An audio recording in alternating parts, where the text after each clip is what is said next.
Okay. Oh, yes. So glad. Yeah. I think you.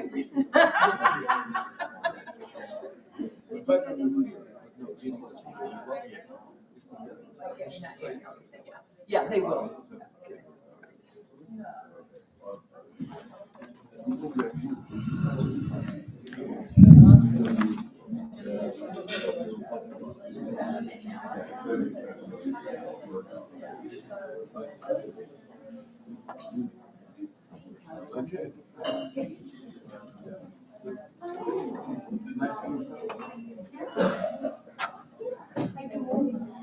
Good morning, everyone.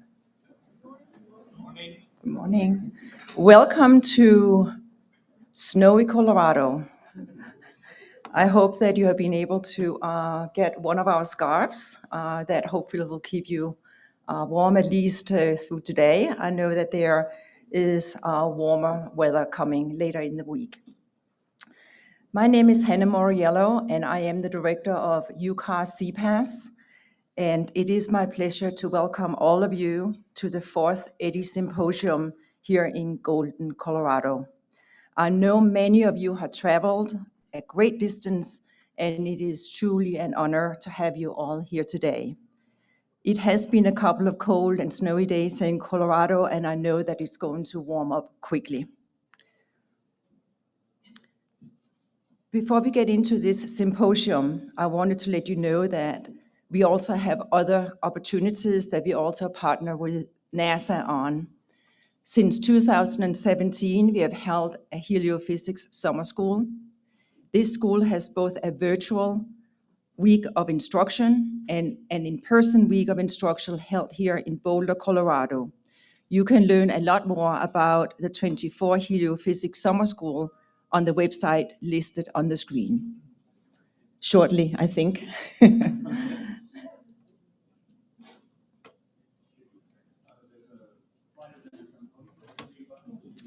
Are you asking me to do this? I'm so sorry. All right, here we go. Okay, so this was the second slide where we're talking about the heliophysics summer school and of course also our NASA Jack Eddy postdoctoral program. In 2019, the NASA Jack Eddy postdoc fellowship was launched. This prestigious 2-year fellowship is designed to train the next generation of heliophysics researchers. A detailed announcement is coming soon for this year's call for applications. The website on the screen is where the announcement will be made. Next slide, please. Today we are here for the 4th Eddy Symposium. While these symposia kicked off in 2009, it is in recent years that this event has really gained its stride in growing this important interdisciplinary community. As you can see here, both the fellowship and symposium are named the Dr. Jack Eddy, author of The Sun, the Earth, and Near-Earth Space. Jack was well known for his pioneering outlook on the processes connecting the sun to Earth. Now I'd like to point out a few individuals that may be very helpful for you during the symposium. As I call your name, would you kindly stand up? First, Cindy Bruyere. Cindy is my deputy director of CPAESS. She is my right hand and is happy to help you any way you might need. Kate Rod. Kate is the program specialist for both the Jack Eddy postdoctoral fellowship and the heliophysics summer school. So if you have any questions about those programs, she'd be happy to help you out. Carrie Dawn Zollner. Carrie Dawn is the meeting planner for this event, so if you have any logistics questions concerning your stay, please reach out to her. Last but not least, Dawn Malali. Dawn is our UCAR-CPAESS communication manager. Let's give them all a hand. Thank you. At this time, I would also like to express my sincere appreciation to NASA for their continued support, as well as the Symposium Steering Committee and all of you who are participating in this week's symposium. I know we have a very exciting week ahead of us. Also, special congratulations go to the recipients of our Travel Student Award. We have students joining us from many different countries. 4 from the US, 2 from the United Kingdom, 5 from India, 1 from Nigeria, 1 from South Africa, 1 from Brazil, and 1 from the Ivory Coast. Please stand so we can give you a round of applause as well.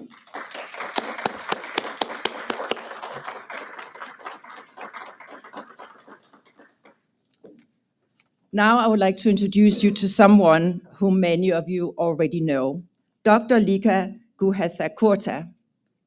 Lika is a NASA astrophysicist and the lead program scientist for NASA's Living with a Star program.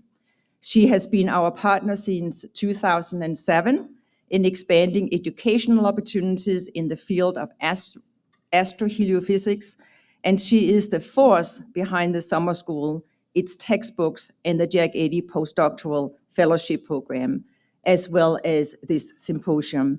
It is my delight and true pleasure and honor to introduce you to Lika. Thank you.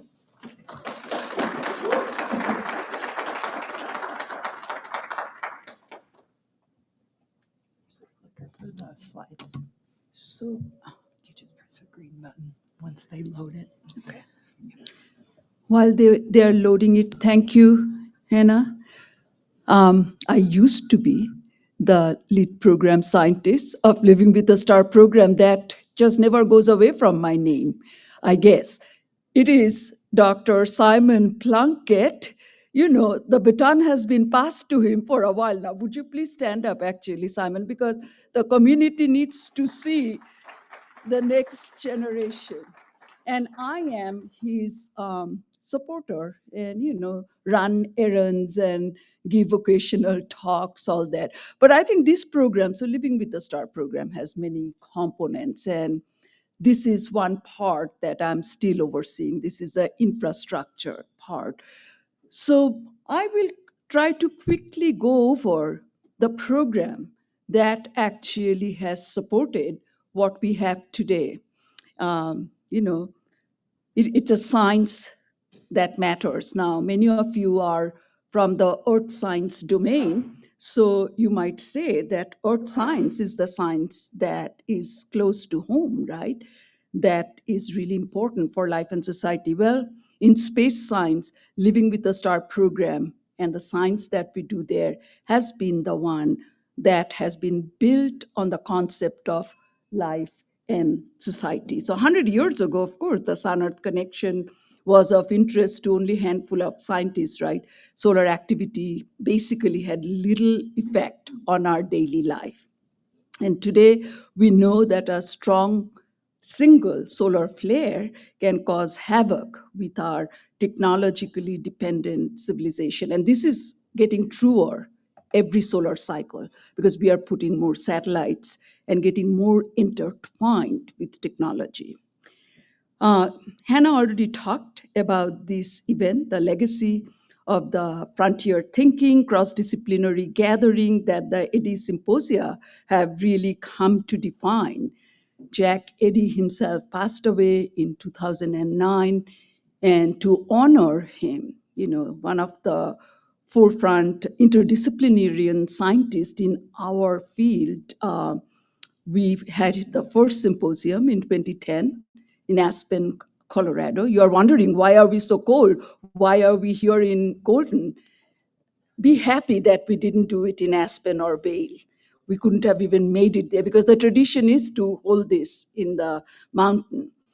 And we at the same time started the Jack Eddy Fellowship to train the next generation of heliophysicists. It's not sufficient to have a division name change from Sun-Earth Connection to heliophysics, but it's important that we actually create the next generation that will carry on the interdisciplinary science. And that's what we are doing. We're kind of looking at grand challenges in solar terrestrial physics, which obviously require open science, methodologies, how to achieve it, and international training is also a very big component, and that's why you are here. So this is kind of how Living with the Star was born.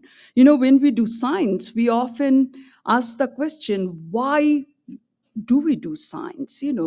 How is it that taxpayers, countries, societies actually fund? And this is a very important question even today. So this was the principle on which Living with the Star program was built. Basically 4 or 5 slides that were created.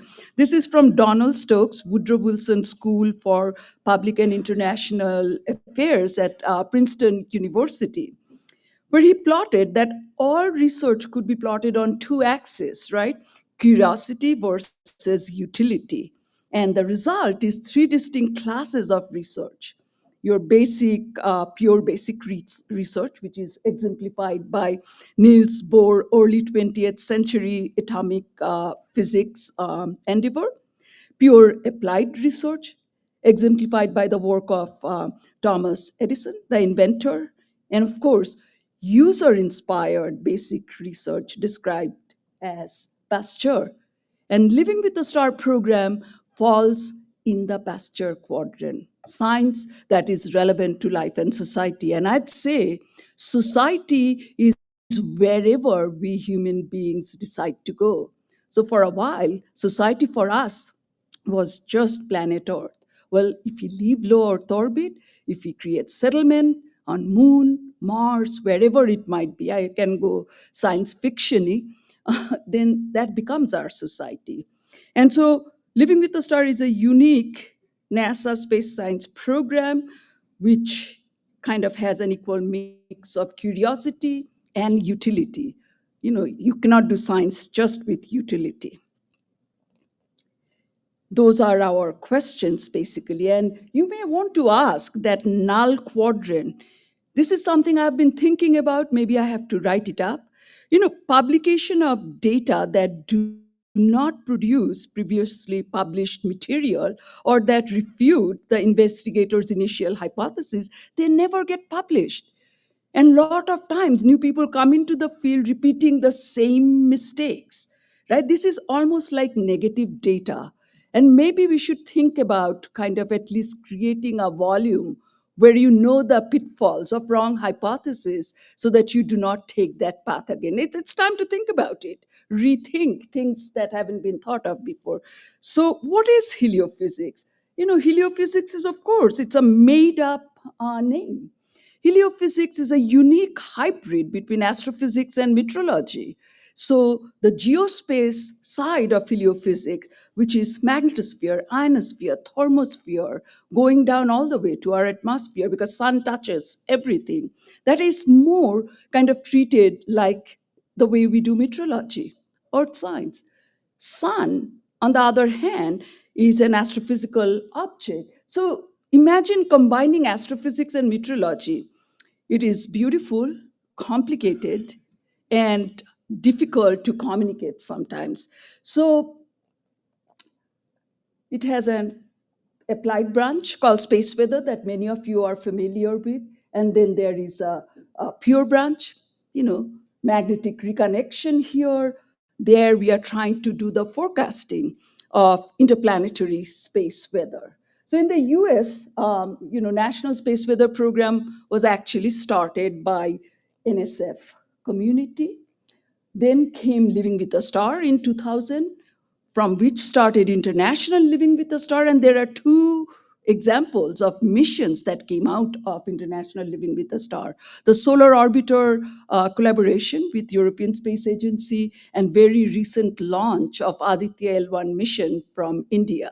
That, the seeds of that mission started in Living with a Star program. And so these are applications directed science coordinated by NASA and international community. And then there was International Heliophysical Year, 2007 through 2009, actually approved and sanctioned by UN. That was to follow on to the legacy of International Geophysical Year 50 years ago. And that was to add comparative heliophysics. It's no longer heliophysics confined to our planet Earth, but taking the heliophysical processes wherever we go.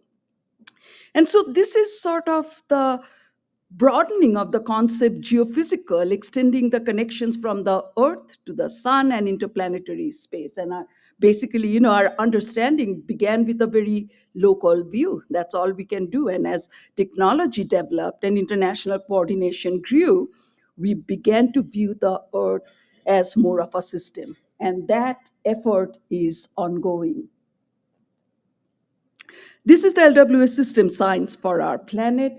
I'm not going to go through this, but basically what you can see is that starting from the solar dynamo, the convection zone, we are connected as a system all the way. Whatever variability sun generates touches on different layers of our interconnected geospace environment. And I'll show you one other chart, which is kind of really showing the LWS systems approach going again from the solar convection zone all the way to Jupiter, kind of really exemplifying the comparative heliophysics stuff, right? So the sun touches everything all the way into interstellar medium where it meets our own galaxy. But now we have taken this even further. And that's one of the topics, right? It's the exoplanetary environment, the very questions of habitability of life on another planet. And it is our science that actually informs some of those questions. I like to show this chart because very often, when we talk about space weather, we get very focused on solar maximum. And we are actually in that phase of the rising cycle of 25. But space weather occurs at all phases of the solar cycle. And if you turn the usual way of plotting solar cycle, where maximum is in top and the minimum is at the bottom, if you do a sideways solar cycle, you can see that on both sides, there are two extremes of solar cycle, maximum and minimum, and they're both big events. And basically, underneath, the rivers of plasma on the sun control both extremes of the solar cycle. So during solar max, of course, we have more transient. We could knock out power from something like that for months, but solar minimum could alter climate, for example, if the irradiance goes down too much. Ask any astronaut, which is worse, solar max or solar mean? When would they like to travel to space? And the answer might surprise you. 9 out of 10 astronauts prefer solar max because solar minimum is far more dangerous, because that allows us, because sun's magnetosphere weakens, and that allows the invasion of galactic cosmic rays, which are much more lethal for radiation. This is just a picture to show you it doesn't matter, space weather doesn't happen just with the big events that we think of. Space weather happens every day, and we need to think of space weather as we think of weather every day. And what this picture is showing you is over cycle 2024, if you go from minimum to maximum, you always see aurora. And the aurora is the clearest signature of a solar event making contact with our geospace environment. So this is happening all the time in different ways, impacting different layers. This is an idea we have to popularize more. We shouldn't be just tethered to big events only. Now, solar climate, right? We talk about weather. Weather is more instantaneous. As the scope of space weather forecasting expands to other planets, it is very important that it is expanding also in directions traditionally connected to climate research.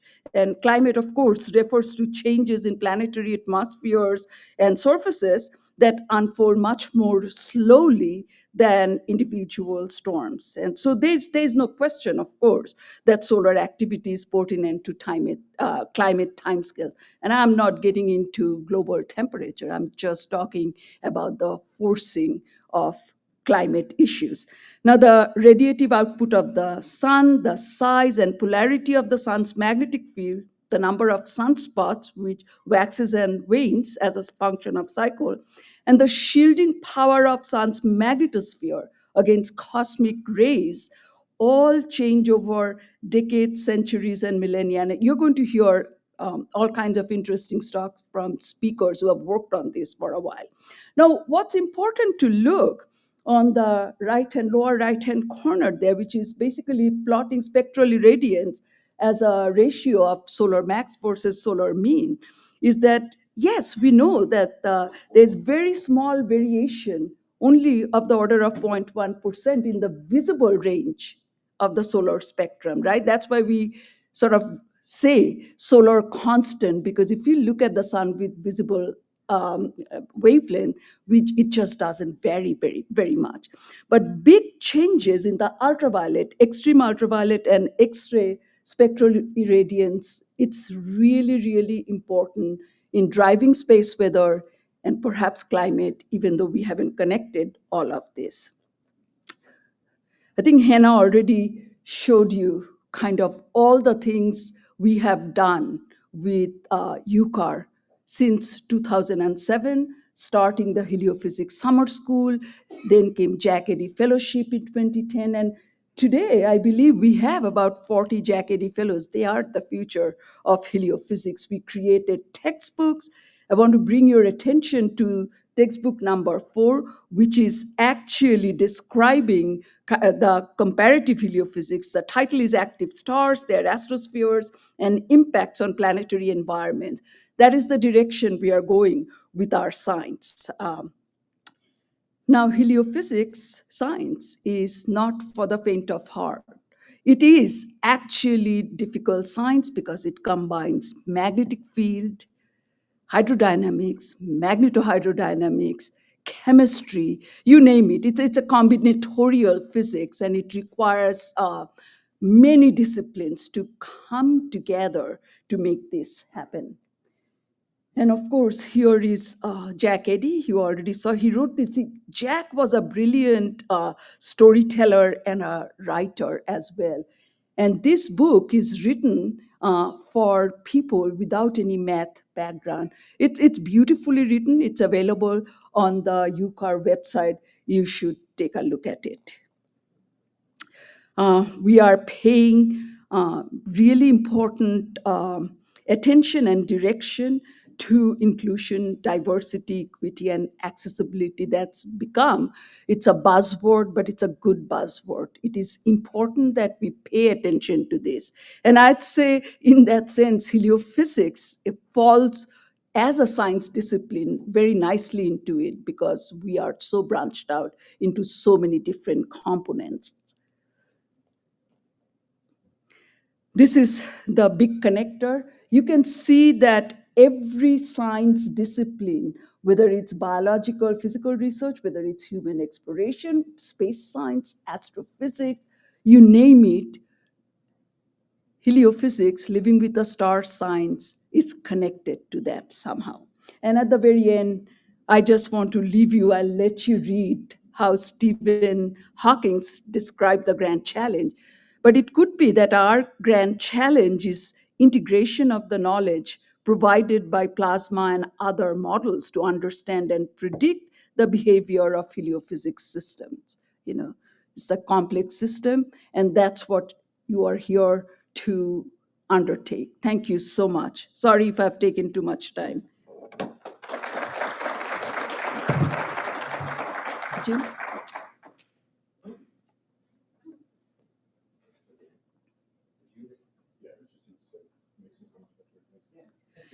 These are our fearless leaders. They have been two key contributors in the steering committee in making Eddy Symposium happen.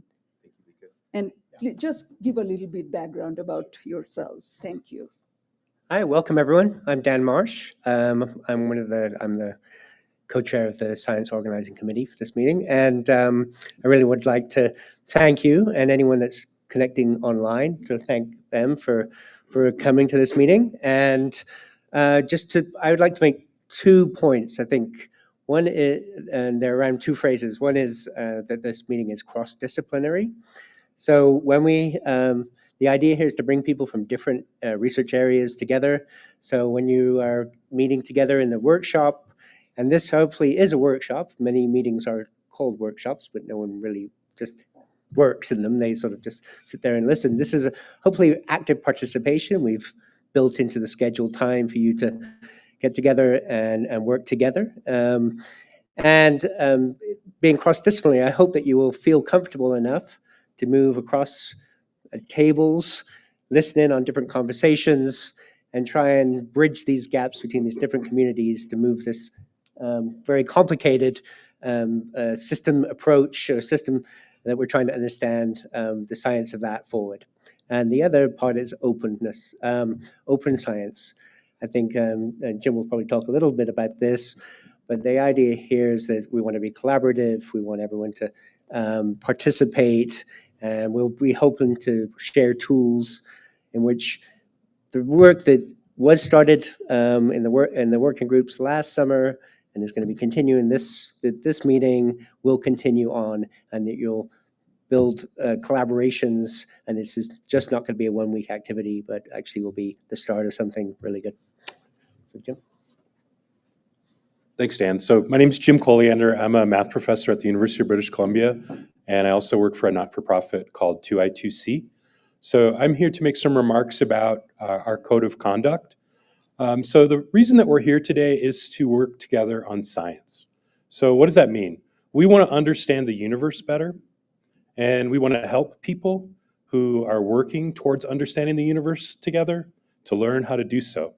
So that means that we need a climate of respect and dignity, and we need to make sure everybody feels safe to talk with each other and learn. That doesn't mean that you have the right to not be wrong. You might be wrong, and you can be respectfully told that you're wrong, and then we can have a conversation about that. But things that you can't do are disrespect people based on their gender, their race, their background. We have to create a really safe space. If you're from University X versus University Y, it doesn't mean that you're better this way or that way. We are all here as human beings trying to understand the universe. So UCAR has a code of conduct policy, and that document is, I believe, out front. So I encourage everyone to kind of take a look at it and just look at the general terms. I think overall, we all understand, going back to kindergarten, what it means to be a good person and how to work together. But some of us along the way have learned how to be jerks. And we're going to all work together to make sure that anybody that's a jerk gets corrected so that we're not tolerating that kind of behavior. Now, it may turn out that one of you is harmed by another one of us. And I don't want that to happen, but it might. And so if that does happen, I would like you to discreetly and safely report it to our 2 designated code of conduct representatives. So in the back here, Cindy Bruyer and Carrie Dawn Solner are available to you.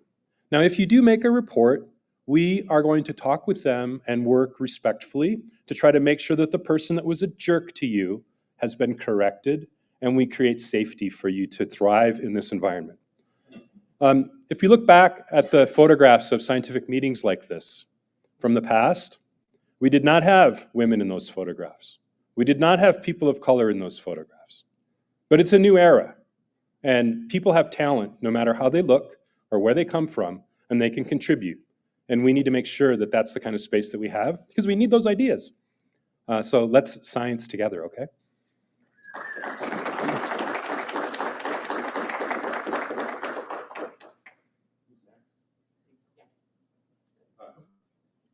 So I'll introduce Gavin. Do we have a... There's a little Is there a person that's introducing the program? I know, but we are trying to do some formality here. I am supposed to. Okay, so yeah, I think Lika is going to be the program lead today. So. I mean, I could say staff, but maybe I'll pull out what I have for you, Gavin. And I guess I hope you're feeling better than you sound.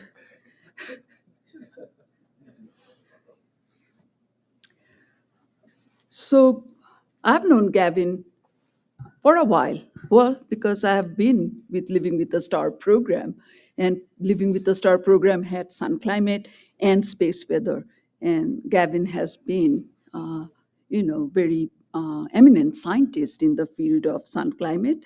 He is the director of NASA GISS. His work focuses on the drivers of climate change in the past, at present, and in the future. And maybe he's also kind of looking to other planets to be informed about what's happening here. He's really done an amazing job of communicating, concept of climate through TED Talks and other communication platform, because it is really, and even today, we know how misunderstood climate science is. So without further addition, I'm going to let you talk about climate science as it is today. Thank you, Gavin. Thank you very much. So let me start off with a whole series of apologies. One, my ability to communicate is actually quite impaired by the fact that I have a lingering sore throat, and it's not COVID, because I know we all caught COVID last time we were in this meeting. But I have had a cold, and that has made it a little bit tricky to talk. And so if I don't project quite as strongly as I have otherwise been known to, that's why. Okay, so that's my first apology. My second apology is, since this last meeting, a lot of stuff has happened. We've written lots of proposals. There's been lots of meetings, and it turns out that I haven't actually made that much progress in the whole solar climate modeling thing. So a quite large proportion of this talk is very similar to the talk I gave last year. And for the people that were there last year, I'm so sorry. But for the people who aren't and have no idea what I'm going to talk about, don't just ignore that. It's fine. But maybe it can stand as a lesson for the early career scientists, that sometimes things take time to get done, right? And there's a lot of competing impacts on your time, and sometimes things just take forever to get over the finish line and have all the T's crossed and all the I's dotted and actually submitted and published somewhere. So everything I'm going to show you is not published. It has been sitting on my laptop for more years than I care to remember. And yet I'm happy to share it, because in the spirit of like the open science, like we shouldn't be sitting on our ideas until they're perfect. We should be talking about them as they're being evolved, as they're being processed. Thank you very much. nice man. Okay. So there may be a third apology at the end, because I might go over time, but we'll see when we get there. Okay, so I don't generally recommend starting with apologies, but let's break all the rules. Okay, this is a great photo, a great image. Comes from the review paper by Leslie Gray and many co-authors, some of whom are here, I think.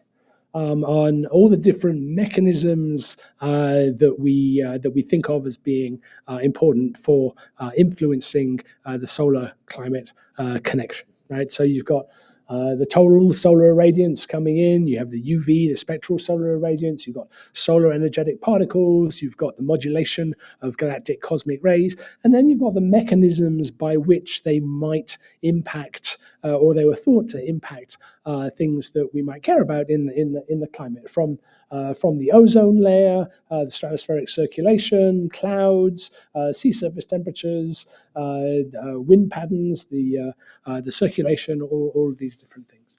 And so there are a lot of hypotheses kind of inbuilt in this that need to be tested and need to be quantified, like how big an effect are any of these things compared to all the other things that are also having an effect. Now, the tool that we're using to look at this are what are called Earth system models, right? So some of you have probably seen these things. They're what we use to make the predictions for what's going to happen. They're what we use for doing the attribution for what has happened. And the story of global climate modeling has been a little bit like the Borg in Star Trek, so there were all these different fields: meteorology, oceanography, cryosphere science, glaciology, biology, and they've all been assimilated into climate science, and their entire individuality has been erased. But climate science, climate modeling has been this big integrative force that has kind of taken all of those different fields and made them into a new science that understands that almost everything is connected to everything. And pulling that apart, you need some of that reductionism to the small scale process, but you also need that integration that pulls it all together. And so all of the different things, all the different things that have come into what makes the models now, kind of in the 2020s, have come from individual fields that were independent and have become increasingly linked to climate. And of course, solar impacts on climate have been important right from the very beginning of this, right? So this is a paper in 1990 where they just used the total solar irradiance changes that were just becoming known because of the satellite measurements of total solar irradiance from space. And you had the sun there, and we were comparing it to the rise of greenhouse gases. And it was clear that it was kind of important, but it was not large compared to the impact that the increase in greenhouse gases are having. But then we've become more sophisticated. We started working on the solar irradiance, the spectral solar irradiance that has a particular impact on atmospheric chemistry, and so that was something we started looking at in the mid-90s.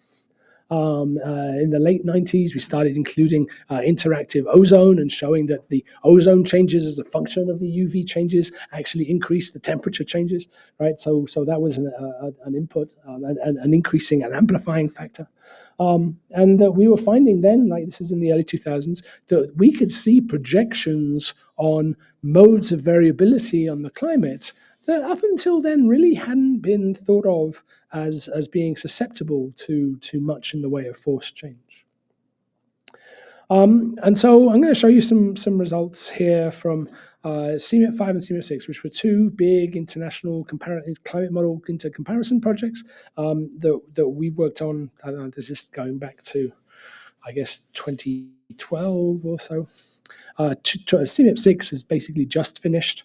And the whole point about the CMIP project is that everybody around the world does very similar experiments, right? So we do a historical experiment where we try and include all the things that are important for the historical period. We do scenarios, we do some idealized cases, and we do some single forcing cases. So in terms of trying to do attribution, why has anything changed given that there's been 20 things that have changed? How do we break that apart? And so we break that apart by doing each one of those changes at a time. Just the greenhouse gases, just the aerosols, just the ozone change, just the solar variations, just the volcanoes.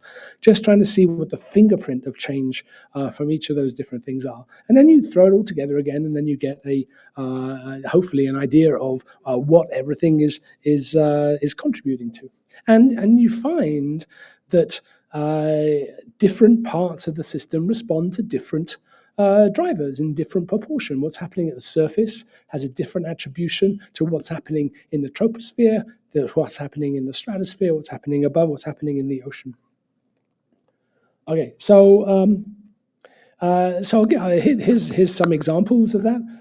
If you look at this is the sensitivity of the temperatures to the solar cycle. First one here is in a model that doesn't have any interactive ozone, and so you can see that when there's a peak in the solar cycle, it warms in the stratosphere, as you would expect, warms a little bit in the troposphere. That's the trouble. Oh, do I have a thing? No.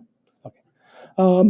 And you see a small change in the humidity as well, but it doesn't penetrate into the stratosphere. But then when you start to include ozone variability in chemistry, well, then the numbers become much larger, so the sensitivity of the system becomes greater. And you start to see a much different response in water vapor. And it turns out that that change in water vapor is both due to the fact that the tropopause has warmed in these cases, but also because there's photolytic chemistry that destroys water in the upper stratosphere that's associated with the spectral irradiance changes. So it becomes more complicated, right? So the composition of the stratosphere doesn't just change its ozone in response to solar forcing. It also changes its water vapor, and in fact its methane, because there's an ozone-related methane oxidation change, and so you actually get slight. That's chemical production of methane. So you get a decrease in methane in the upper stratosphere. And so those are both greenhouse gases. And so we are trying to nudge other groups to think about including those when they think about what their solar forcing fields are going to look like. They're not hugely important, but locally they matter. In terms of what the ozone looks like, we have some data about how ozone changes over solar cycles. And so the data is you've got the green line there from SABRE. You've got the pink line is from the basic compilation, and you can see there's a peak in the change of ozone at about 4%. It's percent ozone change at around 5 to 10 hectopascals, and slightly less below and above. And the models kind of get that like about halfway, right? And you say, okay, well, maybe there's not enough structure, maybe they don't have enough fine resolution, maybe the chemistry is not quite right. But they show a kind of a systematic shift in ozone that's not perfect but quite pleasing. And of course, we have temperature records over this time period that really should have been used a lot more, but haven't been used very much. From the SSU measurements and the AMSU measurements that came after that, and in the troposphere, the MSU data, and then the AMSU data afterwards. And one of the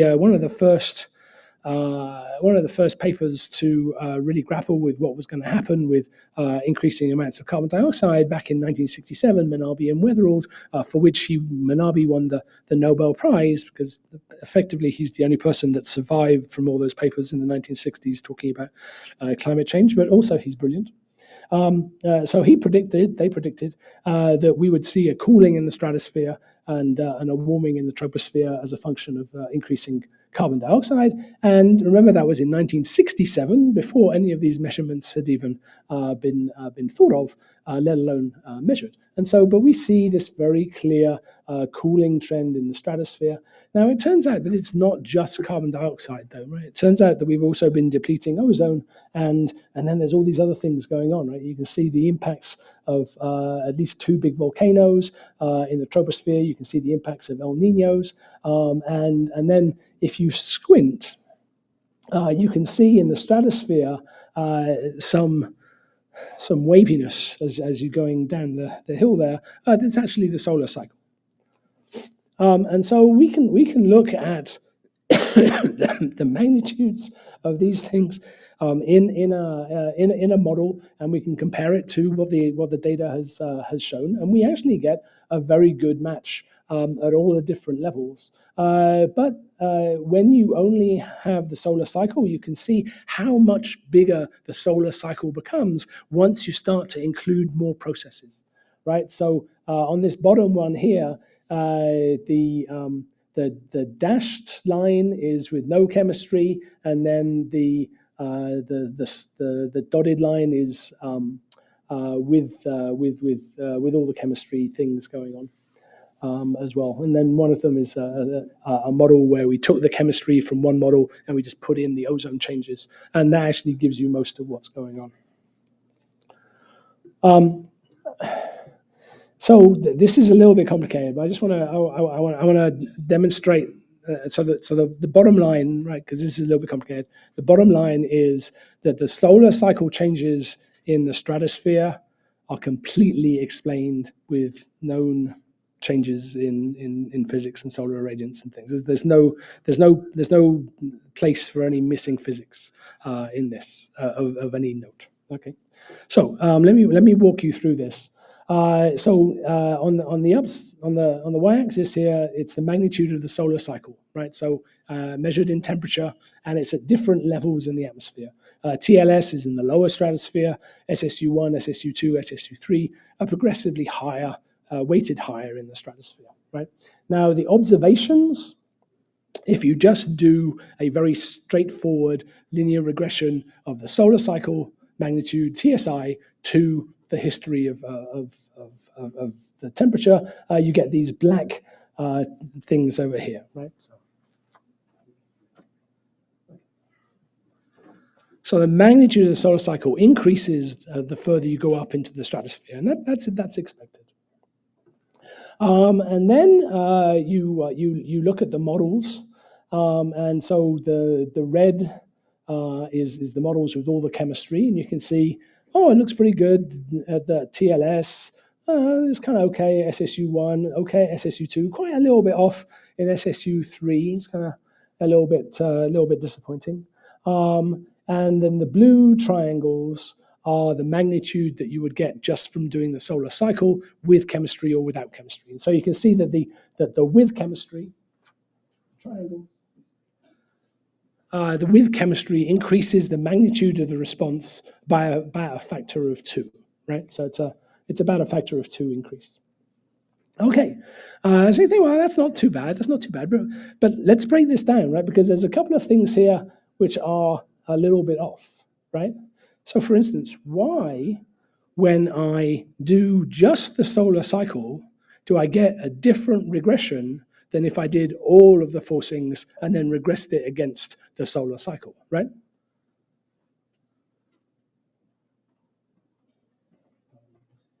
So in the lower stratosphere, it turns out that if you just do the sun, you get a lower response than if you do everything and then you regress against the sun. Now that's a little bit puzzling, right? Well, it's puzzling until you start to think about what the other things are. And the other things are, and they include 2 big volcanoes, which happen to be 11 years apart, right? So what's actually happening is in the regression of the solar cycle to the all-forcing cases, what you're actually doing is you're aliasing a response to the volcanoes, and you're actually confusing the situation, right? So the right answer is the blue triangles, and the red numbers are affected by this aliasing. And so I can take that out. I can say, okay, well, let me fix that. Now that I've recognized it, I'm not the first person to have recognized that this is a problem, but anyway, we can take that out. And then you look at the regression in the model and in the observations, and now they kind of line up, right? So what you get is that the estimate with just the solar cycles is actually equal to the number you would pull out of the regression against solar once you take into account the aliasing of the volcano, right? And when you do that for the observations, right? So the observations have the volcanoes in them as well, of course. You end up with actually a much better match. So here they are. Not perfect, but much better. And so once you take into account the chemistry, once you take into account the aliasing with the volcanoes, the models that we're producing and the estimates that we get actually line up in the stratosphere with all the data that we have, right? So I think that's pretty good. Now, when you look at what happens at the surface, you see a response, but it's small, right? So the response that you're seeing here, so this is degree C on this side here per watts per meter squared TSI. TSI is about 1 watt per meter squared from min to max. And so you're looking here at around, in these models, around 0.03 to 0.04, maybe 0.05, if you had a slightly higher sensitivity in terms of the change in surface temperature, global surface temperature, kind of slightly lagged from the peak in the solar cycle. And so this is 0 would be in phase with the solar cycle. 1, 2 is 2 years past the solar cycle. So you've got like a 2-year lag, something like that, in terms of what you're seeing. And so when it comes to something like what we've just seen, so I'm not going to, this probably isn't going to come as a surprise to you, but 2023 will indeed be the warmest year on record in almost all the surface, in all the surface data data sets, even though we've only processed the data through to September, of course. But it's been really warm. And so people have been asking us, well, why has it been really warm?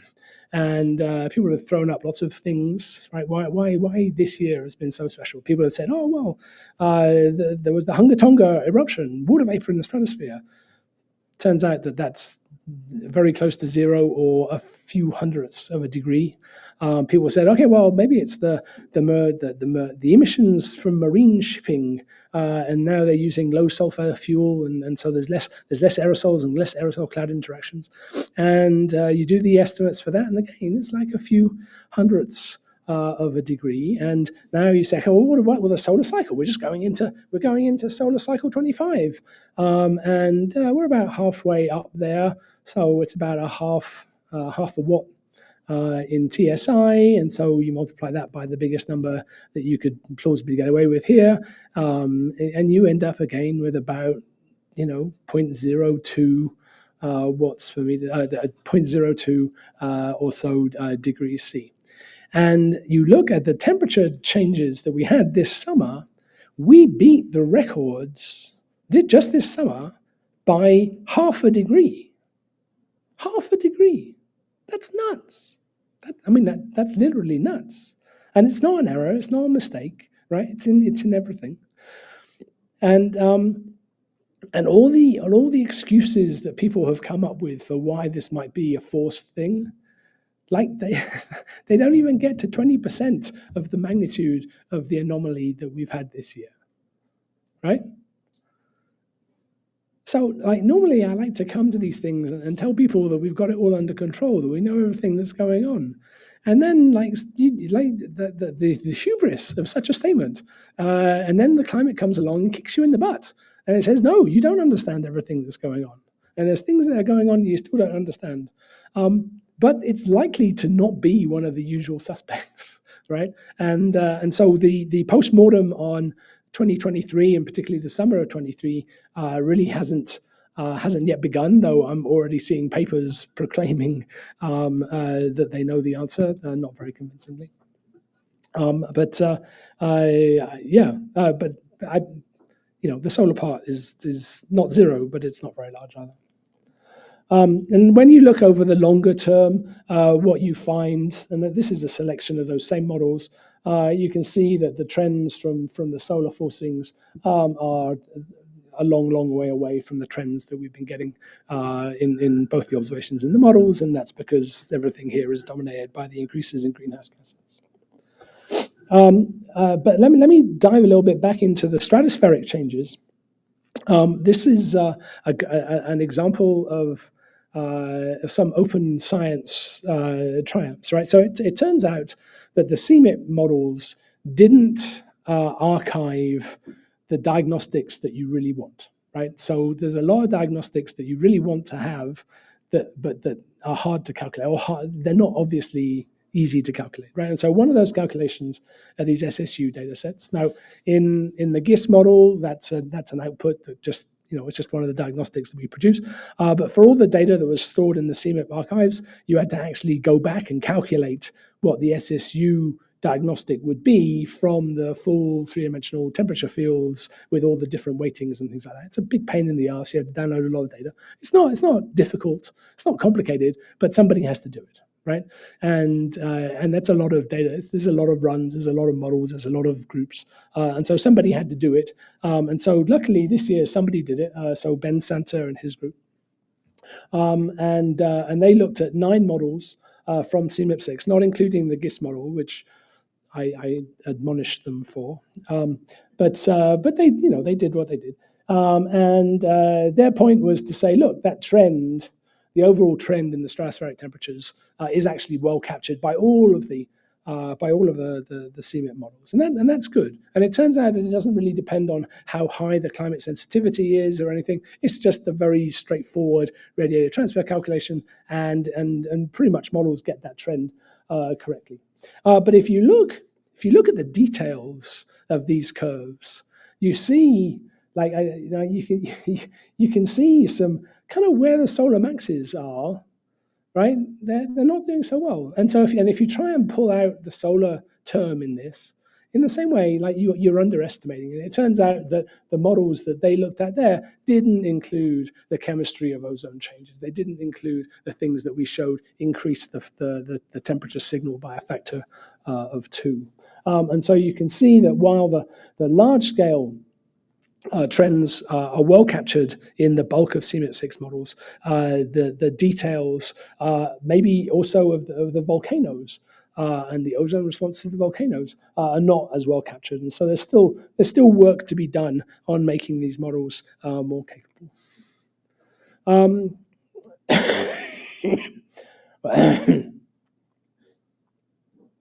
I mentioned the solar energetic particles. This is something that we've also now started adding into the chemistry. It affects the NOx production in the upper stratosphere, and you can see there, just comparing the with and without, is the yellow and the red line there, kind of plotted on top of the previous figure that I showed you. We get an increase in the ozone magnitude of response. So that, like now, when you include the SEPs and the spectral irradiance and the ozone chemistry that we had, which is not perfect, we're in the ballpark of what the retrievals are pulling out of the observations. And then the white knight, who was always going to save solar climate, that was going to change the magnitude of solar climate relationships, is galactic cosmic ray mediated ionization, right? So ionization is an important factor in the production of small nucleation of small aerosol particles. Small aerosol particles go on to produce large aerosol particles, but it turns out that there's a lot of different competing factors there, and when you do early, when we did early estimates to this, and we just had what's it called binary homogeneous nucleation, where you have like sulfate particles banging into each other and then creating sulfur dioxide banging into each other and oxidizing and producing sulfate particles. You get a tiny impact, and there's just too many other things going on, and you see no impact whatsoever. But there have been evolving mechanisms. We've had evolving data from, like the big cloud chamber at CERN, and that pointed to the importance of nitrogen species, particularly ammonia, in like a kind of a much more complicated set of mechanisms, which is called ion-mediated nucleation, which was talked about first, I think, by you in 2012, and that increases the impact of changes in ionization by about an order of magnitude, right? So it was way, way, way too small before, and now it's increased by an order of magnitude. That still makes it pretty small, but it's not totally negligible anymore. And so when we've done that, we're still kind of we're doing some new tests with that at the moment, and we're looking at around a couple of hundredths of degree watt per meter squared additional forcing because of this over a solar cycle, right? The forcing over a solar cycle is about 0.17, and so this is, 2 over 17. It's a 10% increase in the impact, perhaps on the surface temperature. So not huge, and not outside the bounds of what you would get just from having perhaps a slightly different climate sensitivity in your model. But anyway, we're still working on that. So let me conclude. Having that ozone response and those other photochemical responses really makes a difference. We am trying to encourage all of the other groups to include that. There's a big discussion paper right now about what people are going to suggest for CMIP7, which is the next round. And some of the things that we've been suggesting have been, yes, do this properly. We get a little bit of an improvement using solar energetic particles. With the temperatures in the stratosphere are well captured in terms of the solar cycle. The impacts on the global mean surface temperature are still small. The dynamic changes are noisy. The surface is affected by blah blah blah. Okay, yeah. And galactic cosmic rays, it's still small. Though, the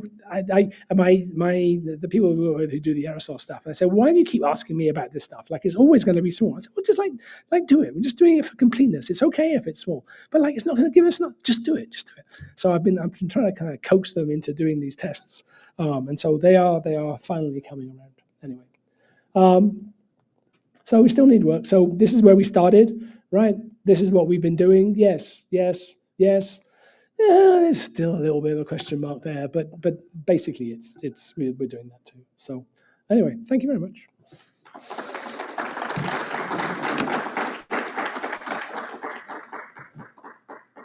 we have lots of time for questions, and this is a very important topic, and we are going to pin you down and figure out what good steps we can take, yes, right, by really catalyzing the community and providing funding opportunities to make progress. Yes. Yes. Questions? Yes, I have thoughts on that, but That's a very nice talk. Thank you. But the question that I have about models, Ah. the CMIP, so basically upper boundary, is it goes you have to wait for the thing. Yeah, so my question is about How far up do two they questions.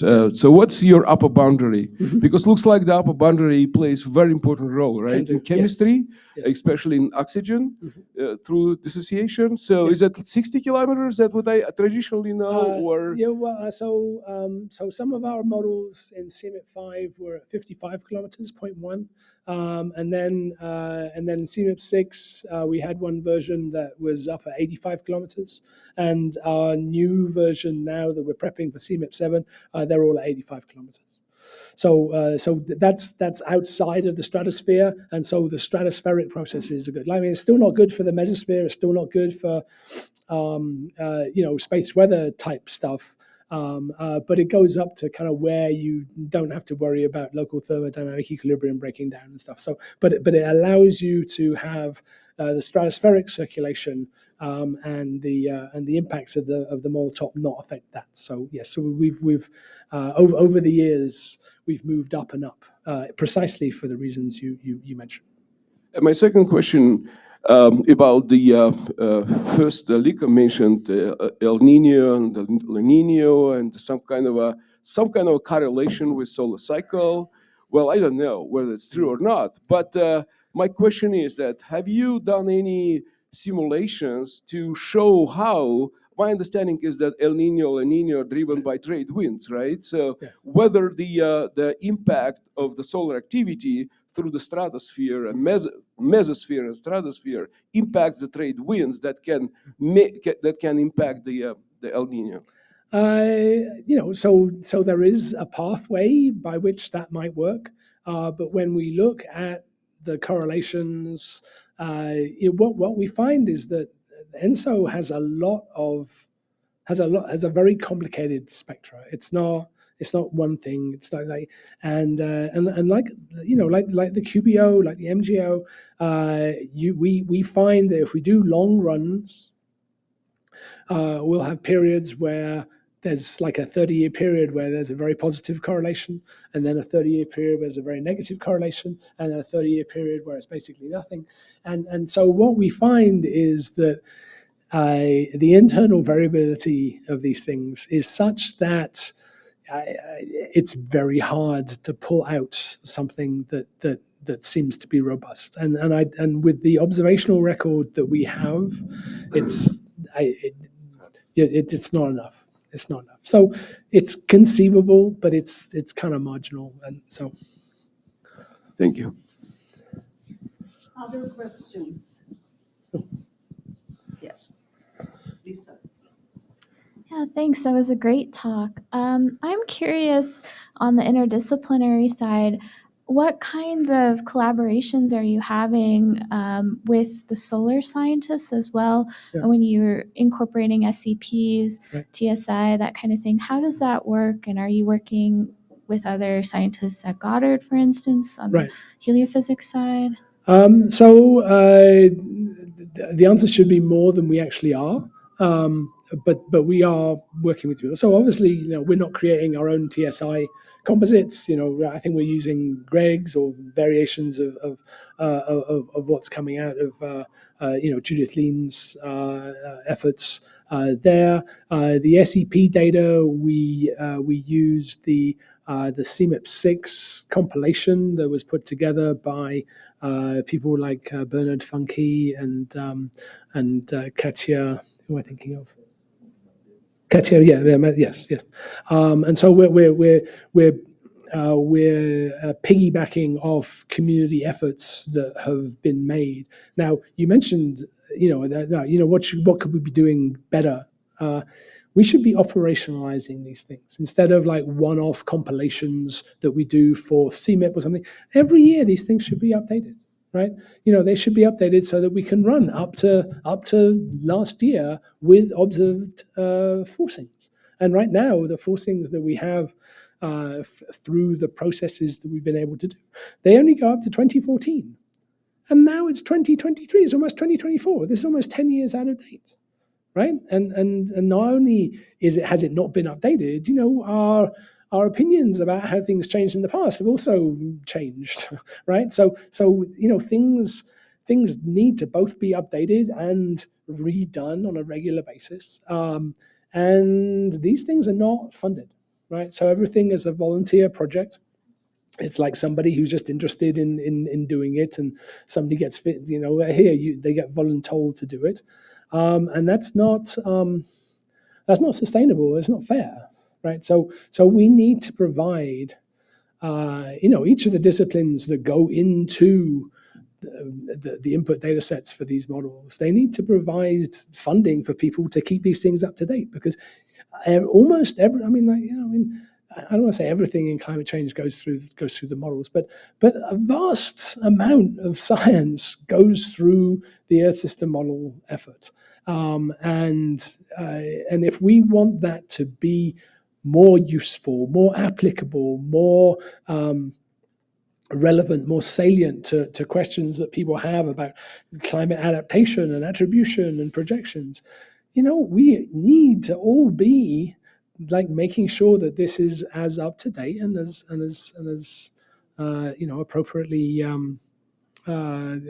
appropriately done as possible. And so that does require these interdisciplinary things. But it's bigger than just us talking to a couple of people at Greenbelt. We had an interaction with them looking at the SABRE. No, not SABRE. It was on the TIMID. Is that SABRE?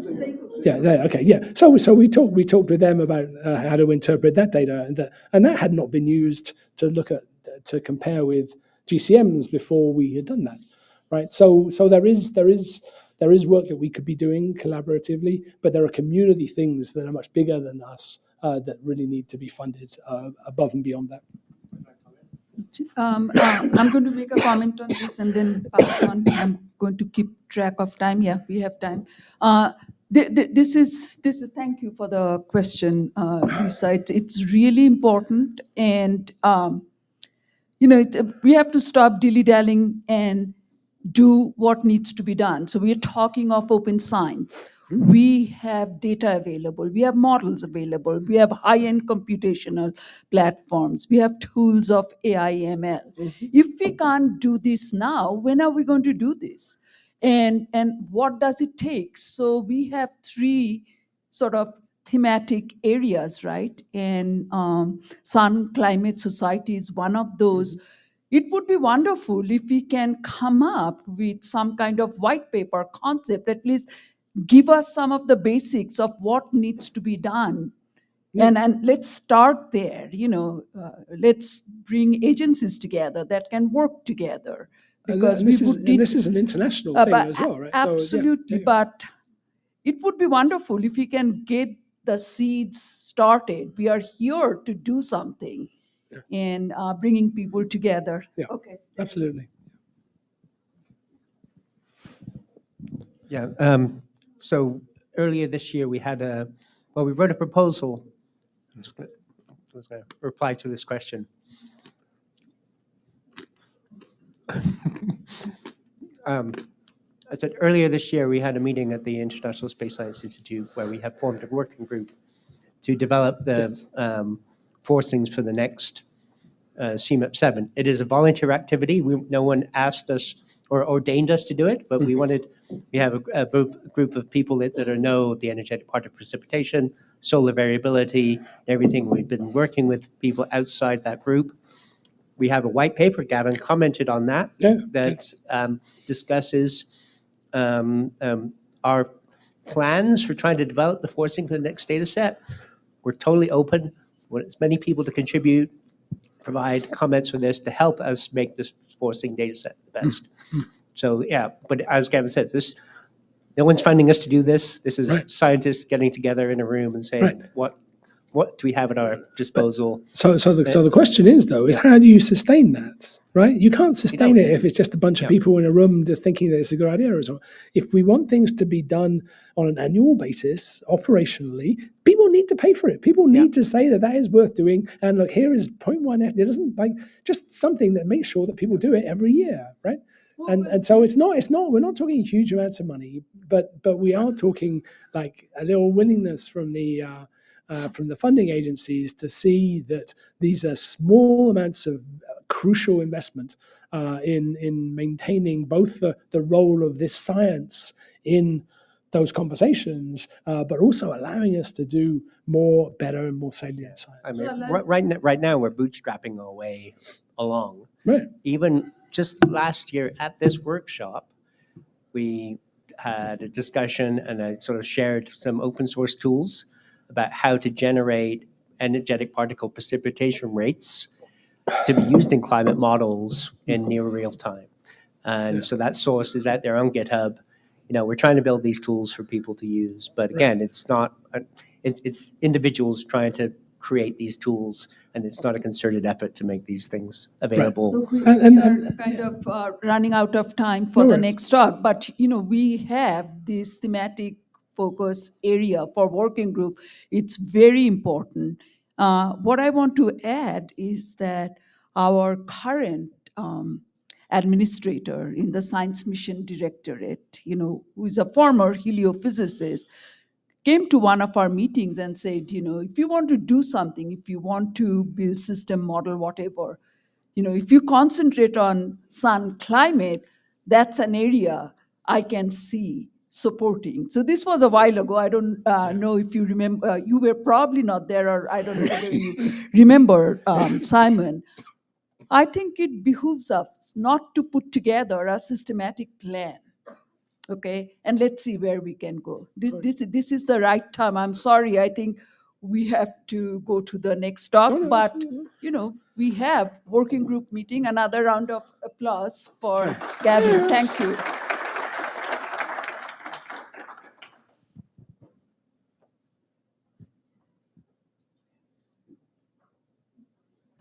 Oops.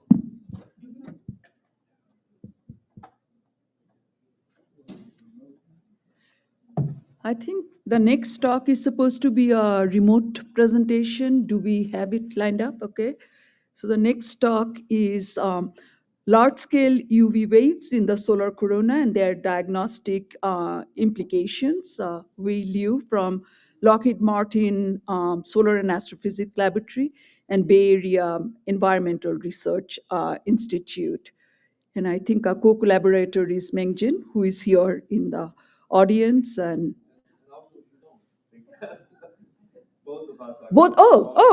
okay. Lots of you here, so I think let's get started. Did you say this is loaded? Hello, can you guys hear me? We hear you, we don't see you yet. I'm sharing my slides by computer. You guys see the slides?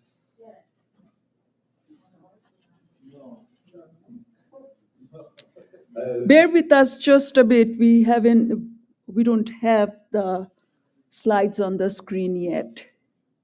Okay, yeah, just. All right, looks like we have the slides.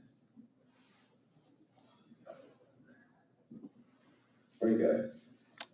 Do you guys hear me okay? We hear you fine. Thank you. Okay, great. Yeah, thanks so much, everybody. Good morning. I'm sorry I couldn't come to the meeting in person because I caught a bad cold. So I'm honored to give a presentation here. Thanks to our organizers to allow this remote presentation. So my subject is going to be the so-called coronal UV waves, a phenomena associated with coronal mass ejections on the sun. And by the way, lots of those observations have come from the Solar Dynamics Observatory, or so-called SDO, which is a flagship mission of the Living with Star program. So here we go. So why do we care about those waves? Because those waves can serve as a diagnostic tool, like terrestrial seismology folks using some earthquakes to diagnose conditions for the interior of the Earth. Here we are using those waves to diagnose the conditions on the sun, namely the solar corona or the outer atmosphere of the sun. So here's one of the examples. And those waves were discovered back in the old days, actually was from Sentinel mission. Folks look at the coronal mass ejections, and oftentimes so those large-scale waves being associated with eruptions. And they travel far away to broad distances. And for a long time, there was a debate as to the nature of those waves. Are they real waves or some sort of pseudo waves? And thanks so much to the SDO mission, because its high cadence and its fine resolution, that we were able to resolve such debate. And it's now established those real waves, but of course there's also a component following those real waves associated with the same eruption front. So that said, because the nature of those waves, we can use them as diagnostic tools because they're really true wave nature. Most of the time, those are fast mode magnetic sonic waves, and oftentimes they're shocked because the semi is very fast. And so we can use those waves, for example, in this case, if you can see my mouse, the semi eruption pushes a very sphere-like shape front, and ahead of the semi, at some distance, there's a wave. And in this example, it's a shock. And in the high time profile, on the second panel, you see the semi front at a slower speed, and ahead of it is a shock. And oftentimes you can see structures of the waves with a lot of details. One interesting thing we can use those waves is to look at the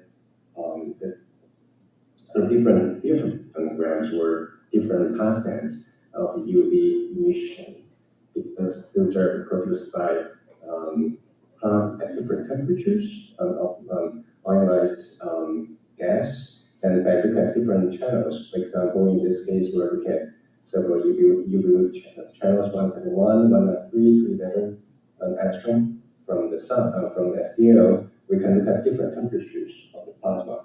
And oftentimes those waves cause some sort of heating because there's a compression ahead in front of the CME. So you often have the hot channels being having an enhancement in intensity, and the cooler channels have a depression. And oftentimes after the wavefront passes, the trend will reverse because you have recovery from the compression. So oftentimes you have compression, rarefaction, alternates in time. And so in this case, we will see this yellow or red front. That's oftentimes where you have heating going on. And if you see blue in this pseudo color image, you have some cooling following the heating front. So those sort of things we can use to diagnose conditions on the sun in terms of temperature in this particular case.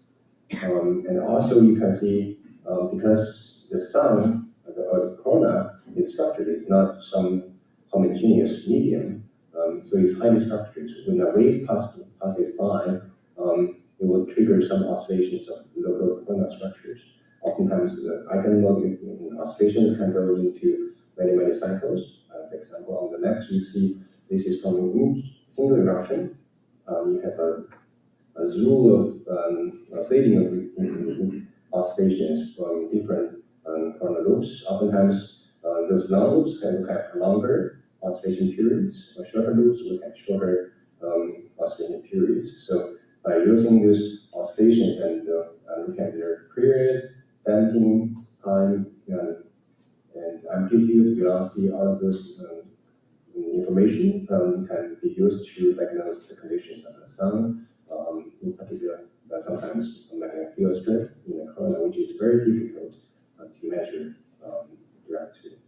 So that's one of the advantages of using those waves. And another case of those waves, they can interact with the structures on their path.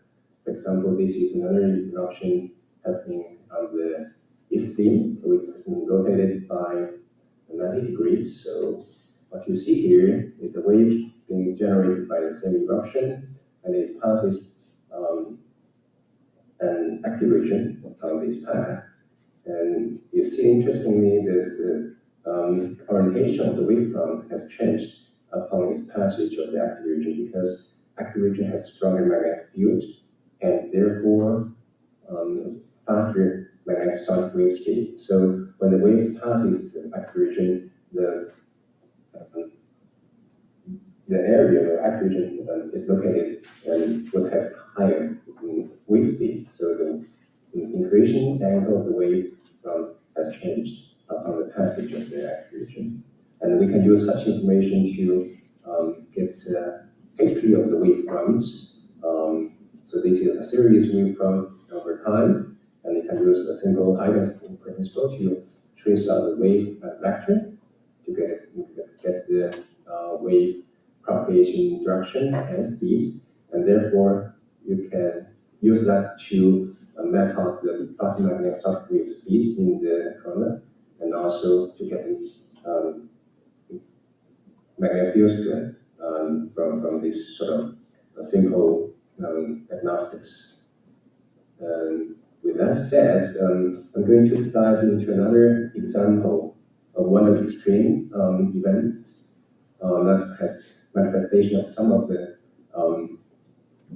properties of UV waves to some extreme extents. So this was the X8 flare back in 2017 that triggered a very large scale corona wave that actually transfers to the entire solar corona.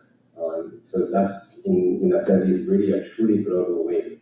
The entire sun was basically engulfed by this single wave event from a single eruption. So this event has a lot of interesting consequences, including a very fast CME at speed greater than 3,000 kilometers per second, and also a prolonged level enhancement events on the Earth, because of the SCP, and also firmly observed algorithm emission from this event for a very long duration. So there are a lot of things to learn from this event, but let me dive in to give you some sort of flavor of how this event look like in terms of the wave. So here's again tricolor running visual image sequences.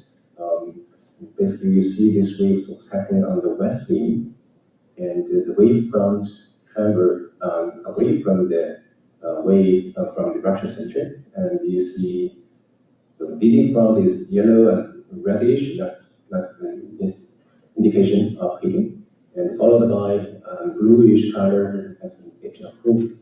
So as mentioned earlier, and the interesting thing is the wave not only travel on the in the low latitudes of the sun as we usually see, but also travel to the polar region, the north and south poles where you have coronal holes. Oftentimes waves were seen to reflect at coronal hole boundaries, and also sometimes we see waves when they have stronger amplitude, they have some signal inside the coronal hole, so they travel into the coronal hole. And interestingly, upon entering the coronal hole, they get out of it, they travel out of the coronal hole, being basically refracted out of it. And then the wavefront made a turn in their direction, is turning toward the equator. So here's those arrows pointing from the North Pole and from the South Pole. So eventually those two waves been traveling basically around the longitude, latitudinal lines, like toward the equator, and they fly somewhere near the equator. So something interesting. So again, those are waves traveling out of the coronal hole and being refracted because of higher magnetic wave speed inside the coronal hole.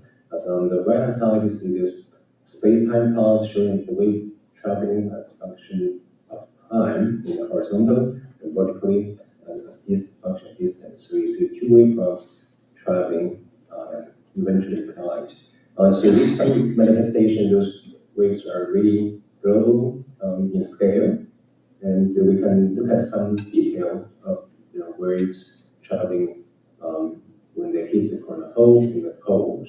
So as you can see here, once they hit the coronal hole in the poles, they turn their direction. Another indication of those waves in their presence inside the coronal hole is if you look at the polar plumes. They have these plumes being deflected by the impact of the waves. As you can see from the right-hand side, the space-time plot, the steep ridge is the wavefront arrival at the specific location, and upon the arrival of the waves, there are some sort of feather type, feather-like strikes. Those are individual polar plumes being deflected by the wave, and we can make some modeling of this phenomena by running MHD simulations. So on the left-hand side is the top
And of course, we can, as I looked earlier, we can run MHD simulations to Wei, such. I'm going to pause you just for a second. Are you coming close to the end of your talk?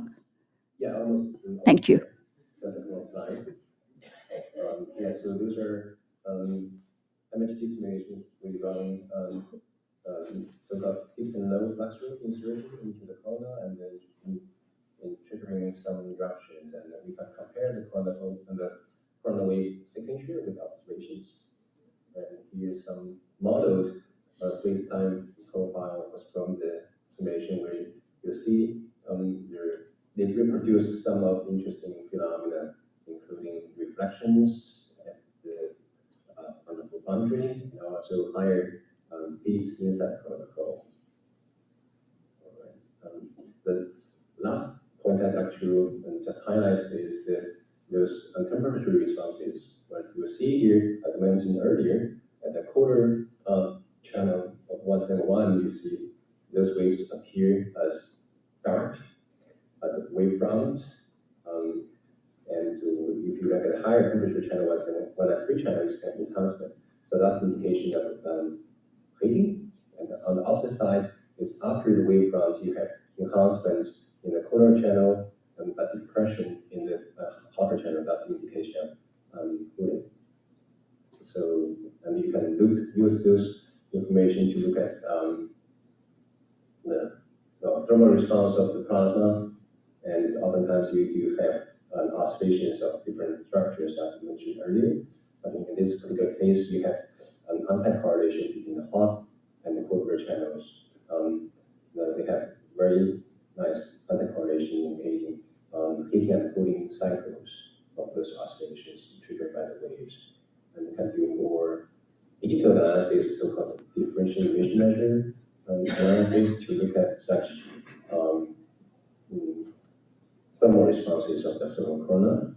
So that's another aspect we can use those waves to do. So here's just my quick summary. We can use those waves to do seismology analysis to investigate the magnetic field strengths, for example, or thermal properties of solar corona. And in comparison with MHD simulations, we can learn a whole lot of those properties of those waves and push them to a new frontier of utilizing them to do diagnostics. And at this meeting, I'm open to learn new things from other stars and exoplanets where such waves could be present, and we can do something interesting as the theme of cross-disciplinary of this meeting.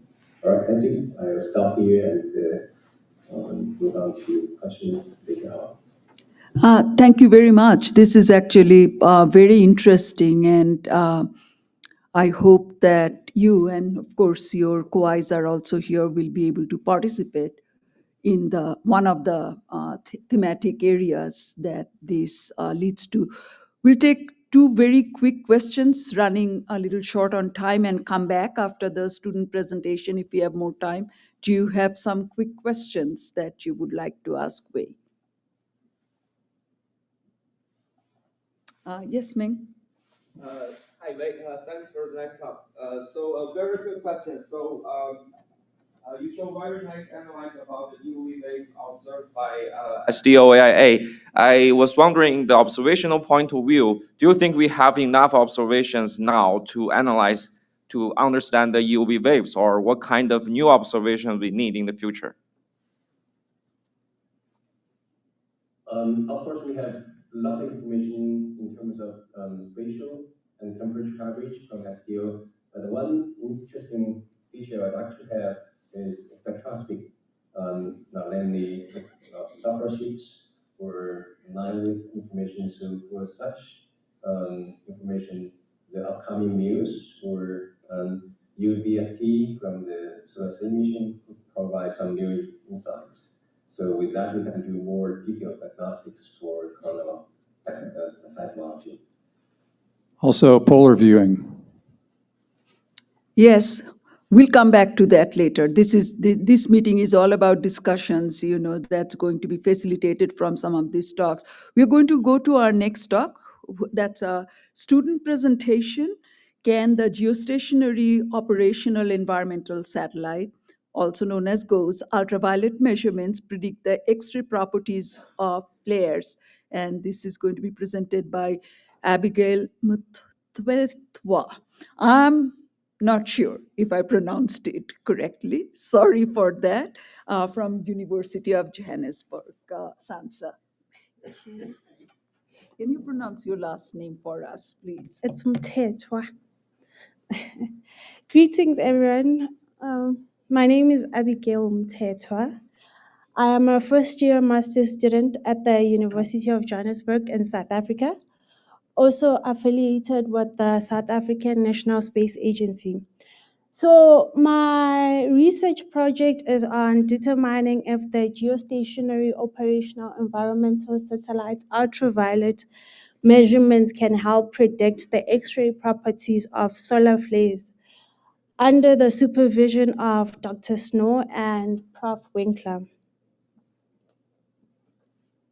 So the outline of my presentation today, I'll have the introduction, the aims and objectives of my project, the problem statement, justification of the study, a bit of an insight on the instrument where I get my data from, the methodology that I hope to follow. And I just started with this project, so I don't have concrete results yet.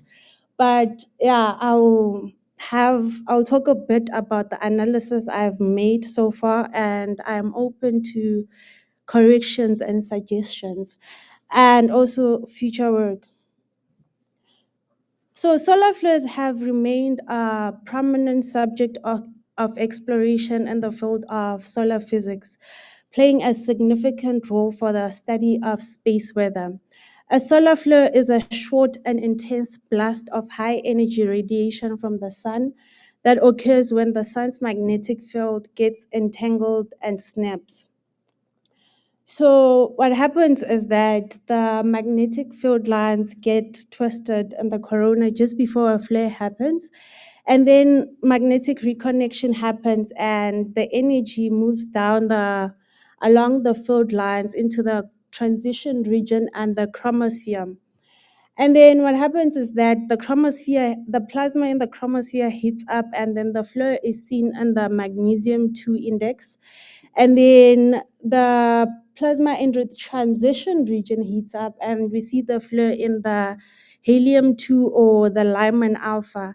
Then finally, the corona heats up to higher temperatures so that we can see the flare signature in the soft X-rays. So the aim of my project is to better understand the characteristics of solar flares by analyzing the ultraviolet solar spectral irradiance measurements from GOES, specifically GOES 16, Extreme Ultraviolet and X-ray Sensor Instrument. The goal is to use high cadence operational measurements from AXIS to make real-time predictions of the X-ray flare class and the duration, using clues based on the helium-2, the Lyman alpha, and the magnesium-2 observations. Basically, what my project aims to answer the following 3 questions. Firstly, can the GOES ultraviolet measurements during flare onset predict the X-ray properties of solar flares? And if so, can those properties be used to predict the magnitude and the duration of the flare? And from those, if any are established, can a flare model that can be used by focusters in real time be developed? So I think we all know that the high intense radiation from a solar flare reaches Earth in about 8 minutes. And then the high energy particles are absorbed by the ionosphere, increasing the ionization and the total electron content, also expanding it. This disrupts radio frequencies, it disrupts GPS signals. The radiation from solar flares can sometimes pose as a health risk to astronauts or passengers on airlines. It also it destroys the electron components of satellites and also reduces its entire lifespan. Also, strong solar flares result in coronal mass injections, which pose a great threat to power grids. And yeah, hence the knowledge of both CMEs and solar flares is important to comprehend the study of space weather. So as I said, the data that I'll be using is on GOES 16, and on board GOES 16 is the extreme X-ray, extreme ultraviolet and X-ray sensor, which is the one that I'll be getting my data from. So those two instruments help measure and monitor and analyze solar flares. So the data is already available on the NOAA webpage. On this figure, this is a plot that shows the formation heights of viral spectral lines, and the red dots are the spectral lines that I'll be analyzing. So basically, I'll be analyzing the spectral lines to see if there's any sort of relationship between them and the soft X-rays that can actually help us predict the properties of flares. For example, for this particular flare, we can see that we see the flare first in the magnesium-2 index, and then we see it in the Lyman alpha and helium-2 just before we see it in the soft X-rays. So I'll be analyzing about 19 X-class flares and 458 M-class flares to see how many follow such a trend, and to find any other relationship, basically. So as I said, I don't really have results yet, but in the analysis I have done with the flares that I'm studying, I've been able to separate the flares into 3 different categories. The first one being type 1, where the flares peak in the Lyman alpha before the soft X-ray, and that is about 67% of the M class and 68% of the X class. And then we've got type 2, where the Lyman alpha peaks exactly at the same time as the soft X-rays. We've got 7% of the M class and about 11% of the X flares do that. And then we've got type 3, where the flares peak in the soft X-rays first before the Lyman alpha. And that is about 26% of the M and 21% of the X class. And then I did a similar thing for the magnesium-2, and it showed a similar trend, I guess. And then I also looked at the flare duration. The duration of the flares was calculated from the start to the end times recorded on the GOES flare list. And this is what I have. The blue are the X class and the M are the M class. So I had to cut down the graph for visuals, but it went on, and there were about 2 X flares that lasted more than 90 minutes. So what I saw in the trend is that most flare events end within about 30 minutes, most, but not all. Some last for hours or even 2 hours. Those are called the long duration events. And I only had 2 in the X class, and I had quite a lot in the M class. This also shows that,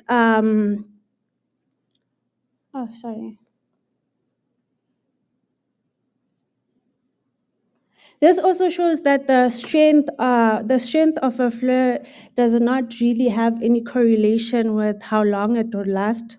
As we can see, we have got long duration events both in the M and the X class.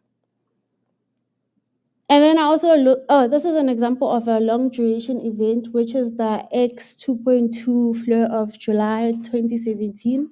So regular flares have a sharp peak and a rapid decline. And then the long duration ones have a very gradual decline. And then I'm also looking at the peak fluxes of the flares. So this is a plot that shows the peak of the Lyman alpha flux versus the peak of the soft X-ray flux for the fluids. So I wanted to see if how strong the peak of the Lyman alpha actually determines how strong the flare will be seen in the soft X-rays. And I do not see any correlation so far, but I am not sure. As I said, I'm still analyzing it. And then I also looked at the time difference between the Lyman alpha and the soft X-ray emission peaks. Also to see to compare the time difference between the two peaks and how strong the flare will be seen in either the Lyman alpha and the peak, the soft X-rays. And I only consider the Lyman alpha peak that falls into the range between the start and end times of the flare, so as seen in the soft X-ray. So this might actually underestimate the time different values for the flares that have a Lyman peak that peaks way after the soft X-rays. So I am still analyzing that, as I said. So what I have concluded so far is that there's usually a rapid rise followed by a relatively slow decay in both the Lyman alpha and the soft X-ray emission curves, and that the Lyman alpha emission can reach its maximum way earlier than the soft X-ray emission. And even though I do not show that in this presentation, there appear to be two or more evident peaks in the Lyman alpha and the magnesium 2 just before the flare is seen in the soft X-rays. So yes, I still have a lot to do. I still have to look at the dependence of the flares on flare duration, flare location, also look at the solar cycle, also include the magnesium 2 and the helium 2. Yeah, that is it for today. Thank you.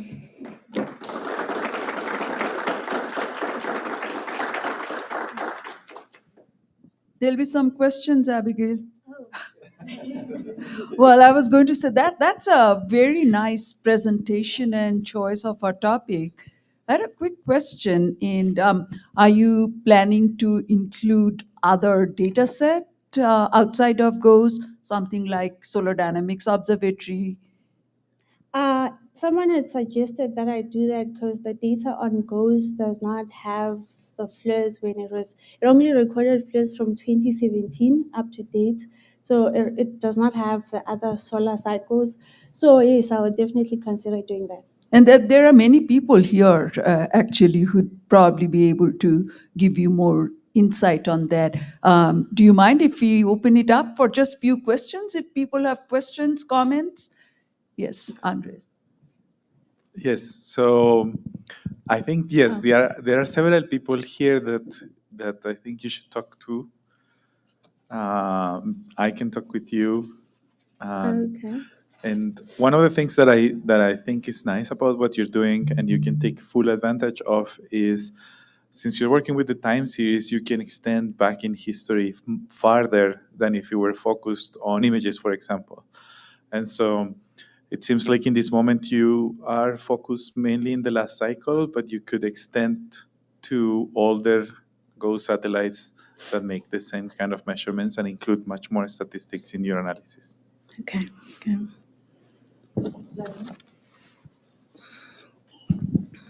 Yeah, thanks for a nice presentation. So one thing that I want to comment on is that, I noticed that the time lag really, positive, negative, sometimes zero, right? Something messy is going on. And the one mess, to understand is the complexity of the flare. Some of the flares, so in one of the first slides, you have shown the single loop, right?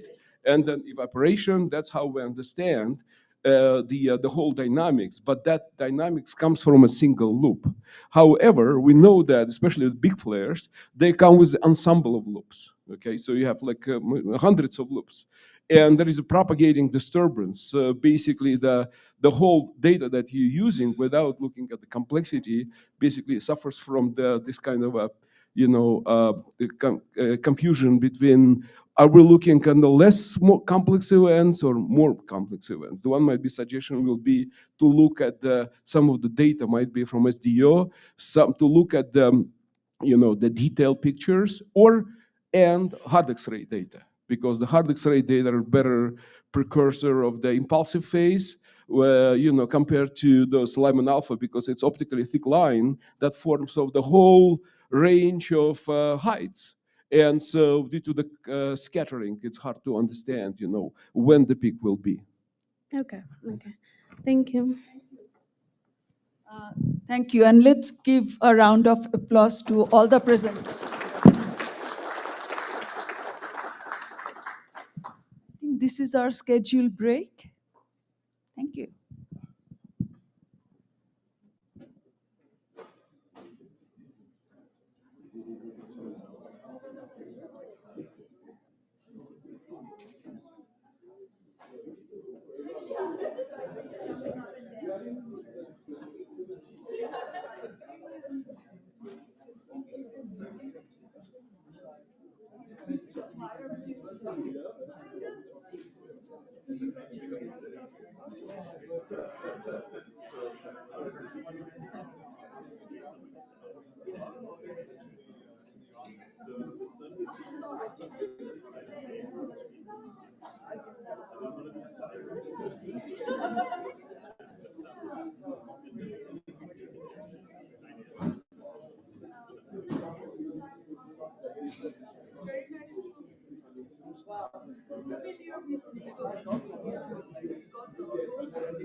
Which team are you joining?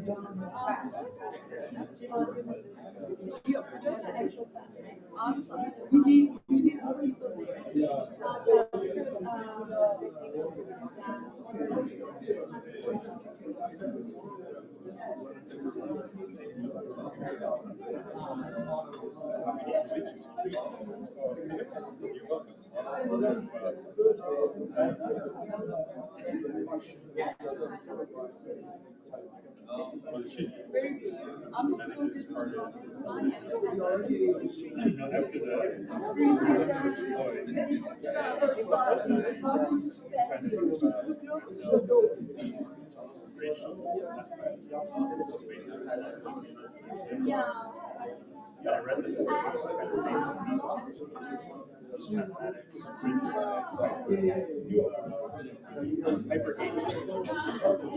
She graduated from Princeton maybe 5 years ago.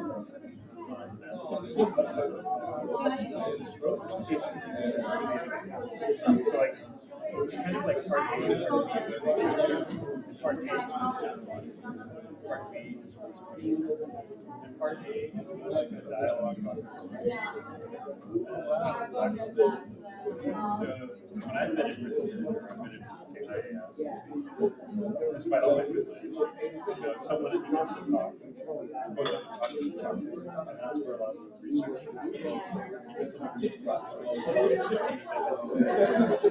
it's a very intimidating situation. You have to bring your expertise right away.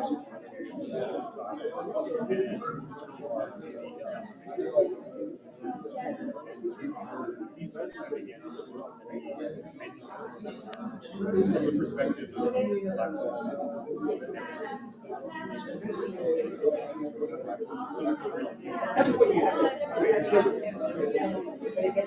I began to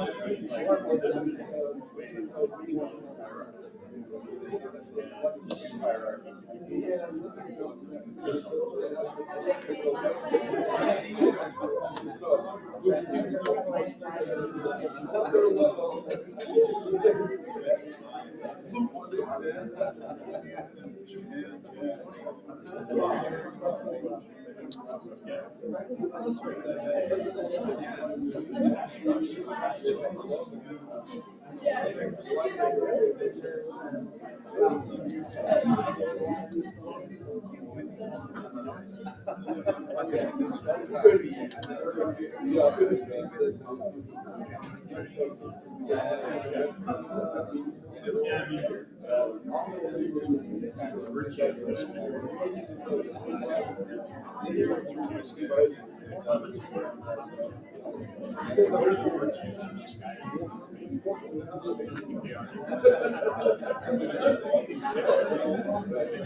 Yeah, because I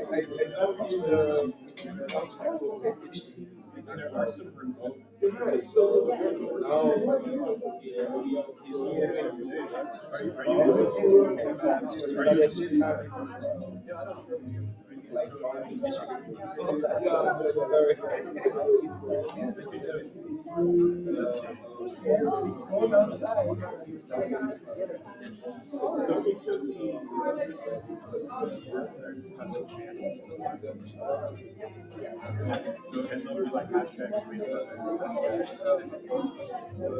So I would recommend. So what I would recommend is in the general use and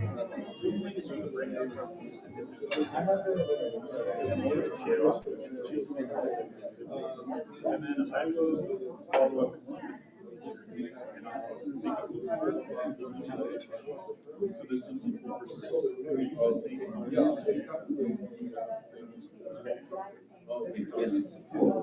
so then it is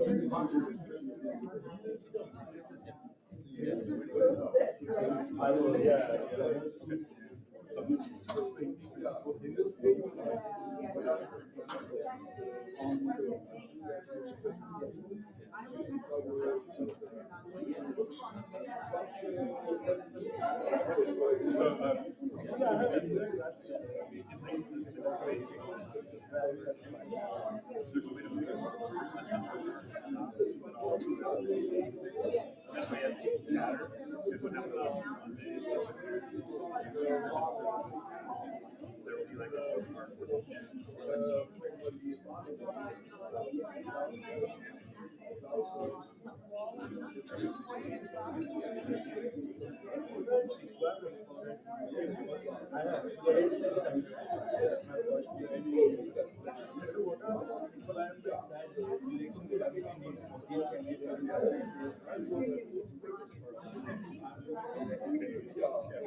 Right, and we're starting again now.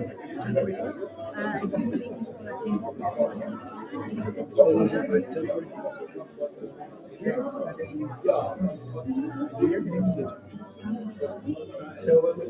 And it's probably on the side, so it's hiding underneath there, those stripes. No, it's not. Let me get you there, Jay.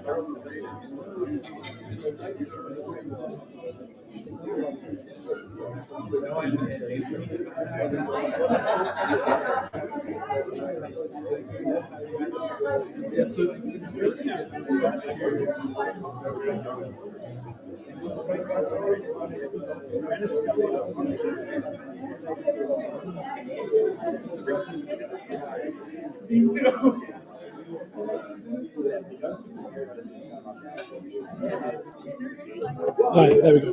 Great. Oh, 10:40. Okay, if everybody can, I'm.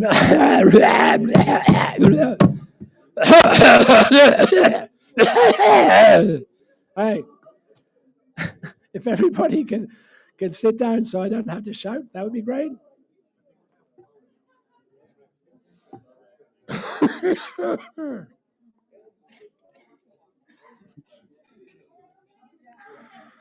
We are going to get started. We should have got started 5 minutes ago. Sorry. We have first up with a keynote talk, Greg, who is relatively local. Right, you're in Boulder, aren't you? Yes, from LASP, and so could have come on the Boulder to Golden direct bus, except that it only goes on Monday to Friday, so it's totally unable to get it on the Sunday. Yeah. So I had to go into Denver because otherwise I couldn't take a bus. But I did buy some very nice Colorado boots because I found out that the shoes that I brought with me had a hole in the bottom, which I found out as soon as I started walking in the snow. Anyway, so don't know why you need to know that, but over to Greg.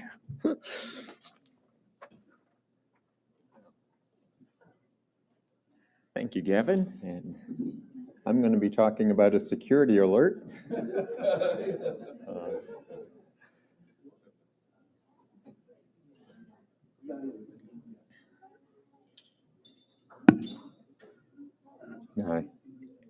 I'm going to be following on with sun climate.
Instead of storytelling to problem solving.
Hi, everyone.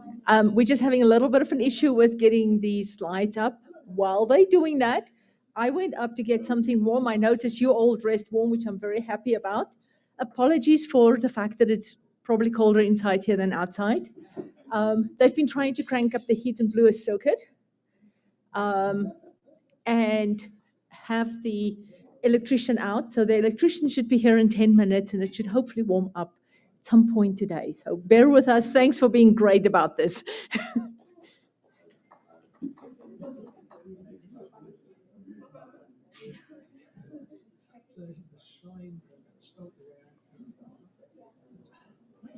Well, we thought we were close. Go ahead and quit that.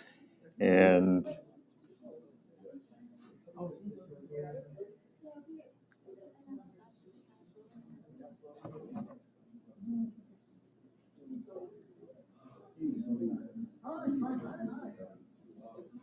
getting closer.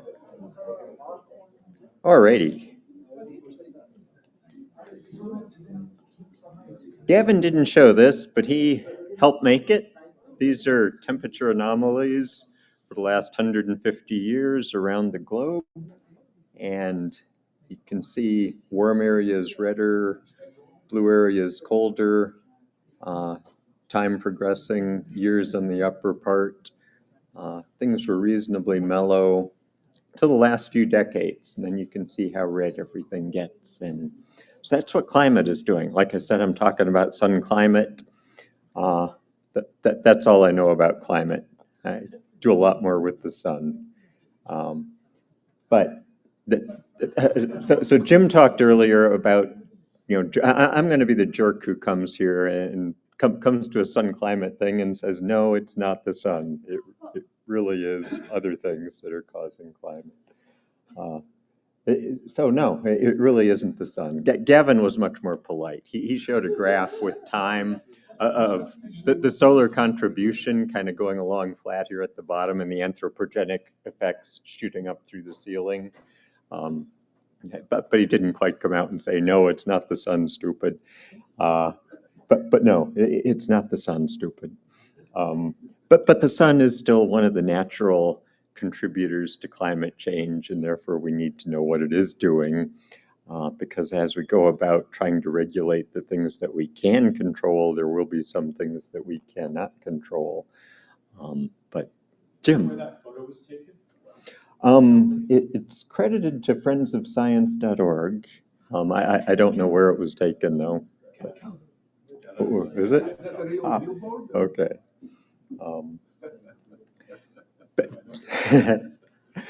But beats me, I put a big red X across it.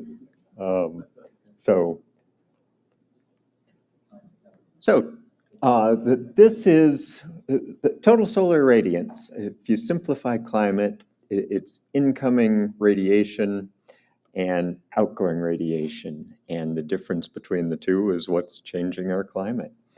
The incoming radiation is the total solar irradiance, and we'd like to know what this value is. It is all the energy that's driving the Earth's climate system. Almost all the energy. The almost being we're missing 300 parts per million. But pretty much everything that's coming in, and what is it? What's the answer? This is from Hitchhiker's Guide to the Galaxy. What's the answer to life, the universe, and everything? It's not actually 42, it's 1,361 watts per square meter. So this is the solar constant that isn't a constant. This is a really neat chart that Andrew Kren put together. And it is all the energy sources that we have driving the Earth's climate system. So up here at the top is the solar irradiance normalized to a unit of 1. And then there are these secondary sources of energy from which we get our energy. We have remote folks, so stay near the microphone.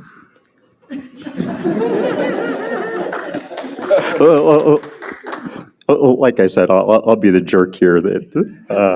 So you can file your complaints. There were a couple of people that will take complaints about me. So here's the sun. It's one. Then there are a lot of secondary ways that we get energy from the sun. We get infrared radiation from the full moon. We get air glow emission. We get things all the way down to zodiacal irradiance. Those are a fraction of a part per million of what the sun is putting in. Roll them all up, and that's 10 to the minus 4 of what the sun is putting in with all these secondary sources. And then there are non-solar origin sources, and those are actually the next most major effects. And those are heat flux from the Earth's interior, radioactive decay, and geothermal. Those are kind of down at the 10 to the minus 4 level again as well. So pretty much, like I said, all the energy we're getting is from the sun. But I also said that the sun isn't causing climate change. So we ought to be really glad that the sun is not causing climate change, because this is what's giving us all of our energy. So it's 4,000 times higher than everything else that we get energy-wise. So the sun, thankfully, is not causing climate change, because it sure wouldn't have to change much to really give us headaches in terms of what real climate could be if it were really active. So it's an 800-pound gorilla, but it's a very placid gorilla. The sun's energy. So it said it was 1,361 watts per square meter. That's at 1 astronomical unit, so roughly where the Earth is. 1,361 watts per square meter. Total output is 4 times 10 to the 23rd kilowatts. That doesn't mean anything to anybody in here because we can't imagine that much energy. We don't know what it is. So to put it in a little bit of perspective, 1 second of the sun's energy output would power the entire Earth, the entire world currently, for almost 1 million years. That gives us a little bit of an idea what it's like. A little bit of fun trivia while we're at it is that we're converting 600 billion kilograms of hydrogen, the stuff that kind of floats dirigibles here, into helium every second. And that hydrogen, the stuff that floats dirigibles here on the Earth, is 14 times the density of lead in the center of the sun. And the sun is so big that all of those 600 billion kilograms of hydrogen that are getting turned into helium every second in this core that's 14 times the density of lead takes long enough, because the sun is so big, takes 100,000 to 1 million years for it to travel not very far before it runs into something else and bounces and bounces and bounces and bounces and randomly, eventually, after 100,000 to 1 million years, works its way to the surface, at which point it takes another 8 minutes to make it to the Earth. So that's where we get our energy. These are the ways that the Earth can get energy from the sun. Electromagnetic radiation, 1,361 watts per square meter.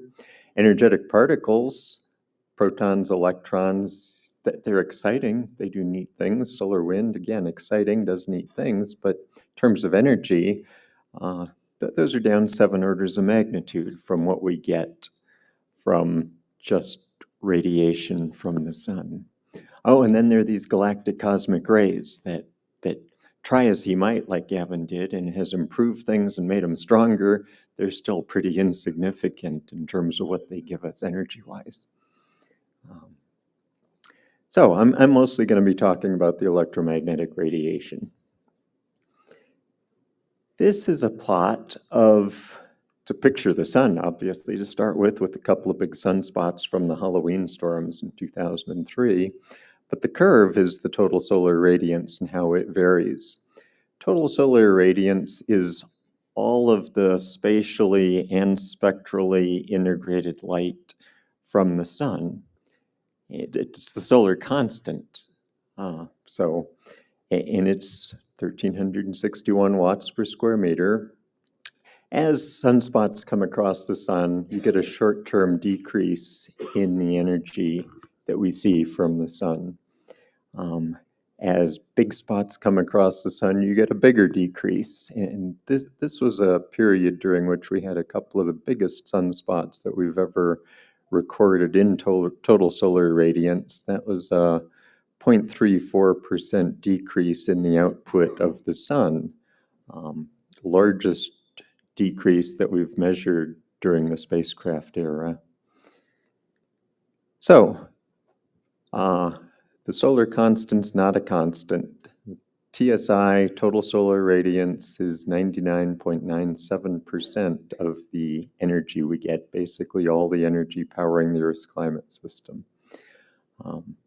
And the spectral breakdown of that determines where that energy goes in the Earth's atmosphere. And a lot of the shorter wavelengths get absorbed high up in the atmosphere, where they can heat up the stratosphere and the upper parts of the troposphere, cause differences in gradients that can affect climate circulation or atmospheric circulation. Pretty much with that energy, less than half of the energy coming in is actually absorbed by the surface. A third of it's reflected, and a quarter is absorbed in the atmosphere. How does the sun change?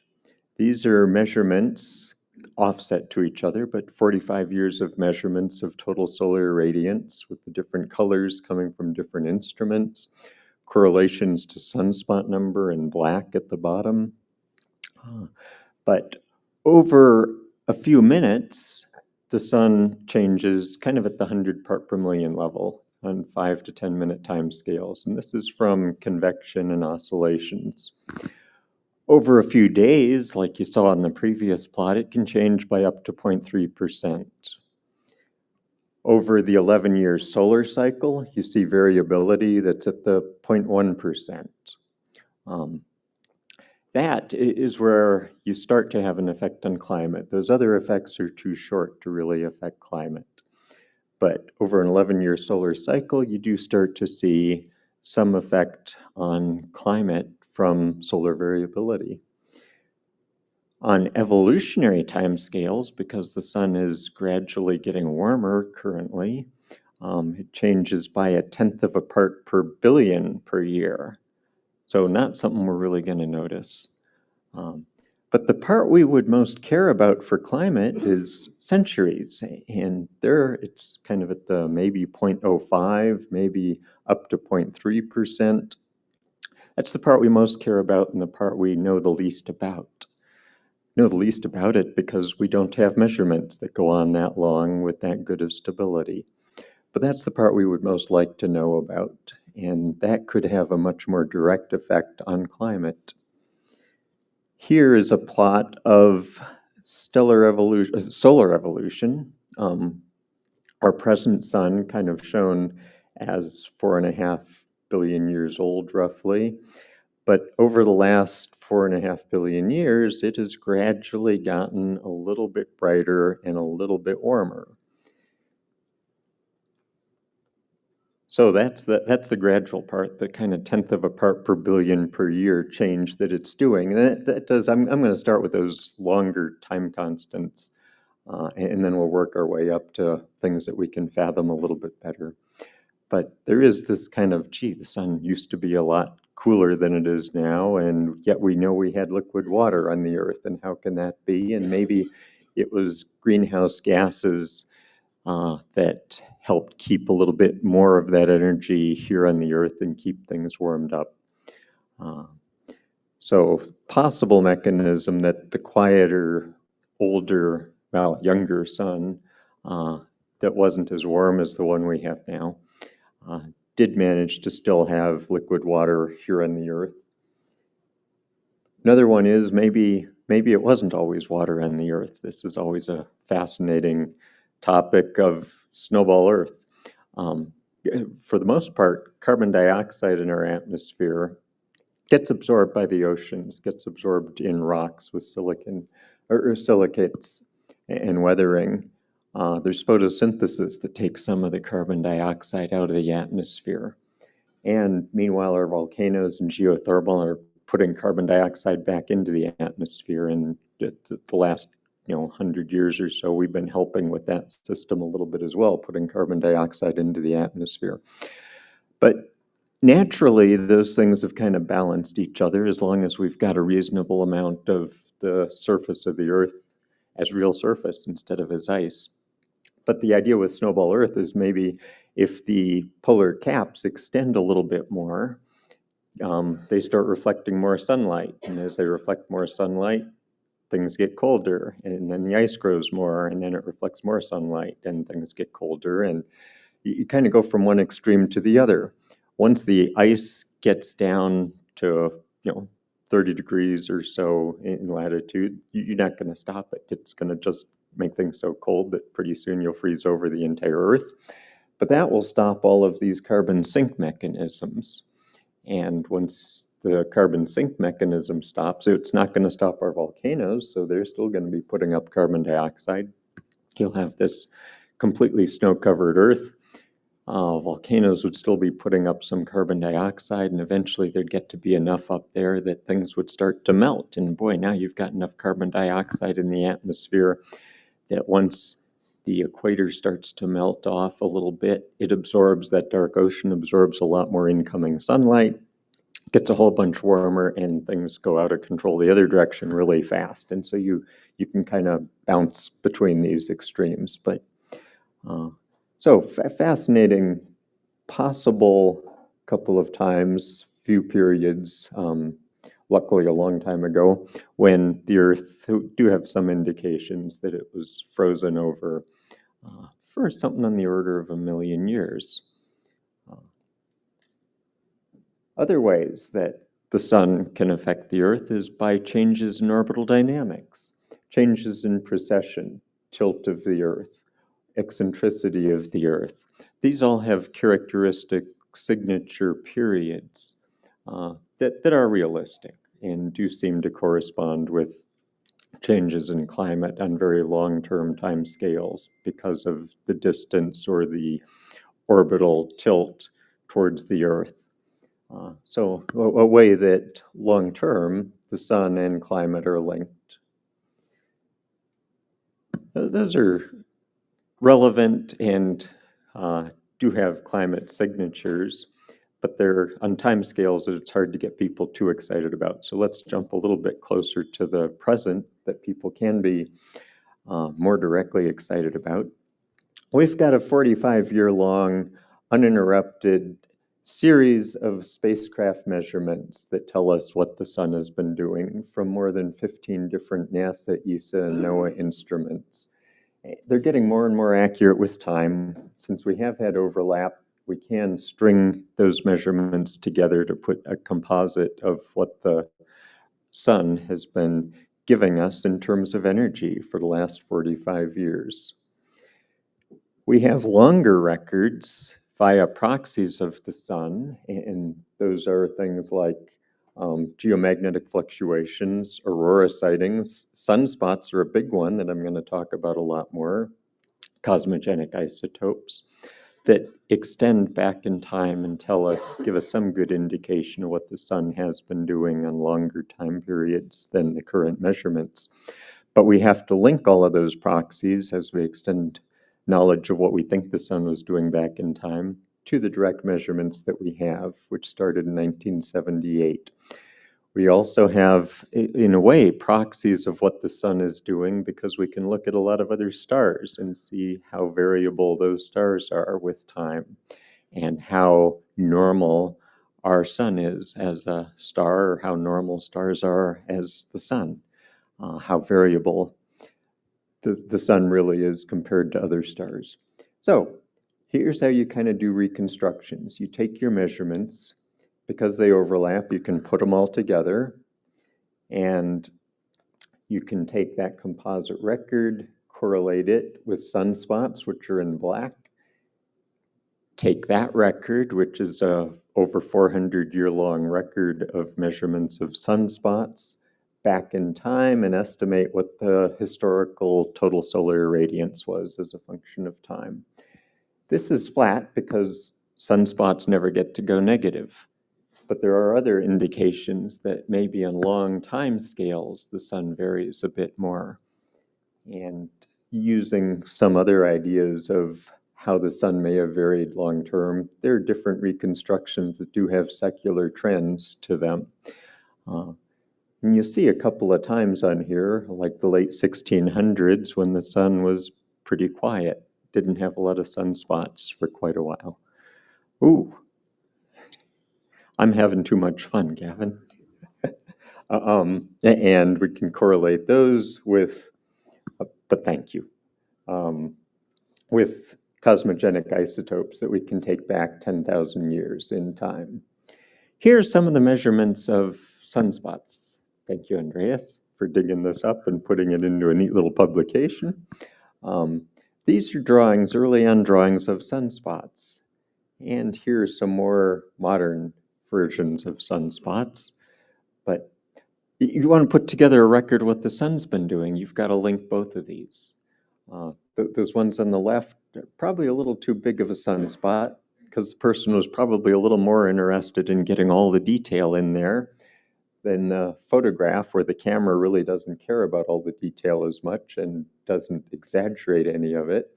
So it's hard to make a really good record, but this was a neat visual that Andreas and Jose put together of the sunspot record at the very top. And the next couple of panels showing where we really do have good measurements of sunspots. The period on the right, where we've got things colored in on the second panel, we really do have good measurements. But there were times, even during that Maunder minimum, the late 1600s, when people were looking at sunspots. It wasn't that there were no sunspots because no one was looking. People really were looking. So this gives a good indication of kind of the quality of the sunspot number as a function of time. Sunspots did get to be linked to climate. There were some interesting explanations of sunspots. People were looking at sunspots because they were looking for transits of inner planets as we were trying to find more inner planets. But one of the more creative ones was by William Herschel, who was a real brilliant physicist, but his explanation of sunspots didn't really exemplify his brilliance. They were openings in the sun's luminous surface, allowing a view of the underlying cooler surface of the sun that he thought was likely inhabited.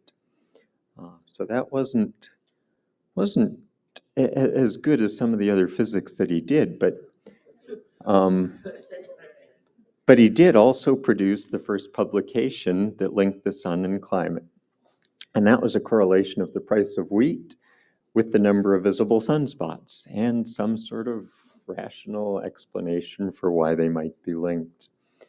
So sunspots were linked to climate.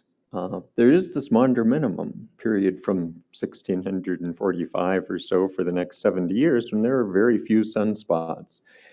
And if you study the sun, you know of this as the Maunder minimum. If you study climate, you know of it as the Little Ice Age, time when things were much cooler. And it was Jack Eddy who really pointed out with a nice seminal paper in 1976 that maybe the sun and climate were linked, using the Maunder minimum as a good example. He did put together this plot that showed cooler periods, colder periods were associated with lower times of solar activity. Times when we had more sunspot sightings, indicative of a brighter, more active sun, or a time when things were a little bit warmer. So this really got things going a little bit more with the sun, sunspots, lack of sunspots, and colder periods, little mini ice ages or little ice ages. And correlation-wise, that kind of matches up, except that actually the little ice age started long before the Maunder minimum did. So you can't really say that it's all the sun. There are good possibilities that it was volcanoes that were spewing up enough aerosols to be cooling things off long before the sun calmed down for a while. So maybe the sun had some good influence, but other things are probably very important as well there. That was a curious time. It really was cold. The Norse colonies in Greenland starved and vanished because things were getting colder with the Little Ice Age. Swedish army was able to march, as the picture shows here, across the Great Belt to Denmark and attack Copenhagen and establish a lot of what are the current country boundaries by using the effects of the colder period. Stradivarius violins were probably made from wood that came from this colder climate period. So a lot of neat effects that came from climate, at least, and the sun maybe being one of the influences. But it's these sunspots that tell us what the sun has been doing, and we've been looking for ways to try to learn more about sunspots, get better records of sunspots, because they are our only indication of what the sun has been doing for the last 400 years. No one's patient enough to wait around and watch the sun change the next 400 years. So we're going back in time and figuring out what it's done the last 400 years to get good long-term records that we can correlate with climate.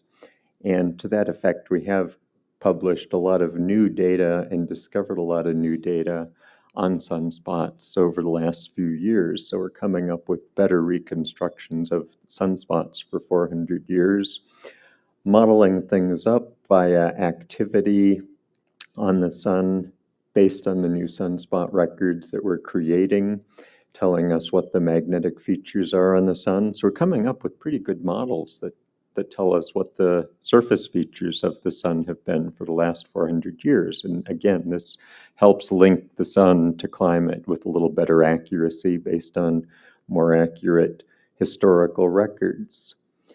We do then regress these variations in total irradiance with the observational, that is, we take the observational records we have, relate them over this observational period that I've highlighted with the brighter colors here to different proxies, sunspots being in blue, faculae, bright areas of magnetic activity on the sun being in orange. Those proxies go back in time, and then that regression over the observational period lets me trace the estimated TSI back in time. So that's kind of how you build up historical records of irradiance. And once you've done that, you can start to link temperatures, which are in the upper plot here in brown, with different components of those temperatures. This is work that Judith Lean and David Rind have done via regressions to things like El Nino, volcanoes, the sun in green with the 11-year solar cycle, and anthropogenic effects that are increasing in red at the bottom. But it's some regression of all of those different components that does a reasonable job in orange of fitting to the brown, the real temperatures in the upper plot, that do include all of these different effects, and the sun is one of them. It's not the dominant one for the more recent period, but it's still an effect of climate that we have to understand as we start to try to figure out what the changes are in climate and what's causing them. Those effects are not just global. They have regional effects around the globe. Thanks. And reasonable effects that agree pretty well with a lot of the models. I'm going to jump a little bit to, well, I'm going to skip a little bit of, so ultraviolet is not as energetic as the visible in the near infrared, but it's got a lot more of the relative variability that can affect, while the visible radiation comes down to the surface, it's the ultraviolet that can change ozone, can change temperature profiles, can change circulation in the atmosphere, which in turn can change jet streams and influence how much of the colder masses from up north are brought down. So even though the ultraviolet and the spectral solar irradiance has got less energy in it than the total solar irradiance, it can change the temperature profiles in the atmosphere that can change a lot of the circulation and have different effects. So there are, because of that, the simple bottoms up, which is kind of the total solar radiance heats the surface, and that's everything, or the top down, the ultraviolet heats things higher in the atmosphere, changes circulation, and can also affect how climate is changed. There are lesser drivers, galactic cosmic rays that Gavin talked about, solar wind, CMEs, solar flares. Climate, though, really depends on longer-term effects. Yeah, you always hear about these energetic solar flares. They're the largest solar explosive events in the solar system. They're big events. They're exciting events. They're squat compared to everything else that we're getting from the sun in terms of energy all the time. With the total irradiance monitor on source, we did manage to record in broadband light the first detectable flare in total solar irradiance. This was an X17 flare during the Halloween storm. It was at the time the third largest solar flare GOES had ever recorded. A week later, it got demoted to the fourth largest. But we did energetically, with this spike here, get to see in broadband light the energy from that flare and could tell how much energy it put out. And here it is. It's a 270 part per million increase in the total amount of energy we're getting from the sun all the time. It's squat in terms of energy. So flares are not causing climate change on the Earth. Here's what the sun was doing at the time. It was dropping. This was the 0.34% change that I showed you earlier. Can anyone show me on here where that flare occurred? You can't. It's right around here, so somewhere around here. Can blow it up a little bit, but in terms of energy, even over the 40 minutes of that fourth largest flare we've ever recorded, that was 80 parts per million of what the sun gave us during that 40-minute time period. So forget flares, forget CMEs in terms of climate. And the IPCC takes this even further and kind of says, forget the sun, but I'm not going to go that far. So observed warming is here. Total human influence is here. Boy, those match up beautifully, don't they? Well-mixed greenhouse gases are this much of that change. They're offset a little bit by other human drivers. The sun and volcanoes are right here. So the IPCC puts the sun down lower than we do. But I'm going to jump ahead a little bit. We'll skip over Earth energy balance and how you figure that out. And we'll skip over some of the ways that we can deal with climate change. We can mitigate it, we can adapt, or we can suffer. And we're actually going to do a little bit of all three of those. But I do want to get to cross-disciplinary stuff. So this is where, being cross-disciplinary at this Eddy Symposium, sun climate topic, this is broad. It involves space-based instruments, builders, data analysis. It involves people like Gavin, whom I've got to compliment because he's trying to kick me off the stage here. But he and his group are the people who really tie all of this together. But they've got to take inputs from all kinds of different groups. And this is really diverse. This is where we've got to have open science. We've got to understand ocean, land, permafrost, cryosphere. We've got to understand the oceans, the land, where the heat's going.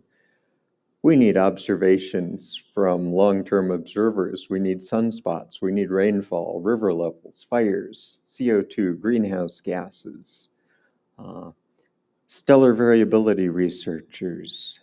All of this feeds into understanding the sun climate system. History buffs like good old Jack here, archaeologists, dendrochronologists, people who can tell us what the climate has been like for thousands of years. Society, we've got policymakers involved in this. It affects everybody on the earth. It involves the IPCC. The media is involved in it. We've got to tie together every bit of this. It's very cross-disciplinary, and that's why I say if it's not open, because you've got to tie all of this together, if it's not open, it's not science. We need to understand all of these different fields of science to be able to link sun and climate. And there, I'd better wrap things up. Thank you, Gavin. Thank you.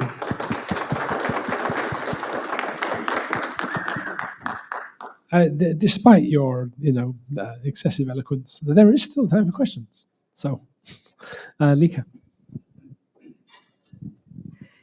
Yeah, I'm kind of wondering if there are other ways of formulating the question, right?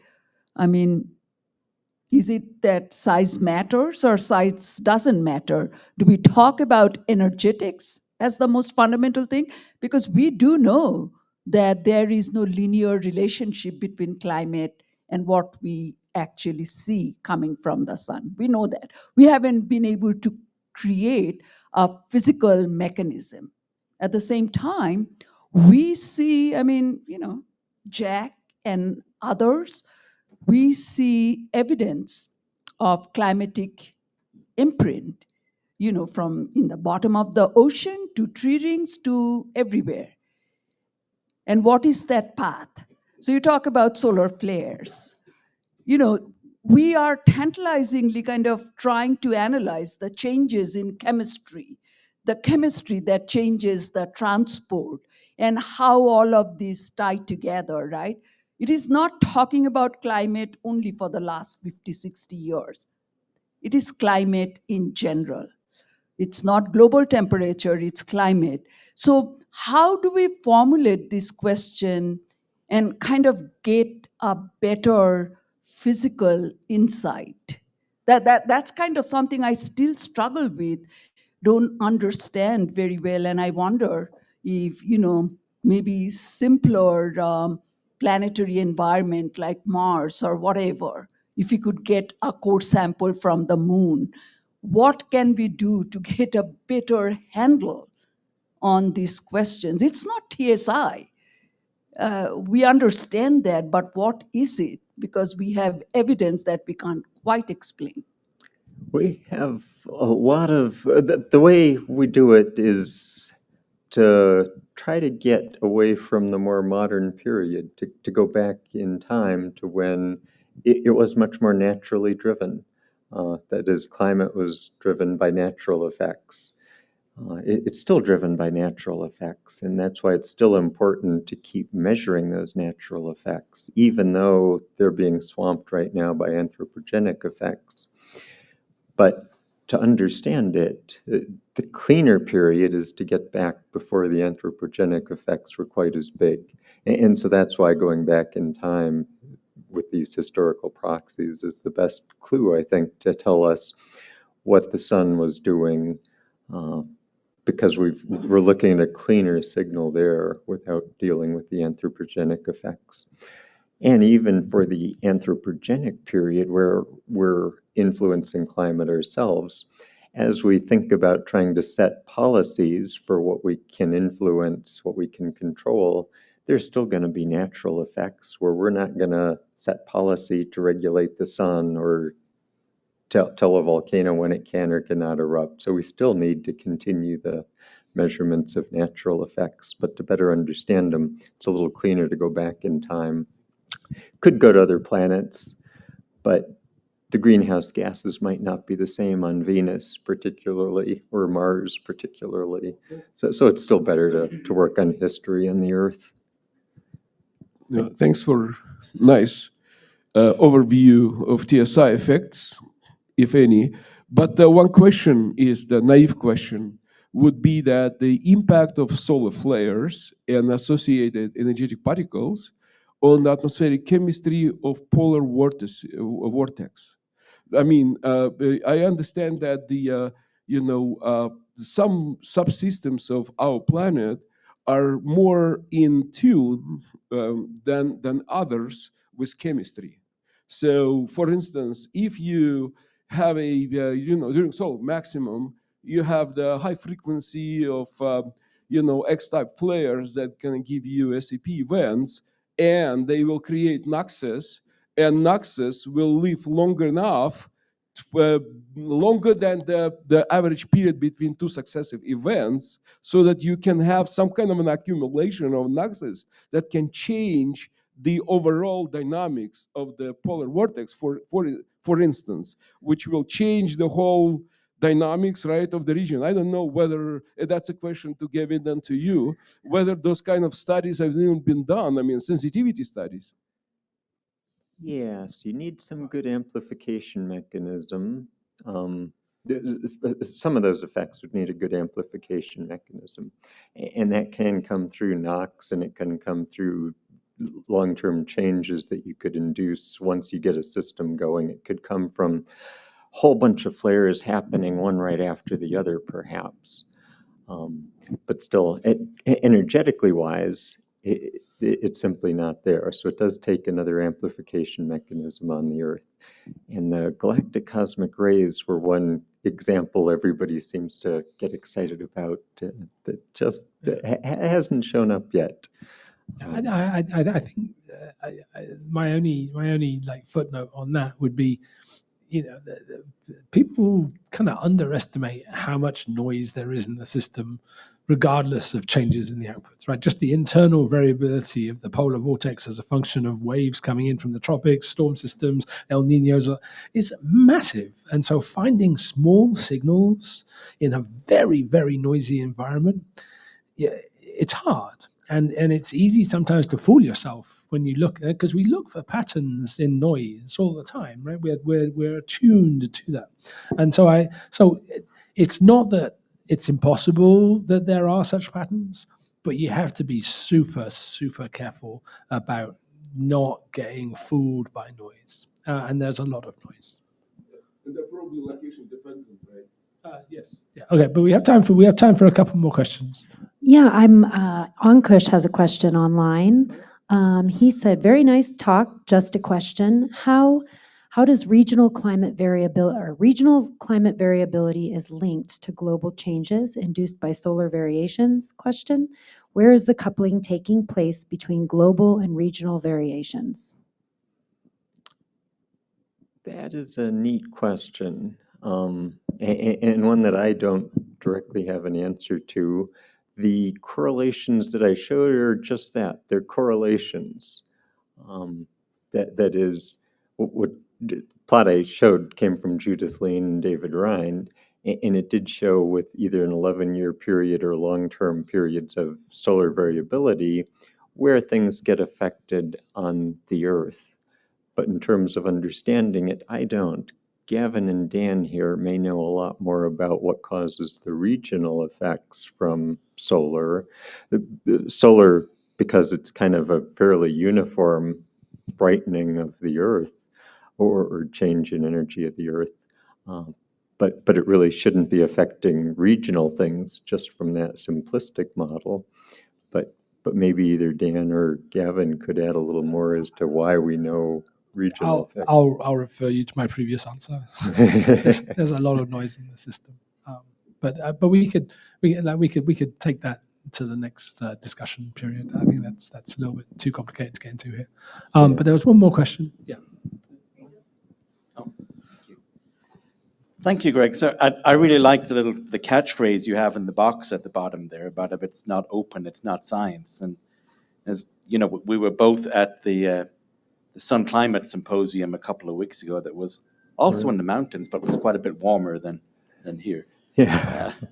But that was my first time at that particular meeting, and I was really struck by the cross-disciplinary nature of just the attendance at that meeting. You know, we had everything from earth scientists to solar physicists to astronomers there, and it was really, really great. And I think it's clear that if we don't have open science and open communication for these complex cross-disciplinary topics, you know, we never make any progress.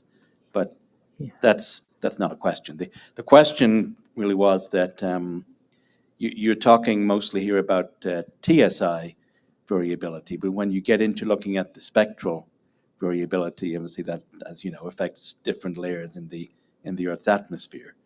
And I'm just wondering if you could comment on where we are in our understanding of what drives the spectral irradiance variability from the sun, and what the challenges are that we should be thinking about going forward in that area.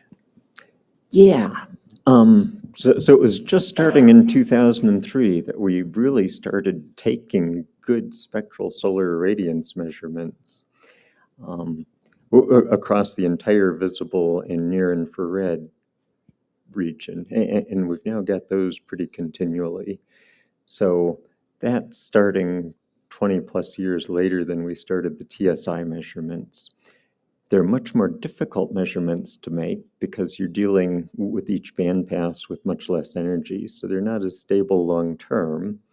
More recently, starting in 2018, we did get up a better spectral solar irradiance monitor that has better long-term stability. So the record there is much shorter than we have with TSI and less stable, but we're getting there. So I think that's where we're going to be going next, is trying to get good long-term spectral solar irradiance measurements from the visible. And we need to push a little bit further into the extreme ultraviolet too, because it's the ultraviolet that's getting absorbed higher up in the atmosphere and can cause some of the temperature gradients that we want to be able to measure.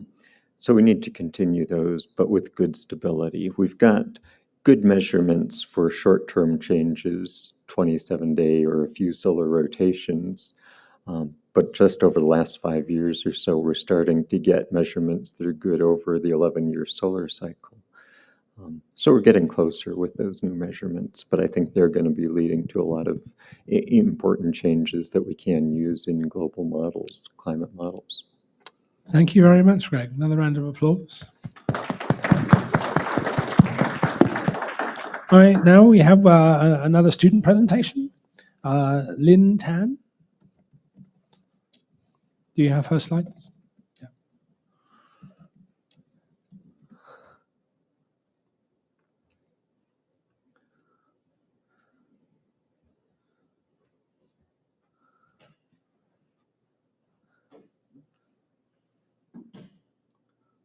It's coming. It's coming.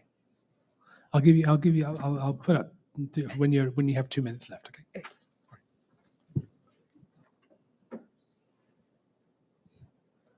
And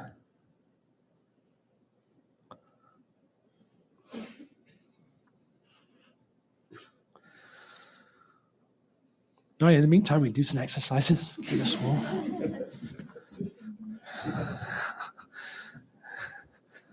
I mean, this is a hostile work environment right here.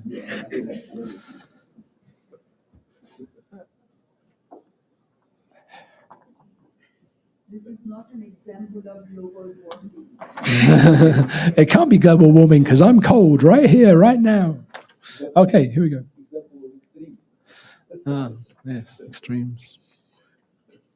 Okay, and so Lin Tan's going to talk about climate impacts of solar cycle and QBO from the poles to the mid-latitudes. So anybody that's interested in the tropics, you're out of luck. So, but in the meantime, take it away, Lin. Thank you very much. Good morning. Good morning. Today I'm going to talk about climate impacts of solar cycle and QBO, which is quasi-biennial oscillation from the polar area to the mid-latitude.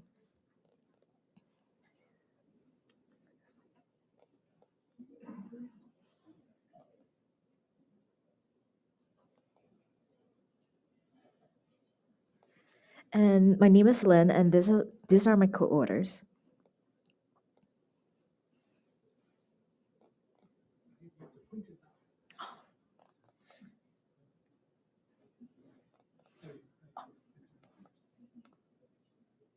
So a little bit of background from a project. Extratropical stratospheric interannual variability is compounded by the nonlinear effects of solar cycle, which I use as the abbreviation over here, and the QBO, which is the quasi-biennial oscillation. And the observed modulation by QBO and solar cycle to the winter pole includes the first modulation, which is the easterly QBO phase. There are more vortex breaking and stratospheric sudden warning, which is SSWs through the Holton-10 mechanism. And the second, which is the 11 years of solar maximum. The polar stratospheric changes are similar to those of EQBO, which is the easterly QBO. And the Holton-10 mechanism is likely also responsible for the solar cycle. So figure on the left, figure 1 shows the graphical summary of Holton and 10 results. So either easterly QBO or solar cycle, max solar cycle, or both of them, they lead to 4 Kelvin and 40 DU increase in polar temperature and ozone inside of the vortex. So as a follow-up study, we wanted to define the west QBO and solar cycle minimum as the coincident state and compare the temperature anomalies across the different combination of QBO and solar cycle phase.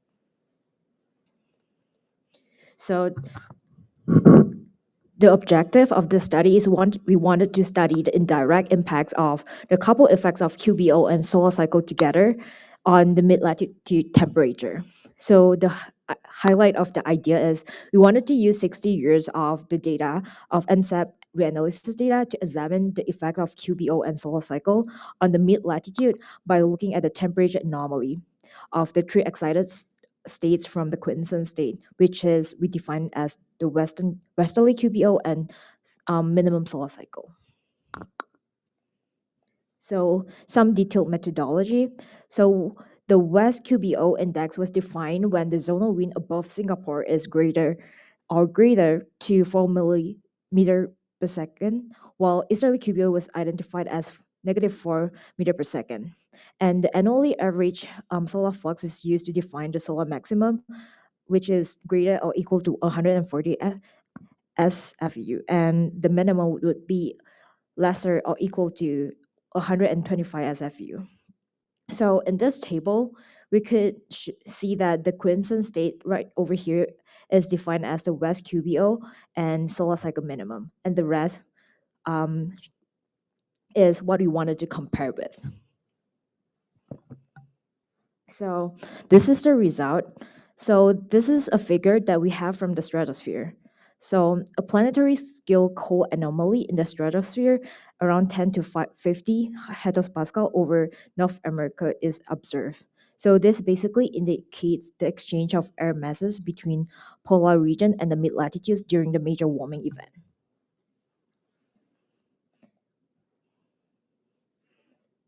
But what about the surface? So this is a figured surface temperature anomaly relative to the quiescent state. So the stratospheric cold anomaly extends downwards to the surface in the southern US, leading to a temperature decrease of 0.5 to 1 Kelvin relative to the quiescent state. So what we wanted to look at is what's the relationship between stratosphere itself to the surface. So to show a more clear downward propagation, we plotted a cross-section of the temperature difference over North America. And this is shown on the figure at the left. So the green box, it highlights the downward propagation over the southern US. So the conclusion is the solar cycle and the QBO may indirectly modulate regional mid-latitude weather through their impacts on polar dynamics. So the possible mechanisms that relate to the breaking of polar vortex at stratosphere and the transport of the cold air into the troposphere at the mid-latitude still require further examination.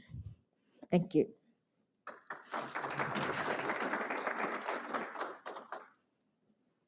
Thank you very much for getting us back on time. So now we have a Q&A session immediately after the next speaker. So we'll postpone that till then. The next speaker is Vijayalakshmi Prakash. Is that right? Like, please correct me if I got that totally wrong. Who's going to talk about solar active region magnetic parameters and the geo-effectiveness of halos coronal mass ejections. Thank you very much. Good morning to one and all present here. So my name is Vijayalakshmi Prakash. I'm a research scholar. My supervisor, Dr. Shanmugha Raju from Orlando College. My topic is solar active region magnetic parameters and geo-effectiveness of hollow CMEs. So this is my abstract. What is the aim of this work? So many of authors work in the relations between the ICME properties with the geomagnetic effect and the southward magnetic field. So here we wish to find out some relations. There is a relations between the solar active region magnetic properties with geomagnetic storm index and southward magnetic field. So this is the basic structure of the sun. So they have the two inner layers. One is the inner layers, another one is the outer layers. The inner layers separated into three. One is a core and radiative zone and convection zone. The outer layers, the photosphere, chromosphere, and corona. These are all the basic properties of the sun. The sun rotating like a celestial body. It's having a differential rotation. It's not a solid body like a Earth. So the next, this is the sunspot. The sunspot or the temporary dark spot on the surface of the sun. Sunspot actively about every 11 years, it's called the solar cycle. So maximum number of sunspot is produced in the solar maximum. The minimum number of the sunspot produced in the solar minimum. The size of the sunspots vary from 1,500 kilometers to 15,000 kilometers. In our Earth, the diameter is 12,742 kilometers. So just imagine how the big sunspot produced on the surface of the sun. So here, the bottom of the panel is solar cycle. We are in the solar cycle 25. So this is the magnetic classifications of the sunspot. One is a Halley classification. So the Halley classifications is described magnetic complicity of the active regions. It's namely alpha, beta, gamma. In the combination of alpha, beta, gamma. So basically alpha, in the combination of alpha, beta, delta, it's a more complex magnetic field having. This is the magnetic classification. These classifications described the complicity of sunspot group.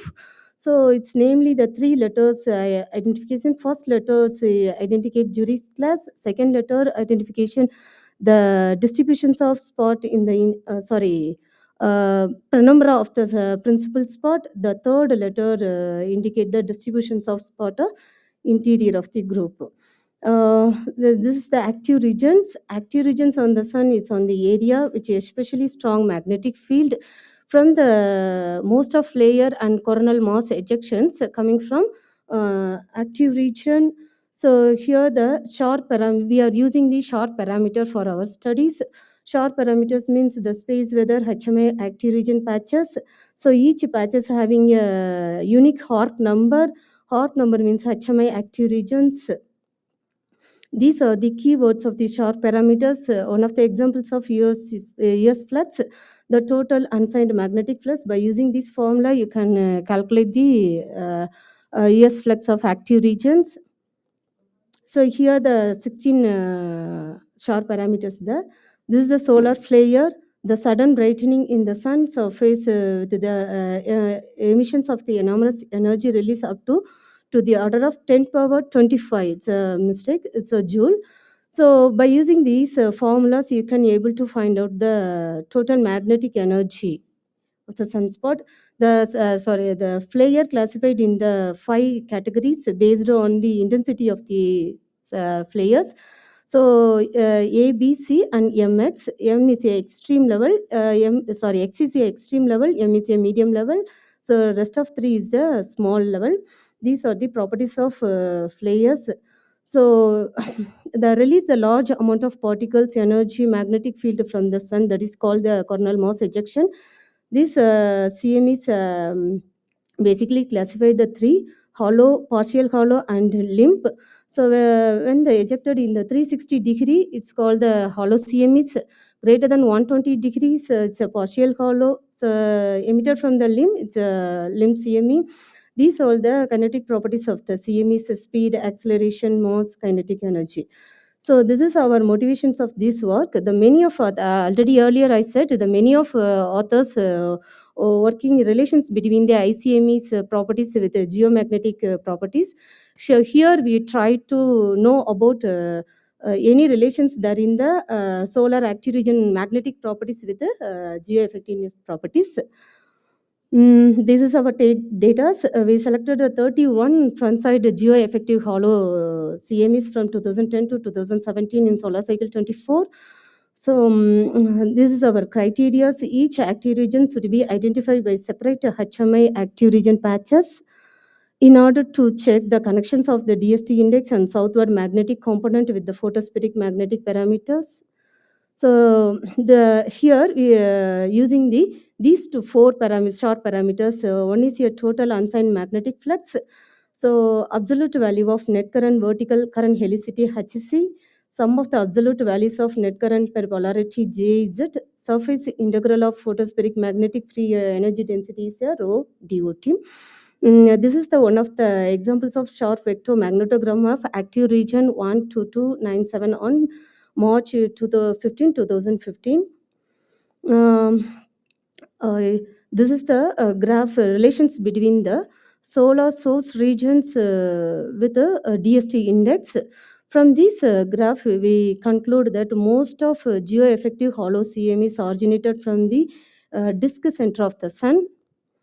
This is our methodology. By using this methodology, we are calculating the correlations between the two datas. So this is the correlations between the active region magnetic parameters with the DST and BS values. Here the first panel and fourth panels, it's not getting any relations between the active region magnetic properties with the DST and BS also. And the panel B and C getting some relations between the, okay. So this is the empirical relations between the DST index and US flux. We are blue dot, it's our data circle. So the too much of deviations is there because of criteria selections, me and Chetak et al. 2013. So this is the correlations plot between the space speed of CMEs with the solar active region parameters. It's looking at getting a moderate correlations between the parameters. So these photos earlier said, many of authors done this part, so I skip it. So this is our conclusions. The most of layers and associated geomagnetic hollow CMEs were produced by the complex sunspot groups like beta gamma delta, beta gamma and beta delta halide type and mechanistic classifications. The most of geomagnetic hollow CMEs originated from the disk center towards the west of the sun. So the third point is first two actually weak correlations we are got, its DST index and BS component with the total unsigned magnetic flux. The rest of got the moderate correlations. This result of the studies indicate the possible statistical relations between the magnetic parameters of the source active regions and the geo effectiveness of hollow CMEs. Thank you for your giving a great opportunity for our presentation of our work. Any suggestions, kind please. Thank you very much. We have about 10 minutes for questions for Vijayalakshmi and for Lin as well. So if there are any questions, come up. Because if there is a question, I'm not going to run over there. No, you have to, take the stage. I have a question for you, actually for both of you. So in both cases, right, you're looking at quite noisy data, right? And we're looking at things where, we're trying to pull out, correlations and things like that. How are you tackling the uncertainty in those correlations, right? Because obviously, what's your kind of null statistical model that you would then say, okay, well, this is an important difference, or this is a significant change in temperature, or so how are you dealing with those kind of uncertainty questions, or how are you planning on doing so? Sorry, I don't know. So once I referred, I'll be. Sorry, I don't know. that's okay. It's anything. Lin, do you want to? Because just data that I'm looking at, I look at temperature data. So because we're looking at extreme weather. Right. So I don't have an answer for that because we have to deal with like the outliers of the data set. Right. So I don't really know if there's like the standard way to deal with like the outliers to look at. One way to do it is to just pick times randomly that aren't actually associated with outliers and see what the largest correlations that you would get, what the distribution is, and then see for the places that you see correlations in the real data, whether they exceed the maximum amount of correlation you would have just got from random chance. Yeah. Okay. That would be a good way to do it. Anyway, thank you. Any other question? Dan. Actually, I have a follow-up suggestion. I know that look like you're analyzing NCEP data, right? Which is 60 years. And just as Gavin pointed out, when you start subdividing that into east and west and high and low solar cycle, you start getting into a low, your N can be quite small, and so it's hard to come up with some statistically significant result. I'm wondering if you thought about digging into the CCMI archive. These are chemistry climate models that have been run for the last 60 years or so, and there's several models. A lot of them have result stratospheres and might be a good additional way of testing these sort of effects that you're looking for in the climate rents. I think they're all available on the web to download. And so maybe digging into that archive and seeing if there's some robust signals coming out of that might be a way to get overcome this small N problem you might have. Yeah. Okay, thank you so much. Thank you for the suggestion. One last question before lunch. Anyone? Yes.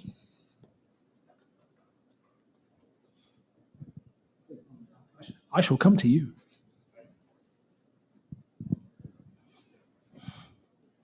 I just wanted to ask, you were working on quasi-biennial oscillations, and you mentioned a correlation with sudden stratospheric warming.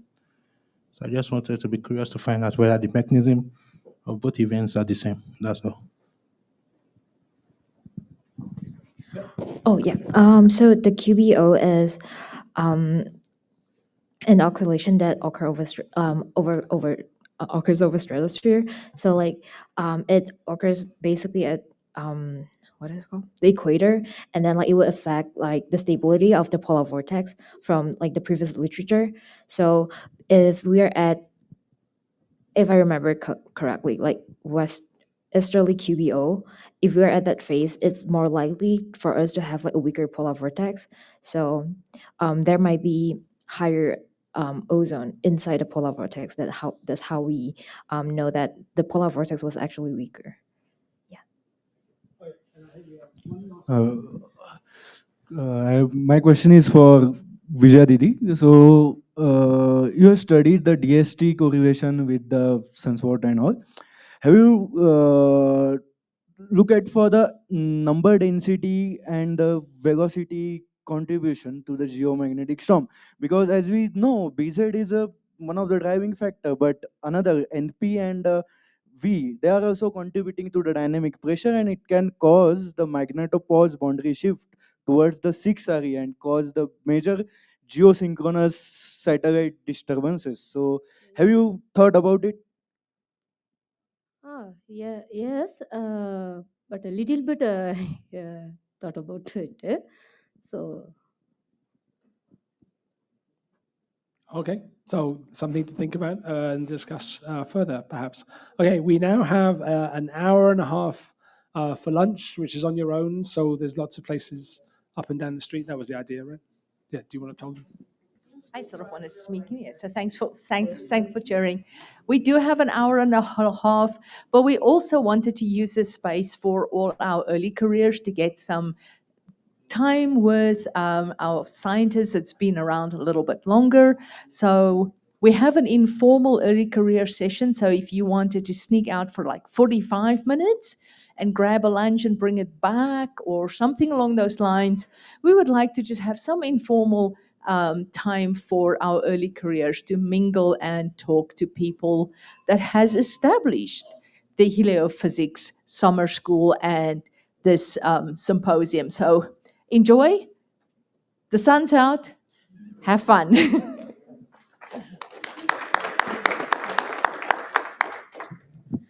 By the way, there's also a restaurant here in the hotel if you'd like to eat there, and some extra bagels, as Greg points out over there. Am I sharing a bit after lunch as well?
So I run into this issue. Now I am providing the whole infrastructure.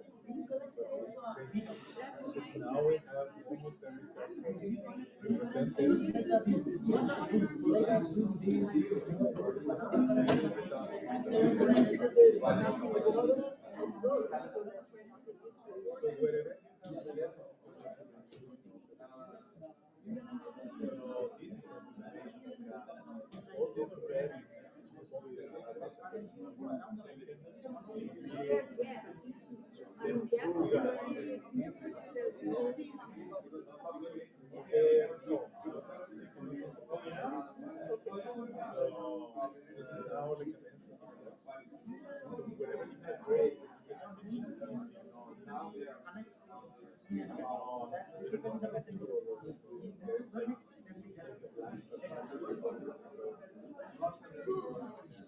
This is a long job. That's what I'm asking your question. this is where the magnet was.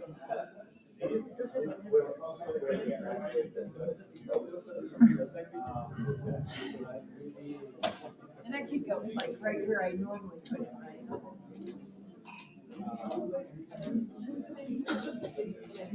Do you think this is good? Okay. Because I was just like, Hannah's beautiful and these pictures are horrible. What the hell are you doing? I'm like, oh, maybe she'll go up to the podium. No, that's fine. Yeah. See if they're better. Otherwise, we will retake them. Okay, No problem at all. Great, thank you.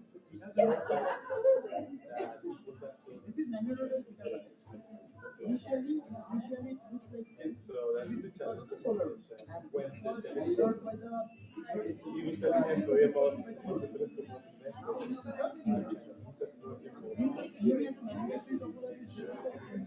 projected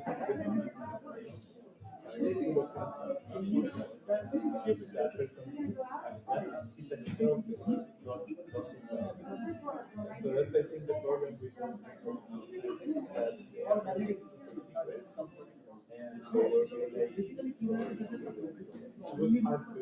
and they didn't have the numbers that we would need for about Hosea is actually not looking for this numbers, but for the butterfly there there's no way around.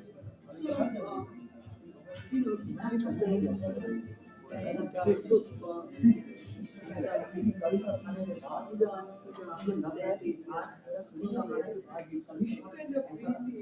He's actually has done all of it. And one of the things that he copied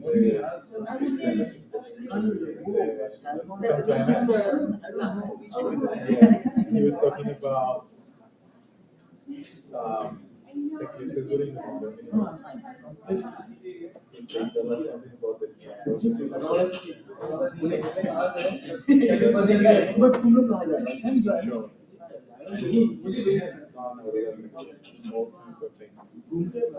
where this stops recording. There, the slides are around. So are you doing something different? I don't think the bullet can figure it out, find the bullet super. I'm afraid probably outside this one. Yeah, I was thinking we had See, yeah, exactly. no, I think this is for I am beginning to feel cold settling. I got very cold actually. But you were also in the possibility. Yeah.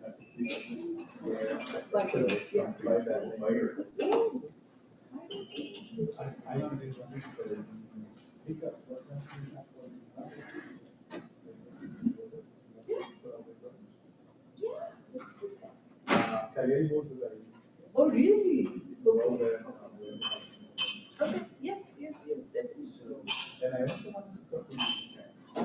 Now that the winter is coming, and things can get really sketchy out there. I personally prefer to stay with us. When storm comes. So. That way you're no risk of like being stuck there with other people. So, do you know that, he's not very far from it. Did you know that? No, I didn't. So people that are living in Iraq, they travel for about 16, 17 hours in the, that the road was closed. Oh.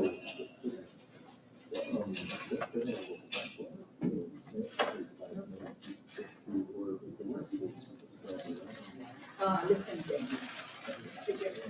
Well, in the switch.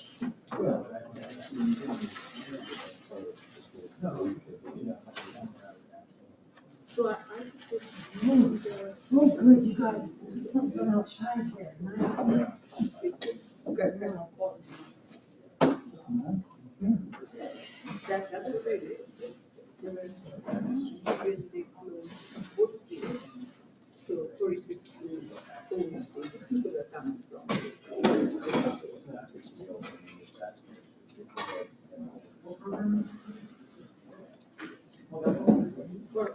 For the ones who are veterans, right, who will be there for a while. Yes, exactly. Kind of. 10 minutes is all. No, I mean, it's not the time. Oh, yes, please, thank you. So are you going to just go to the club here?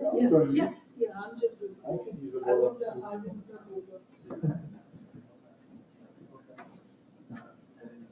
Thank you. It's amazing. Amazing, isn't it? Yeah. That is really neat. It's super.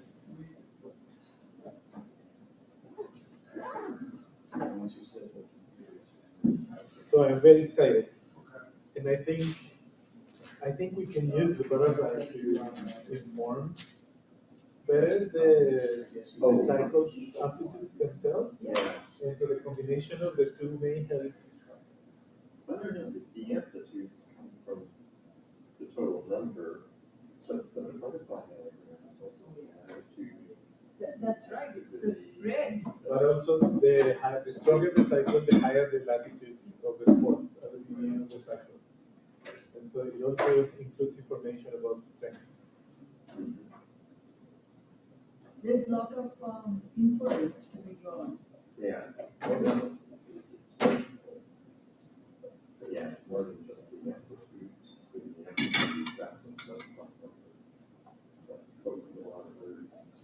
Yeah. We can simulate it. Yeah. Right? Yeah. Now that we have the full realization of the means. That's actually really that. So I cannot know the course. Is that she?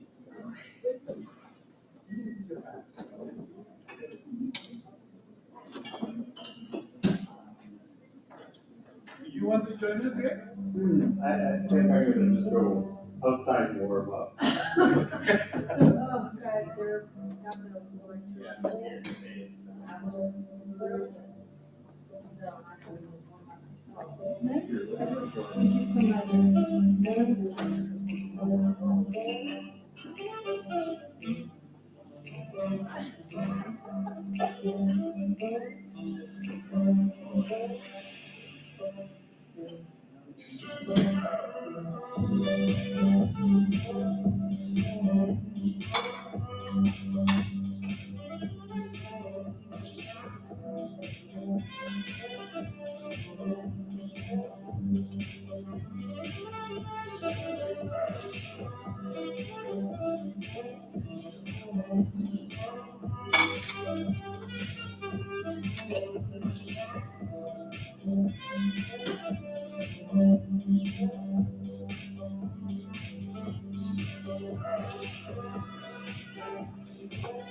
You can tell by the way she was not just my girl.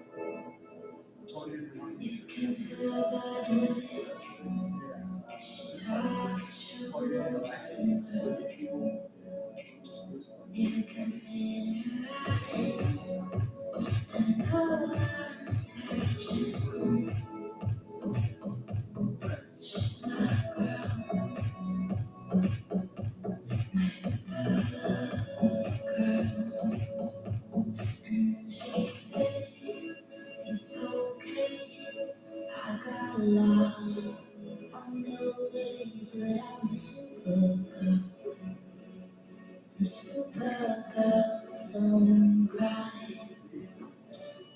And then she said, it's alright, I got lonely last night, but I'm a super girl.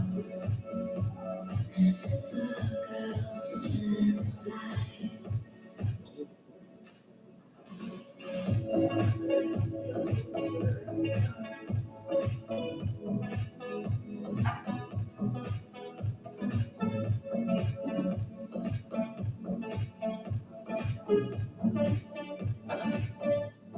And then she said, and nothing can go wrong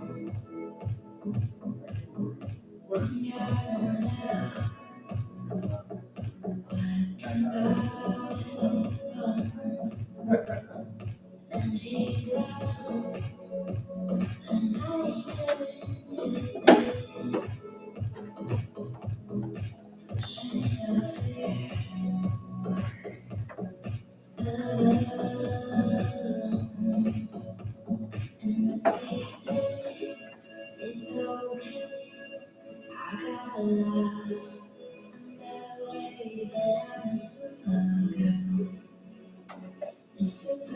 girls don't cry. And she said, it's alright, I got home last night, but I'm a super girl. And super girls just lie, but I'm a super girl. Super girl. She's so sweet, she's very sweet, she's so sweet, she's very sweet, yes, she's a super girl. You got a shorter cable, like you said something about that.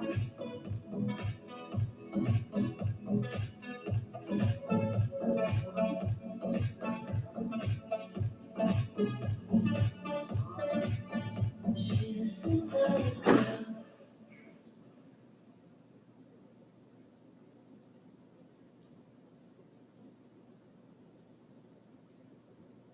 Oh, life is bigger. It's bigger than you. You are not me. The lengths that I'll go to, the distance in your eyes. Oh no, I've said too much. I say that's me in the corner.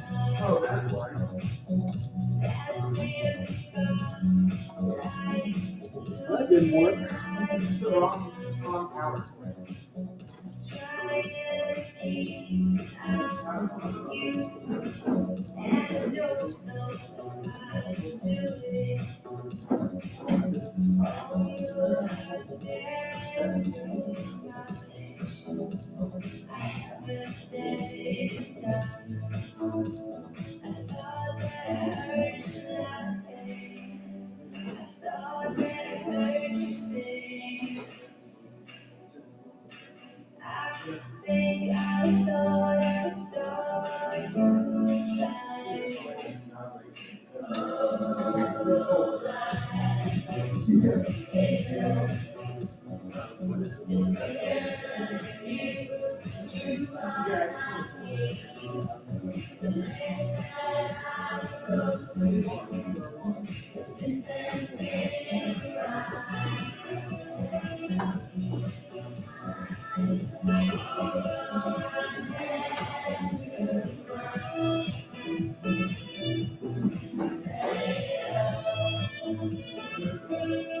Consider this, consider this, in the century.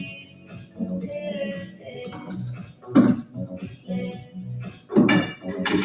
into my knees, then why all these fantasies come really around now? I've said too much.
This time of darkness is set to run.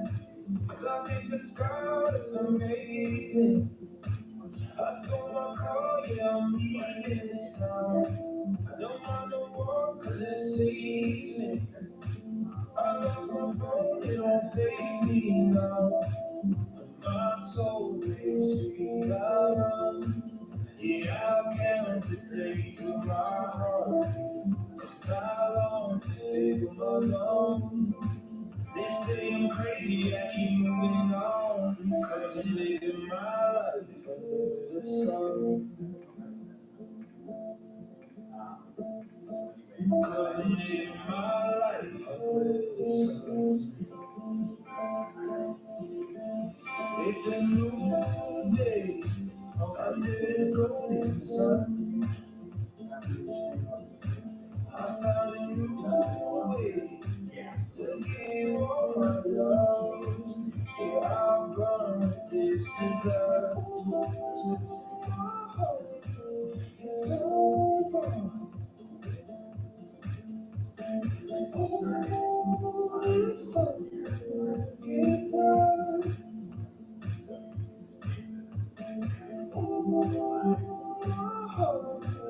It's over. 'Cause I think the sky is amazing. I saw my car, yeah, I'm leaving this town.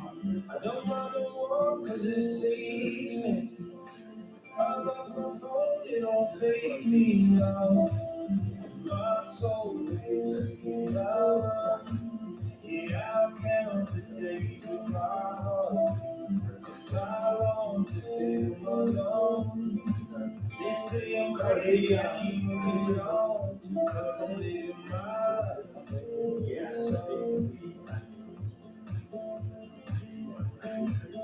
'Cause I'm living my life. So.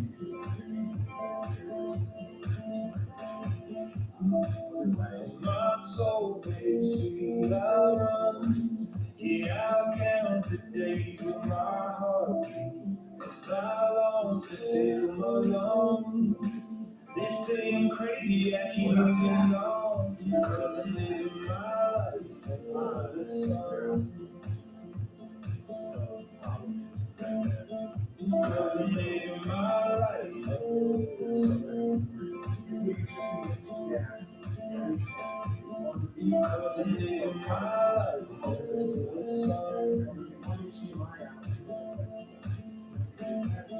'Cause I'm living my life under the sun.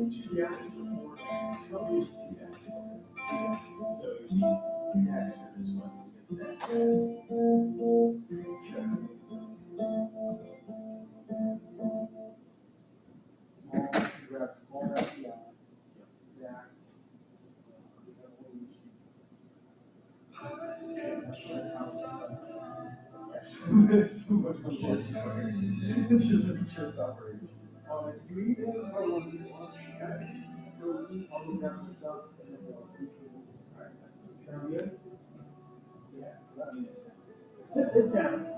It makes noise. Yeah. Oh, hey, look, I have the key. That is good. Yeah.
forgive every fire, to get back to what we made. So give us the patience we need to make it through. Just hang on and you'll see, I'll show it all to you. 'Cause anything worth having is worth fighting for. Every day we're stronger than before. And the world keeps spinning on, and I'll stay close to show you what fighting for.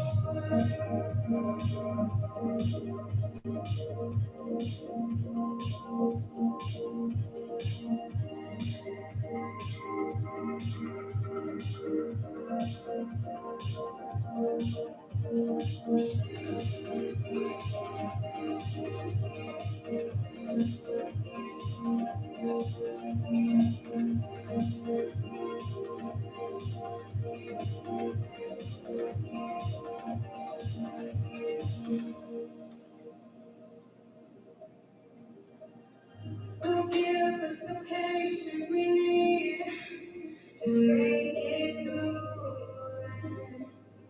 Just hang on and you'll see, I'll show it all to you. 'Cause anything worth having is worth fighting for. Every day we're stronger than before. And the world keeps spinning on, and I'll stay close and show you what fighting for. Anything worth having is worth fighting for.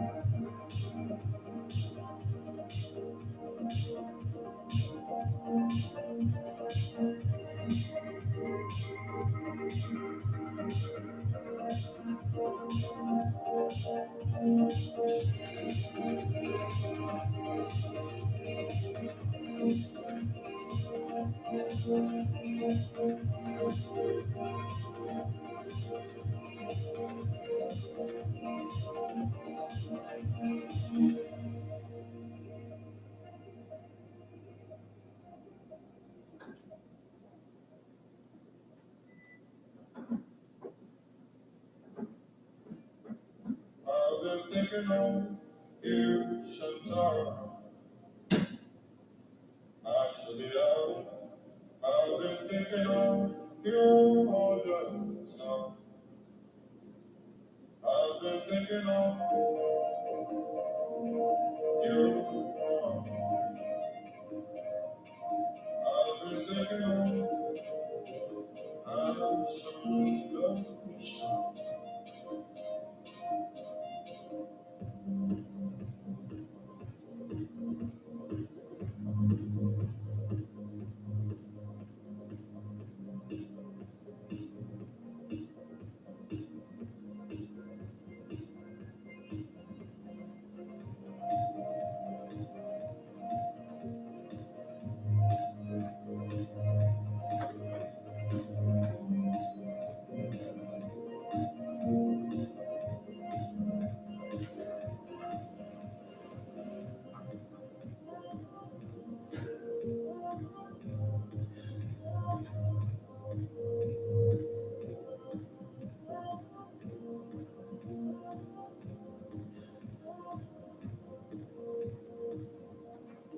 I've been thinking on you, Chantal.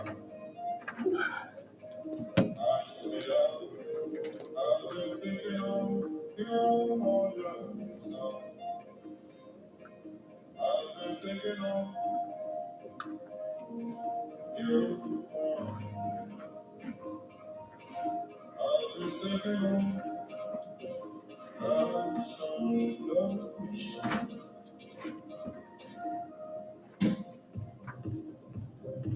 Hey, how you doing?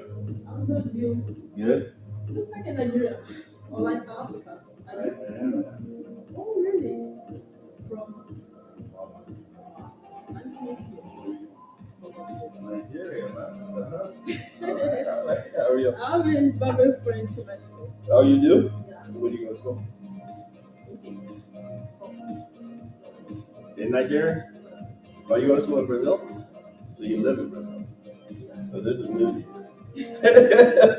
She's like, yeah, it is. It is. It's new. It's crazy. I've been here for a long time, so it's just home now. It's normal. Oh, you want to move here? Really? When? After my PhD, I'm hoping to get an opportunity. Oh, really? Like how long? How much more do you have? I have a few months. Oh, really? Nice, nice. Well, congratulations. That's awesome. Thank you. So what are you thinking about the U.S.? You don't like Brazil? No, really? Where in Brazil? So I visit those countries. Okay. On that South Africa. So do you speak Portuguese? More or less. Yeah, that's one of the languages. Yeah. Oh, really? Language barrier. Yeah. So I used to play basketball, and I went from Zimbabwe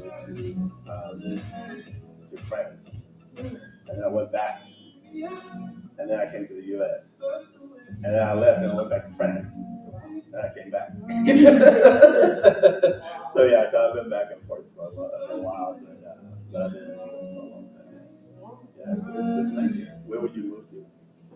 If you moved to the U.S., where would you move? I have it there in Boulder. Boulder? Yeah, Colorado is beautiful. Yeah. Very good. Yeah. So I visit sometimes in the. So you only hear the crazy thing. A lot of Africans, especially in Zimbabwe. But I'm just gonna say in general, a lot of Africans live in Texas because it's hot, right? Or in Atlanta, Georgia, because it's nice and hot. But a lot of them live in Washington D.C. I don't like the.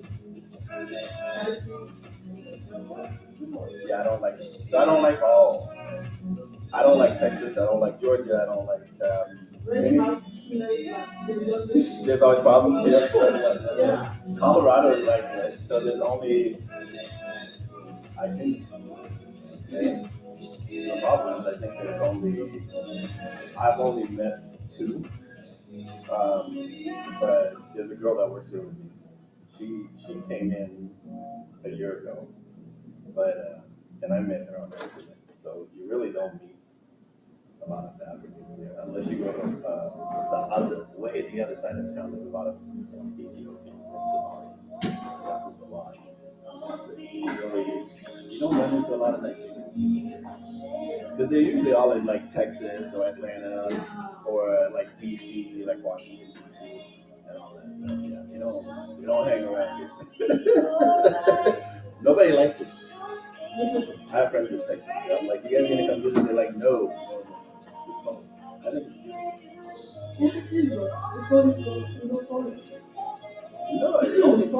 I'm already having talking voice. Oh, really? And I have presentation today. You stand right there. You stand in the heater. Yeah, I was going to check this. The points are the red, I think goes back. Yeah, and the green plays. Green. Yep, you can play with that. My phone. Yep. Okay. You have to do a presentation on what? What? What are you this doing? This is my first international presentation actually. What is it for? Like, what are you presenting? Yeah, What's I'm presenting on low latitude ionosphere. You guys are too smart. Low latitude ionosphere. Okay. Yeah, nice. I applied a methodology to improve a model, climatological model, like drive the model. Interesting. Oh, wow, that's awesome. So, what's your work going to be? Are you going to teach, or are you going to? What are you going to do? I prefer to work in the research institute. I also want to be a researcher. But you want to do it here? Is there a lot of research here in Colorado? I really don't think so. But still, for postdoc, I could start with teaching. Yeah. Sure. Okay. Yeah, it's a nice place to live. So the funny thing about the snow, normally, like now, you see how the sun is out? We have the most in the U.S. We have the most days of sunshine in the U.S. Really? 300 days of sunshine. Wow. So normally what will happen is it snows, the sun comes out, and all the snow is gone. But if you go west to the mountains, like closer to the bigger mountains, then it's like crazy. The snow is crazy. So, and everybody goes skiing and all that stuff. I don't really like to ski. Are you guys on break? Yeah, at the moment. Is it lunch break? Did you go to lunch already? I'm not going. I'm not hungry like you. Well, you guys had breakfast twice. Yeah, You had breakfast twice. yeah. I'm so very. Very full. Okay. All Well, right. this is one of the people who got the Yeah. Okay. That's awesome.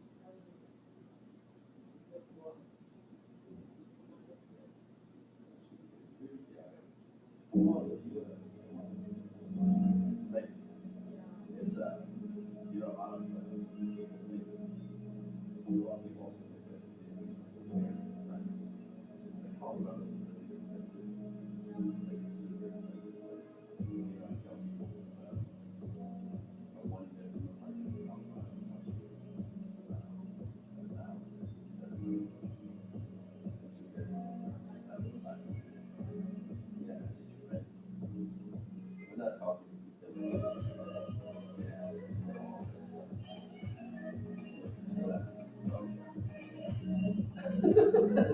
So you actually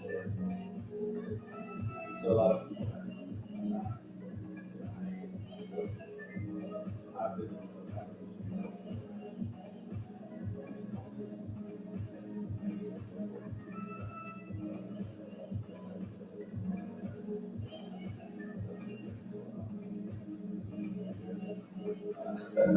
so you know I've been doing it a while and either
city and Ohio, Texas, Georgia, those are cheap places. I imagine. But in Colorado,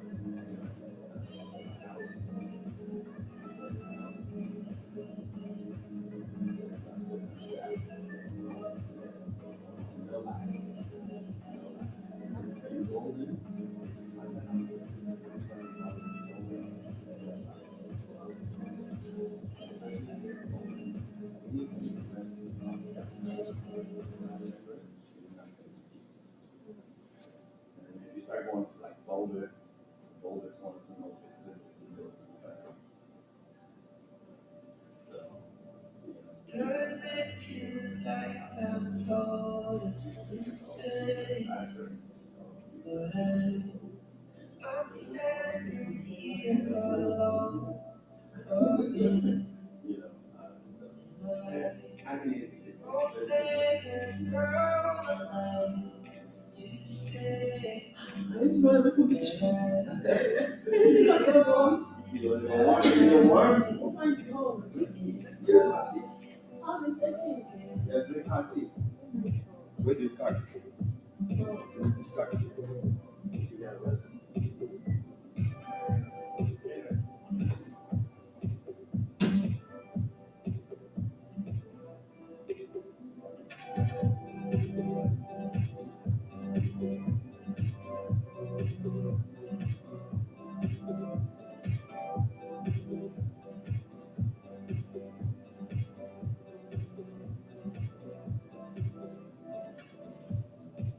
my body's here, but my mind's away.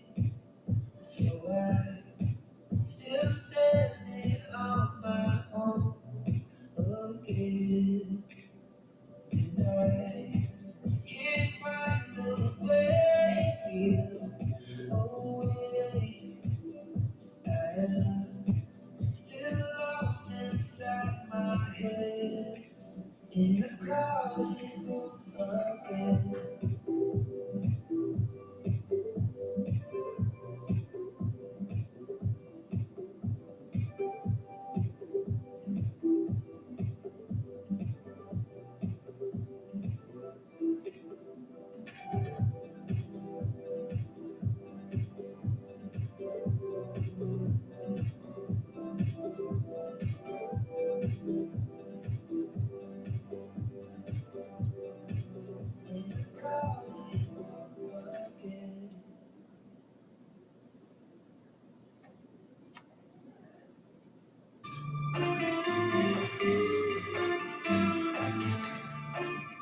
Moving space with minimum waste and maximum joy. City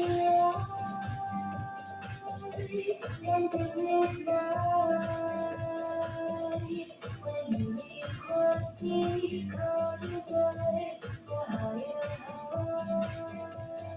heights. No place for beginners with sensitive hearts. When sentiment is left to chance. No place to be ending, but somewhere to start.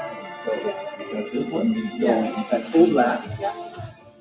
I've got put this one in here. Yeah. I have full blast. Whatever's going on there. I have this one going, and I have this one. Someone turn it up. Someone turn it up.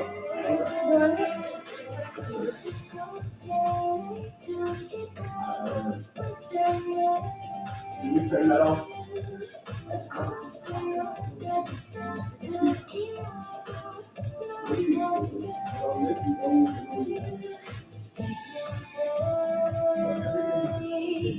Each closing case, we shadow box and double cross. Get me back chase. A license to love, insurance to hold. Not let me change into gold. His eyes are like angels, but his heart is cold. And it's a case, cause it's smooth operator.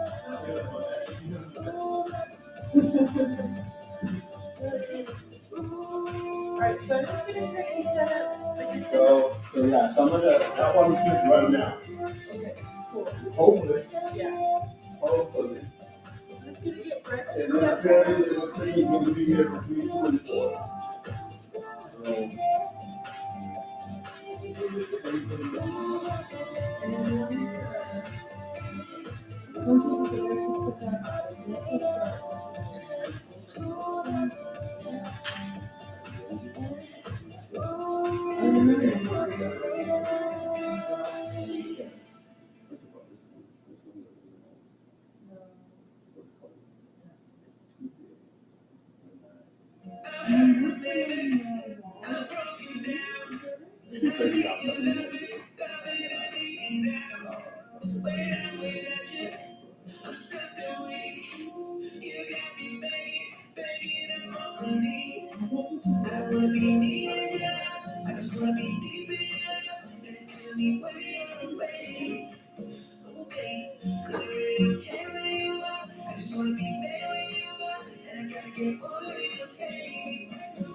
Sorry, that was a little.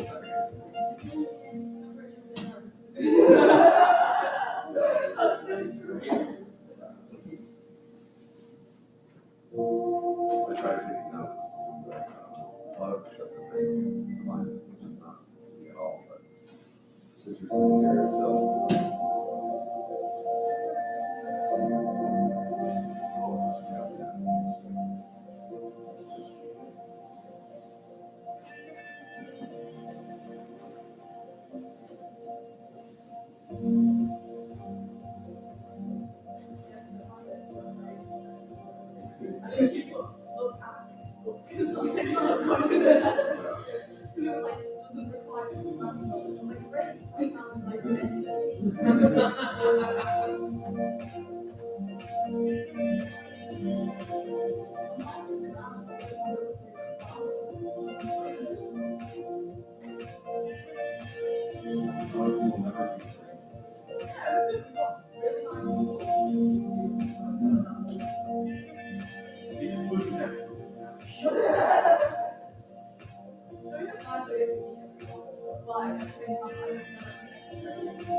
Yeah, even so, like us, got here too. But that's right. We're the ones fighting, so I was kind of mentioning. Literally, but. I'll be here for a while. What is it? I'll be here at the side.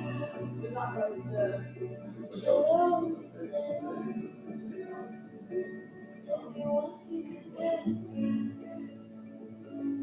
Where you can stay. Here at the side.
I'll be at the side.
don't think I could just be. There's just a massive problem. You don't think I could just be a man. There's no way, not traditional. What I can think you want to do. What if this can go? Hey, could be here. But I don't think I could just be. There's just a massive problem. Yeah, don't think I could just be a man.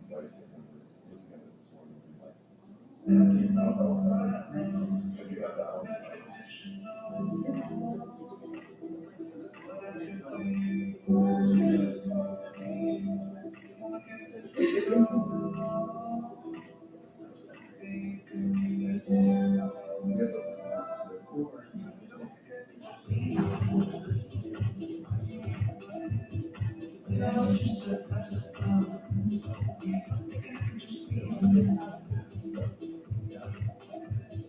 There's no way, not traditional. What I can think want to do. My cousin girl. Hey, could be here.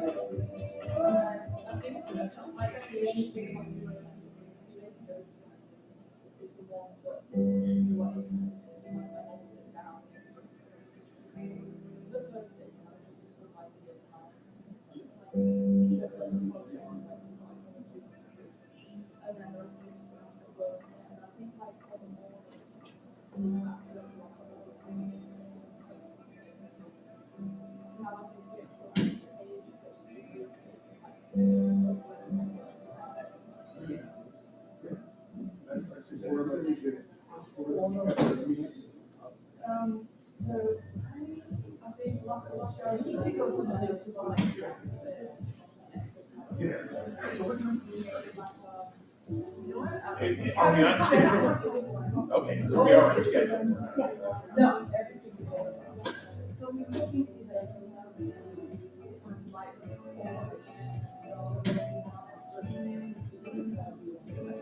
I'm at the wrong end of that. When I was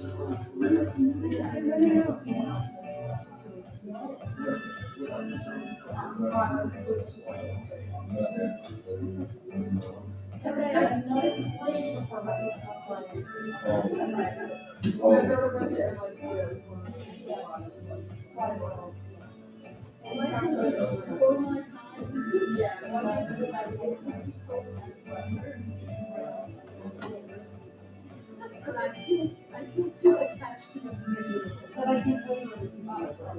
Now I'm still attached to them. That's when you're ready.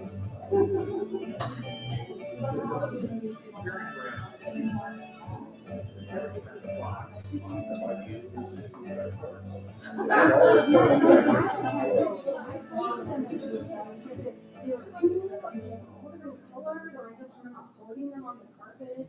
No, my darling kid.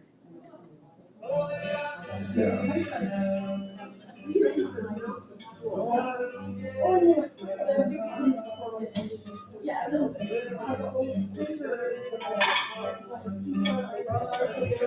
And so, yeah, hey, I had not.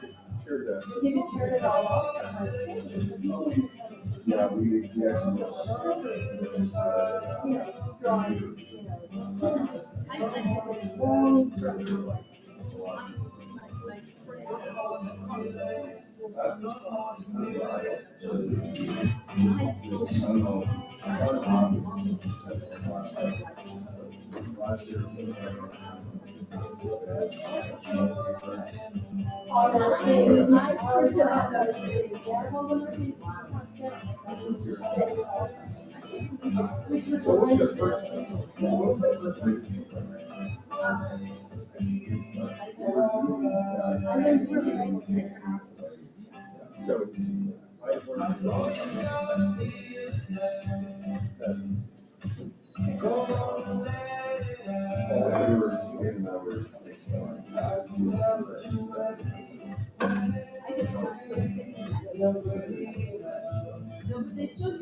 So do you want me to find another one? Like if you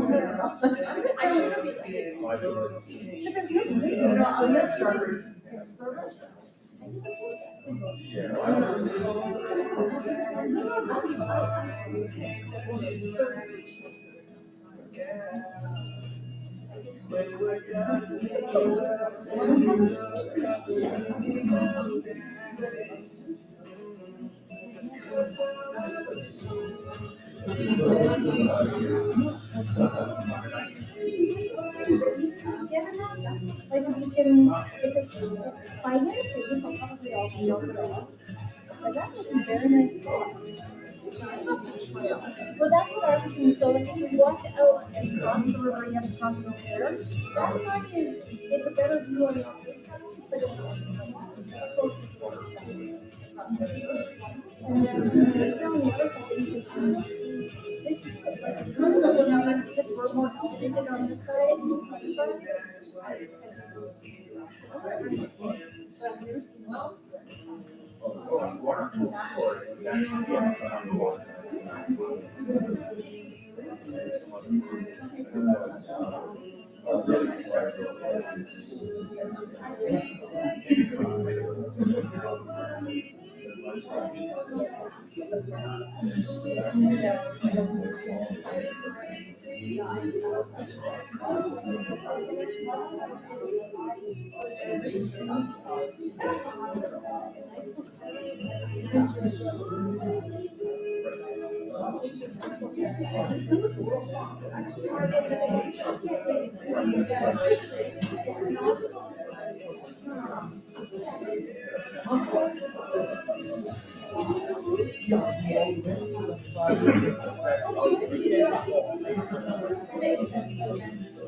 Oh, there you are. That explains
Sorry, so last, sorry.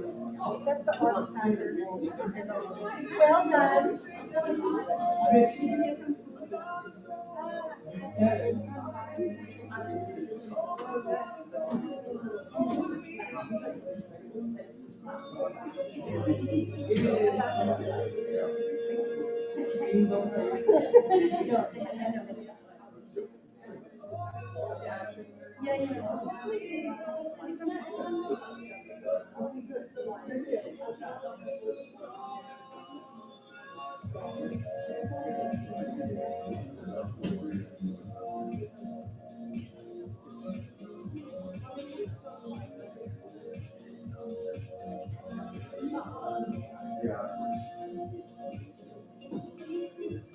Yeah, I mean, the only thing is I haven't practiced, I was at times.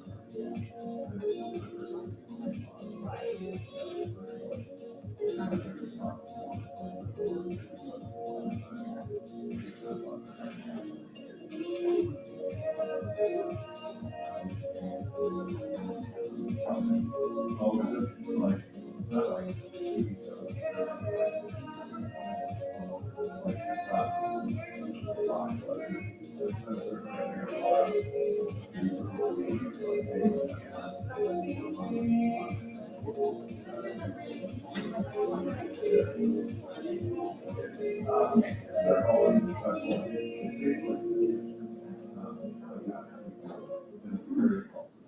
I'll get a text.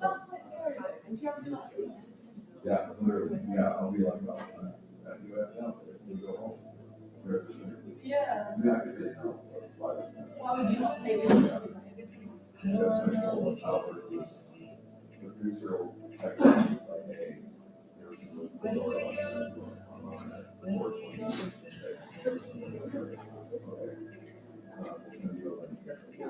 30 minutes before, and then go log in. You see it all, people in here, my computer, and they also computer. So, yeah, so it's fine, you're talking. So you're like on a Zoom call, you're like on a Zoom call with the agents. So you're literally seeing what everyone else sees. Yeah. And you see yourself on TV. Like in real time.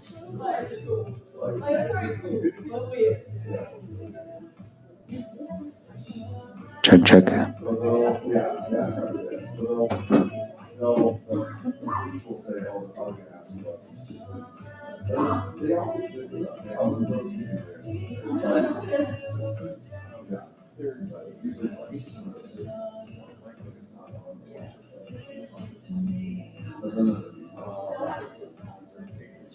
Yeah, it's not for, I mean, I would do it every week. But then, it's just like, it's like they go around.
Maybe I can hear it, so.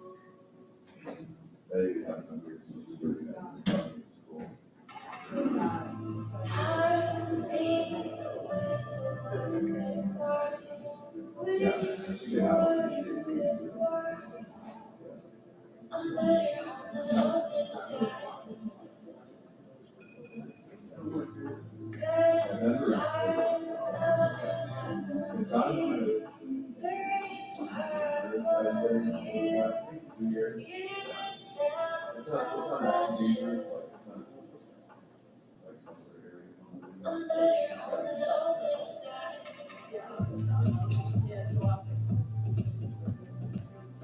Boulder's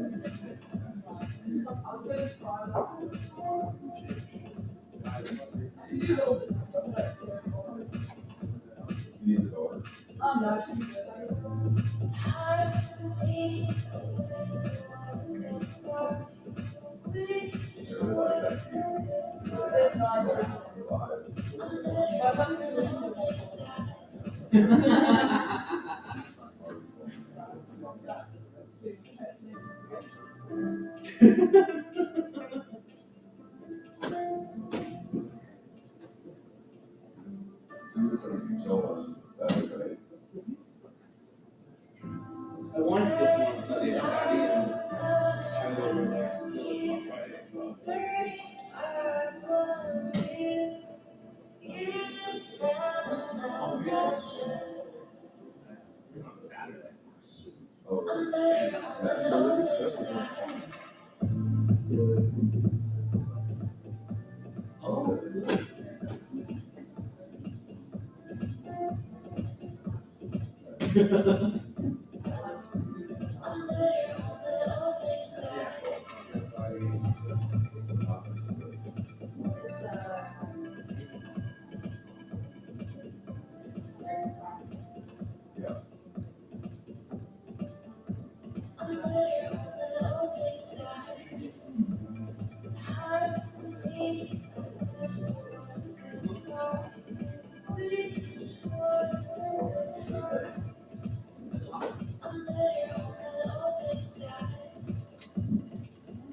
No, I'm not. I was not paying for it.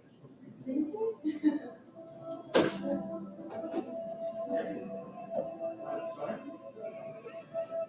My advice would be all about the city advice. No, you're not. We're all. Check, check.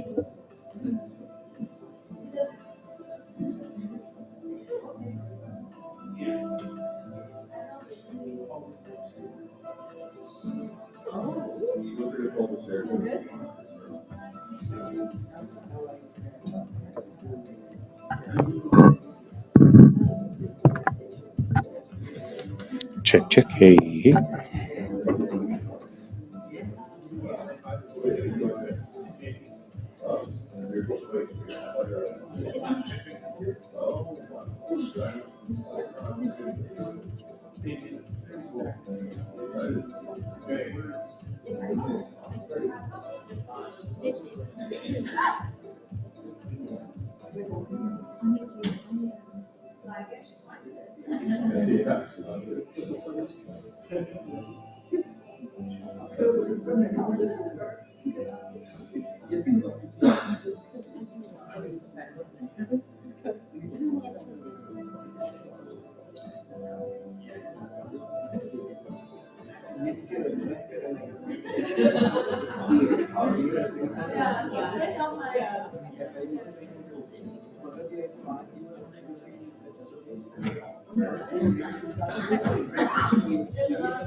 Check, check. Hey, hey.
The link is.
What's your name again? Janet. Janet Carey Dawn. Nice to see you. I know, I'm like,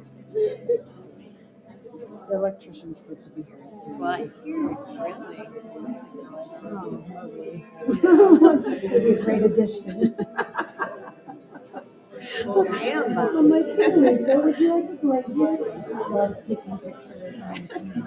Which organization are you with? I have my own company. Oh, nice. What do you guys do? I study the radiation environment around Earth and build products to fly satellites through the radiation environment and understand space weather hazards in real time. I didn't feel for sure. We've had a lot of space weather conversations. That's why we had an organization. So your part is. PhD,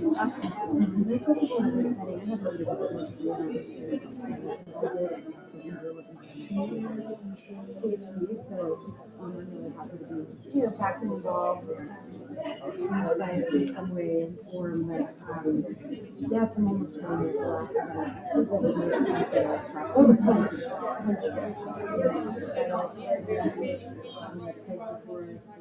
We're ready to start again? Hi, yes.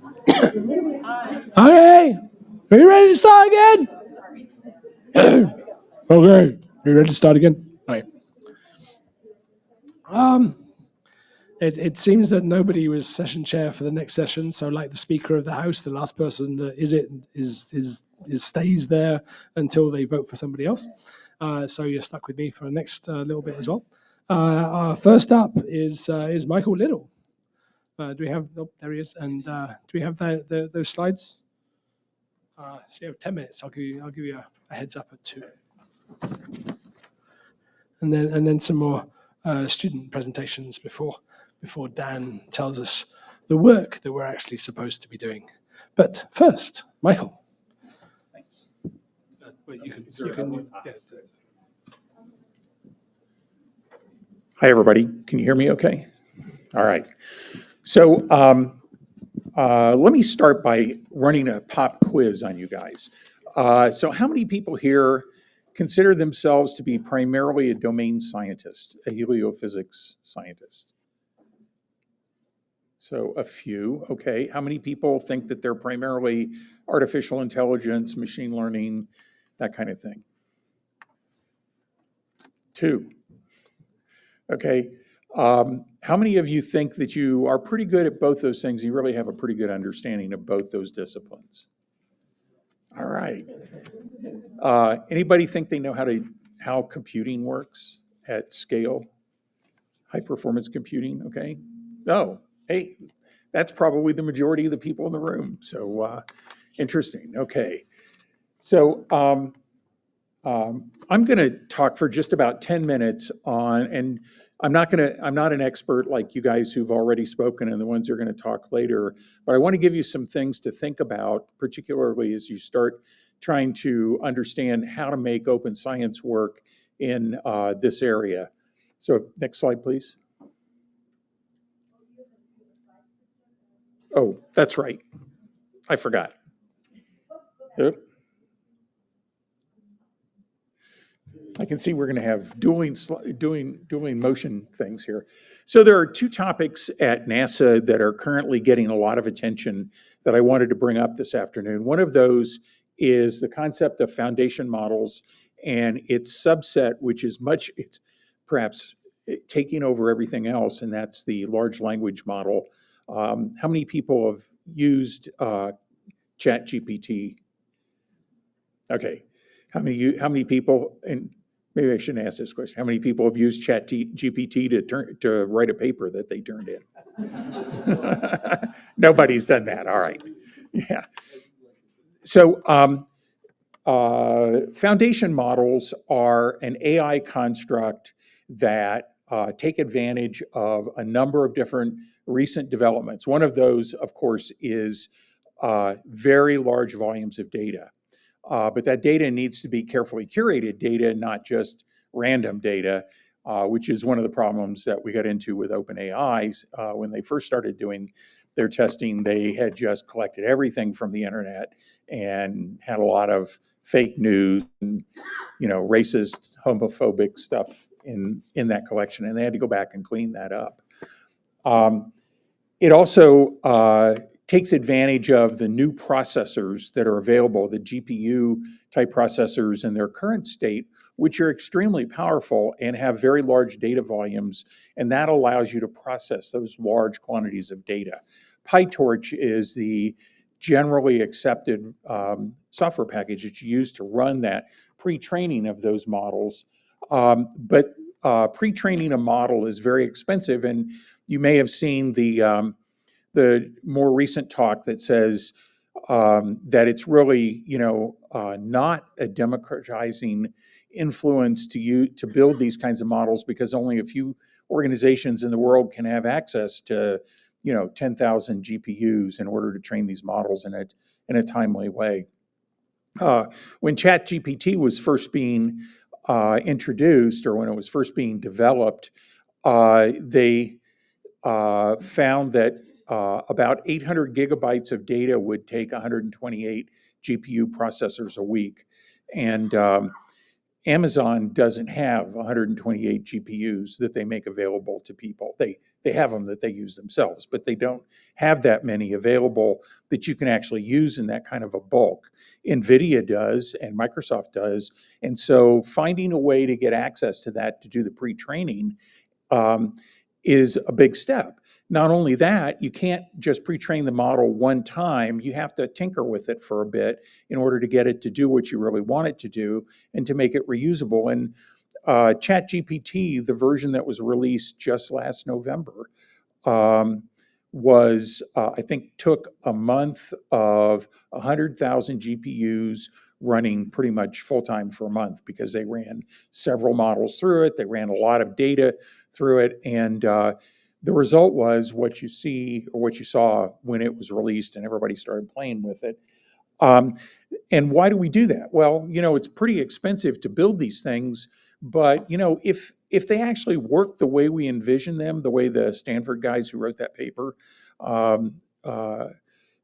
envision them to work, it really becomes easy for other people to then use to do inference from the models that have been developed with these very expensive processors. So instead of each organization having to write some code and then develop a model and then validate it to do land surface and land change assessments, you can take one model, and it doesn't mean everybody has to use the same model, but you can take one model and have a lot of different people use it for different things. And that's what we experimented with, the model that we released through Hugging Face called Prithvi 100M, which was 100 million tokens and has been reused by a couple of hundred different organizations at this point for downstream applications for testing. And we think that as we start to do this in a more effective way and understand better how to do it more efficiently, and we get more people to use these things, it'll be a democratizing influence in the use of AI for lots of people who don't have access to the computational resources, or don't want to end up getting a PhD in artificial intelligence when what they're really interested in is solar wind. So cheap to infer and easy to reuse if we make them the right way. As I said, we've done a bunch of different models, and we're in the process of doing more that we're validating with a volunteer user community. I think it was James who said that we're relying a lot on people to do volunteer work, or maybe, never mind. Anyway, yeah. So we're still relying a lot on people to do volunteer work and starting to look for ways that we can fund these kinds of activities. But there's some problems that we've identified that have emerged from this trend. And before I go on and tell you more about the problems, let me just talk for a second about Earth Science digital twins. Another one of these advanced technologies that we're looking at very carefully at NASA in conjunction with CNES and with the European community. There are several different digital twins of the Earth being constructed. NVIDIA has said that they're building a digital twin of the Earth, but we haven't actually seen it yet. We know they're talking about it, and we know they're hoarding all their GPUs so that they can use it for that, but it hasn't actually emerged yet. There's some examples of some models or some digital twins that we're building, and but they are a complex system that's not easily, it's not like writing hello world in a piece of code. It's a pretty complicated system, and it really requires some careful validation. Go to the next slide, please. Oh, never mind. Sorry. You may have to reload it. There we go. All right. Sorry, I'm just a little slow. So foundation models and digital twins could turn out to be a real valuable tool in democratizing science and making these capabilities available for lots of people to use who don't have access and don't to the computational resources and don't have access to colleagues who are AI experts who actually understand a lot of this stuff. We've done a lot of experiments with these things and have learned over the years that open science is not really open science requires more than just posting your code on GitHub. That code has to be usable by other people, or in the case of foundation models, which as I've described are pretty expensive to develop, if you can't find other people who are using them effectively to do real science, you haven't really made an advance. You've just consumed a lot of electricity and generated a lot of heat. So one of the things that I want to emphasize, especially for the fresh outs and for the early career scientists, is that you need to be careful about how you use these tools. You need to use them, you need to understand them or work with in a group in which people understand them well enough to make sure that you're using them correctly. And as an example, we had at NASA Langley, we were using the MISR data set and the Esri, which makes a mapping tool, a GIS tool. They came in and said, "Hey, we can make that real easily visualized, and it'll be meaningful data and blah blah blah." And so we told them to go at it, and they produced a graphic. They produced an image visualizing the MISR data and said, "Wow, see, isn't this great? You know, you can move around in it, you can drill down." And the problem was that because they didn't actually understand what they had done and what they were using, they were IT people, and GIS people, not the people who actually understood the science or the instruments. They had it inverted, and their legend said that the white colors were the low end of the scale and the dark colors were the high end of the scale, and they had it just exactly reversed. So they had sort of inadvertently flipped it because they didn't understand what they were actually processing. So the fresh outs and new students and early career scientists need to make sure that if you're going to use these kinds of tools, you understand how they were created and you understand the credibility of the tool. And the credibility has to be built in by the people who develop the tools. And that starts with a lot of validation. We need to experiment with the tools enough to make sure that they actually do the job that we say they're going to do and are really carefully documented so that you know what the guardrails are on the use of these kinds of tools. Credibility is an important aspect of open science, and if you're using things that you don't understand, you're very likely to be getting into trouble quickly with them. So that's kind of my thesis. So maybe we can discuss this some more this afternoon or later. So, okay, and I don't think there's any no questions, right? You don't have to explain anything. No, it was perfect. But I'm sure that those topics will be embedded within the working group discussions that Dan's going to talk about. But in the meantime, we have two more student presentations. Pawan Kumar, first up. Yes. talking about the link between the polar field and the Waldemar effect and solar cycle prediction, I think. Thank Good you. afternoon, I'll give you a 2-minute warning when you get to the end. Okay. Thank you. Good afternoon, everyone. I am Pawan Kumar. I am working in the field of solar dynamo, and my supervisor is Dr. Vidya Vinay Karak.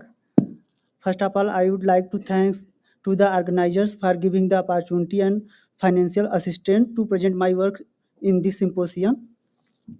My project topic is the prediction of solar cycle strength using the polar field buildup rate. So, the solar cycle is the proxy of varying solar magnetic field, which varies in a cyclic fashion of about 11 years. From this plot, you can see that the irregular variation of the solar magnetic field in terms of sunspot number, and at some times the magnetic field is very strong, which is at the time of solar maximum, and at some times the magnetic field is very weak, which is the time of solar minimum. So the sunspots are used as the proxy to measure the solar magnetic field, which are the region of strong magnetic field on the solar surface, which emerges between plus minus 40 degree latitude in both hemispheres. So this variable solar magnetic field causes many energetic events induces like solar flare and coronal mass ejections. And this is the temporal variation of the solar magnetic field with a frequency of solar flare. From this plot, you can see that as the solar magnetic field increases, the frequency of occurrence of solar flare increases. So these energetic events releases a large amount of energy and charged particles and solar magnetic field into the space, which affects our technology-dependent assets in space and on the Earth. This is a sample cartoon video for the representation of the effect of a CME on the Earth and its surroundings. So these energetic events depends on the solar magnetic field. So we should have the information about this energetic magnetic field in advance. So to protect our technology-dependent assets in space and on the Earth, and to plan for the safe space missions, we have to know about the solar magnetic field strength in advance. Therefore, solar magnetic cycle strength prediction is very important for us. So conventionally, people used to predict the solar cycle strength Babcock latent dynamo mechanism, and under this mechanism, people used a previous cycle poloidal field as a seed, and due to differential rotation of the sun, this poloidal field changes into the toroidal field, and it comes out on the solar surface as a sunspot. So this cycle, due to flows parameter on the solar surface, goes continuous, and we get the solar cycle. So under this framework, people used conventionally the polar field at the time of solar minima to predict the next cycle amplitude. So using this method, we can predict the solar cycle amplitude in advance about 4 to 5 years before the solar cycle maximum. So our question is, can we extend this time period? So we have considered the polar field rise rate as a precursor for solar cycle prediction instead of the polar field at solar cycle minimum.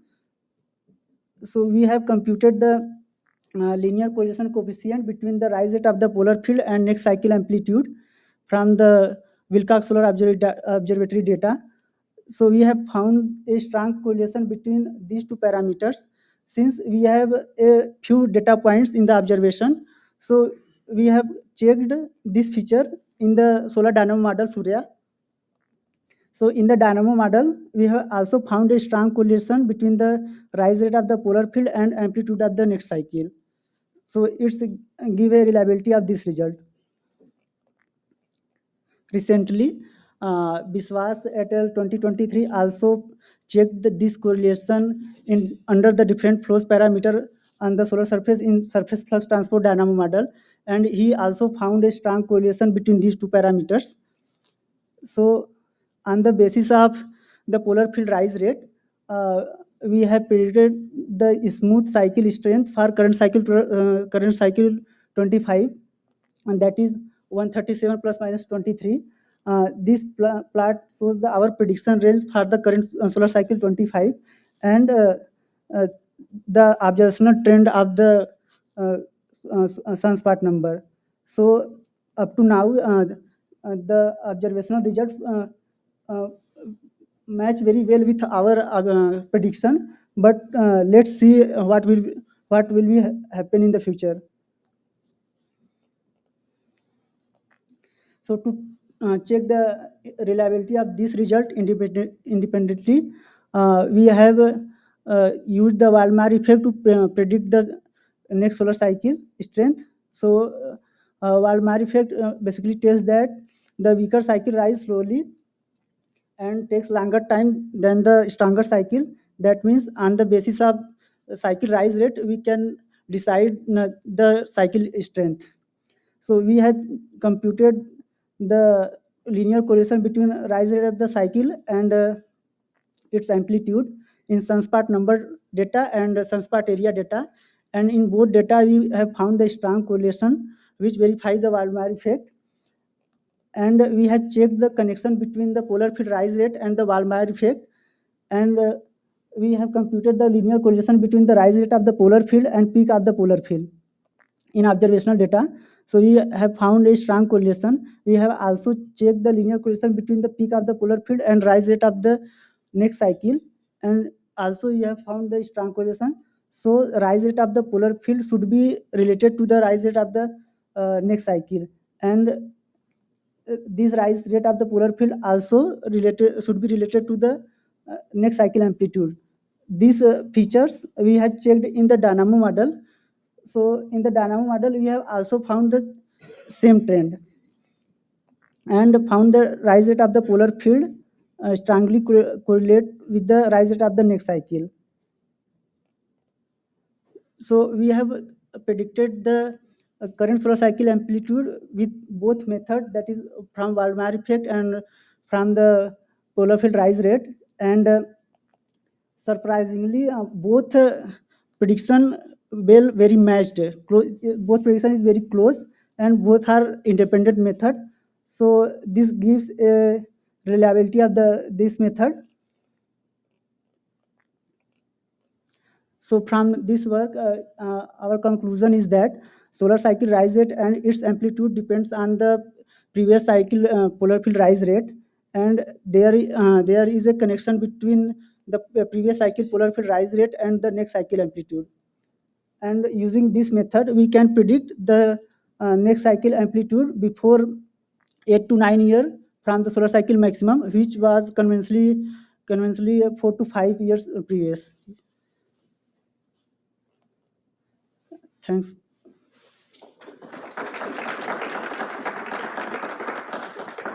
And thank you for keeping within time.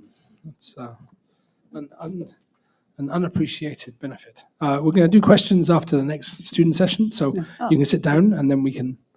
Then we'll have Taiwo Osanyin, who's up next. Okay, yep. Did I pronounce that correctly? No. Did I pronounce your name correctly? Yeah. Oh, okay, brilliant. Who's going to talk about ionospheric responses to geomagnetic disturbances? Thank you very much. Hello, everyone. My name is Taiwo. I'm a final year PhD student at the National Institute for Space Research. I'm being supervised by Dr. Claudia and Fabio. I also have a co-supervisor from Italy, the person of UCAR Community. You're welcome to my presentation. The title of my talk is Ionospheric Response to Geomagnetic Disturbances using Tech Regional Maps and the NEGRI 2 model. Apologies, my introduction is printed on my sheets. Earth hemisphere experiences changes in different time scales. Okay, thank you. Earth hemisphere experiences changes in different time scales ranging from long-term to short-term solar activity. The short-term variation is an attribute of disturbances resulting from the complex interaction between solar wind and Earth's magnetosphere, which is often accompanied by coronal mass ejection, solar flares, and soft storms, just to mention a few. These driving forces cause or produce geomagnetic storm, which can affect the distribution of electron density in the Earth's ionosphere, thereby causing severe scintillation in both low and high latitude. This scintillation also can further cause or disrupt communication and navigation system, causing potential damages to our satellites. I would like to say that the physics of a geomagnetic storm is complex interplay between the storm, atmospheric constituents, and electric field, which is beyond the scope of the study. We mainly assessed and validated the use of NIC2 model for space weather events. Here we present a case study of June 2015, which happens to be the second strongest geomagnetic storm that took place during this 24th solar cycle. Here are the conditions of the space weather. At the bottom panel, we have the KP and the DST indexes, which actually show the intensity of the storm. On the main phase of the storm, that is 22nd of June, we can see that the maximum KP reached around 8, and then we have the minimum DST around minus 198 nanotesla. We used different solar and interplanetary parameters to also characterize the storm. The most important parameters here, which I will define, are the BZ components at the top panel of the interplanetary magnetic field, which turned southward during the main phase of the storm. Also, the velocity, that is the solar wind velocity, increased from about 400 kilometers per second to approximately 750 kilometers per second. All this indicates a major, severe, and complex geomagnetic storm, which has been classified as G4. Why this study? Compared to other regions of the ionosphere, the low latitude presents extreme atmospheric variability and unique features such as large latitudinal spatial gradients, large values of electron density, as well as unique horizontal orientation of the Earth's magnetic field. The large spatial gradients is due to what we call the equatorial ionization anomaly. EIA is one of the most prominent features of the low latitude, and it is characterized by trough at the at the deep equator and crest to crest of ionization at both ends of the geomagnetic equator. Generally, empirical climatic models depend strongly on geographic location as well as geomagnetic conditions. Also, the region around the EIA crest has proven to be the most difficult. Therefore, the study of the evolution of EIA during extreme space weather has become very difficult or challenging, and especially for sophisticated models of the upper atmosphere. The quest to drive such models toward the rare new time specification of the actual condition of the ionosphere has led to the inception of various innovative methodologies such as data ingestion, assimilation, and machine learning algorithms. Here we present the data, the results of data ingestion into NICRIC for space weather studies. Here is the data set that we used in our study. We have ground-based GNSS tech data and also the F2 layer critical frequency from DigiSand. On this plot, we have the variation of the KP and the DST for a quiet and the stop period. Secondly, we have the distribution of the GNSS receiver network that we used to improve the NICRIC model. Then lastly, I have the locations of the instruments used in our validation. Also here, the tech data collected over South America during the during the storm period were processed using the tech data. Tech calibration software that was developed at Boston College. Because of the need to use high quality data for models improvements, we further apply the median absolute deviation technique to remove outliers in our data.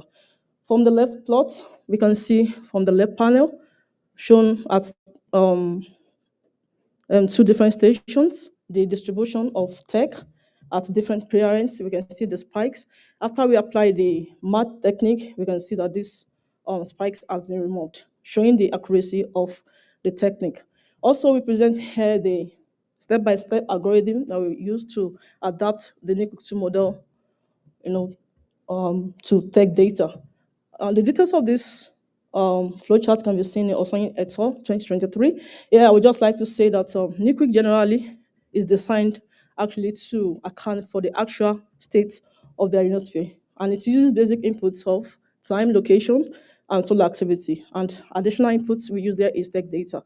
The output of this whole thing is what's referred to as the effective ionization parameter, and here I call it optimal flux, which is able to actually drive the model toward observation value.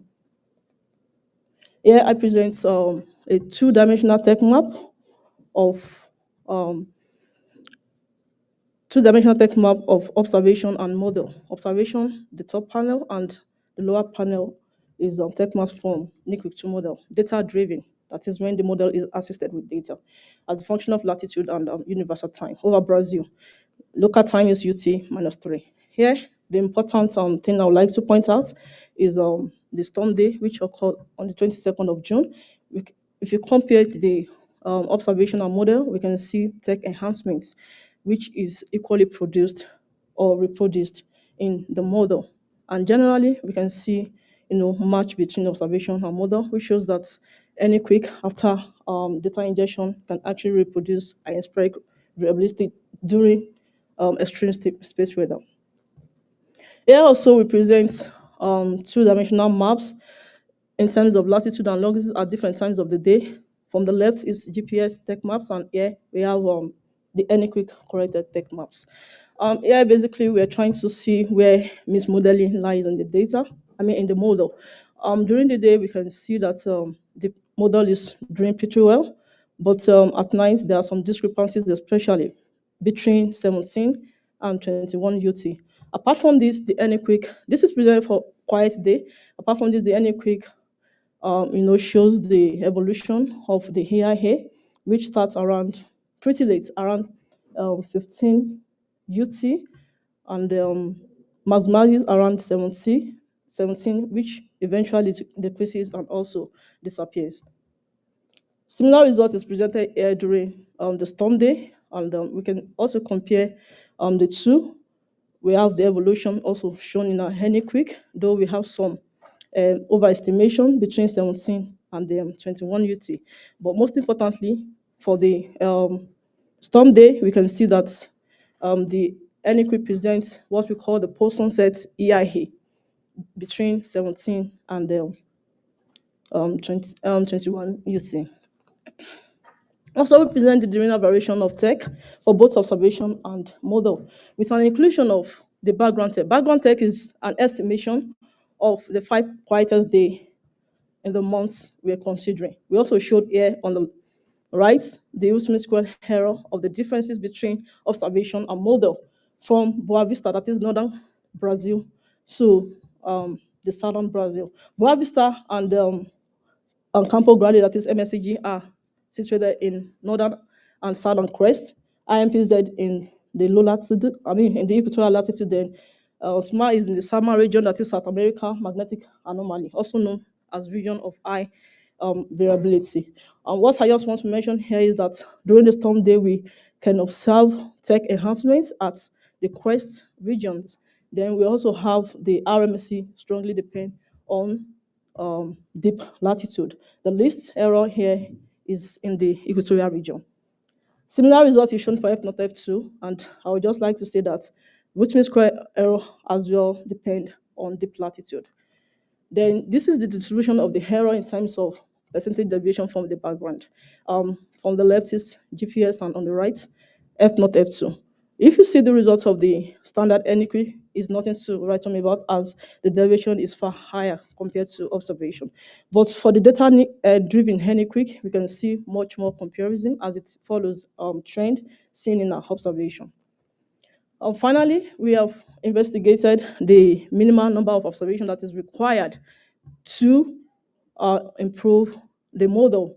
Also, we estimated the improvements which have been shown in the figure, upper panel, test stations from GNSS, lower panel, test stations from DigiSand. And the storm days are bone of contention.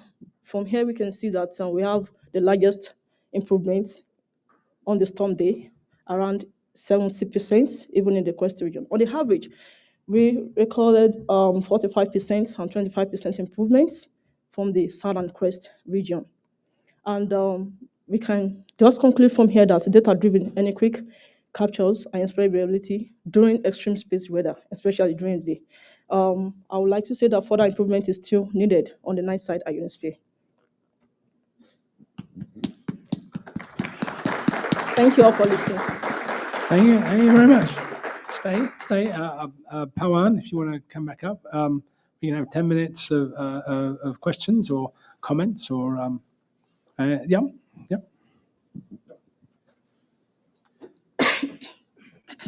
Two questions. First, for the talk by Pawan, you have predicted the maxima for this cycle. What's about minima? Because it's also important for that GCR transport and all. What's your prediction for that solar cycle minima for this?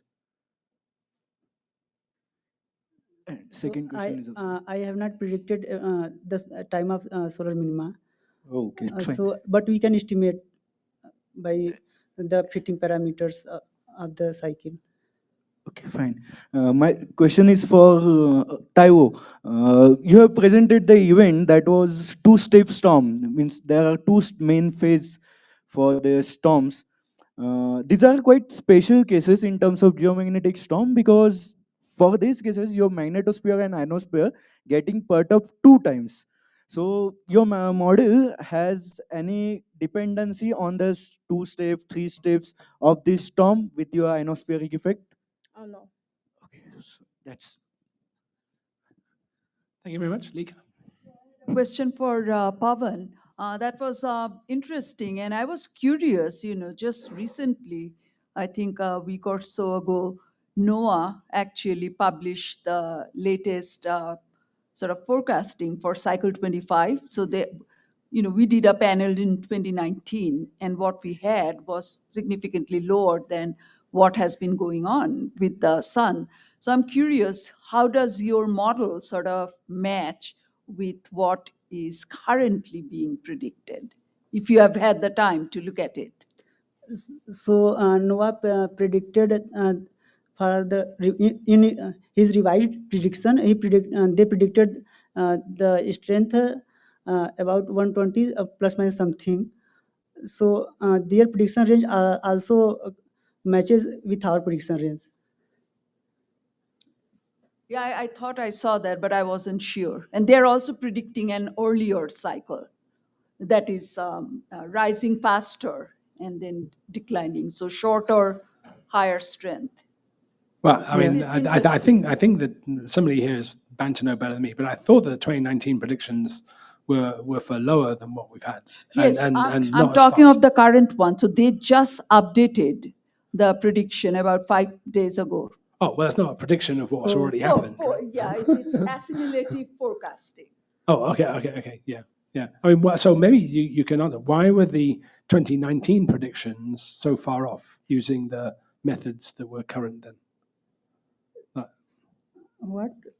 So the official sun cycle prediction panel, is that what it's called?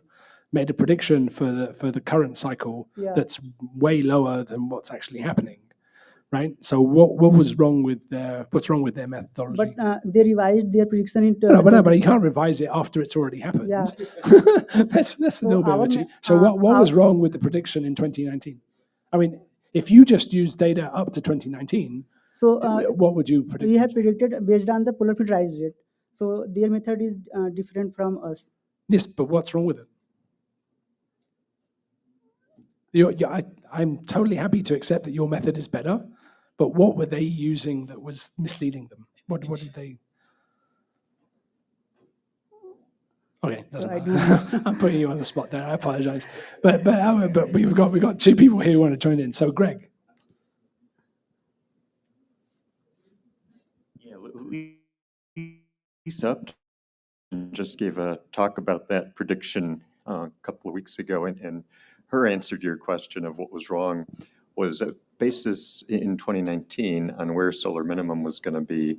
Solar minimum ended up being a little bit later than they were expecting when they did their predictions, and that led to a weaker cycle. 120, I think, is what they were predicting, and now they're predicting about 134 for the amplitude. And I believe it was a little bit later, not a little bit earlier, for the peak that they're now predicting compared to what they did then. But it was based on earlier estimation of where solar minimum was going to be. Yeah, I mean, as just a pure observer of these things, without understanding any of the details, I'm not hugely impressed. But did you want to add to that? I was going to say Greg said. Okay. Okay, good. Any other questions for the students? Can I ask a? Oh, I'm sorry. Go on. I have a question for the lady here. I don't want to butcher your names, but Taiwo, have you yeah. compared AnyQuick to? Is it AnyQuick original, or is there a second version that you were AnyQuick talking about? original. Hmm? AnyQuick original. Original. Have you been able to compare it with results of models that, say, the TaiGCM model output, or even the CTP to compare performance? No, I only compare with international reference or UNISFE. I have model. Might be interesting. I only compare it with international reference or UNISFE. I have. Okay, thanks. All right, thank you. Another round of applause then for two splendid presentations. Thank you.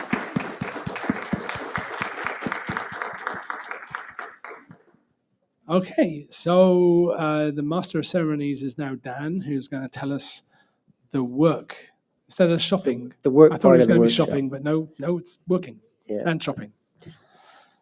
So, over to Dan.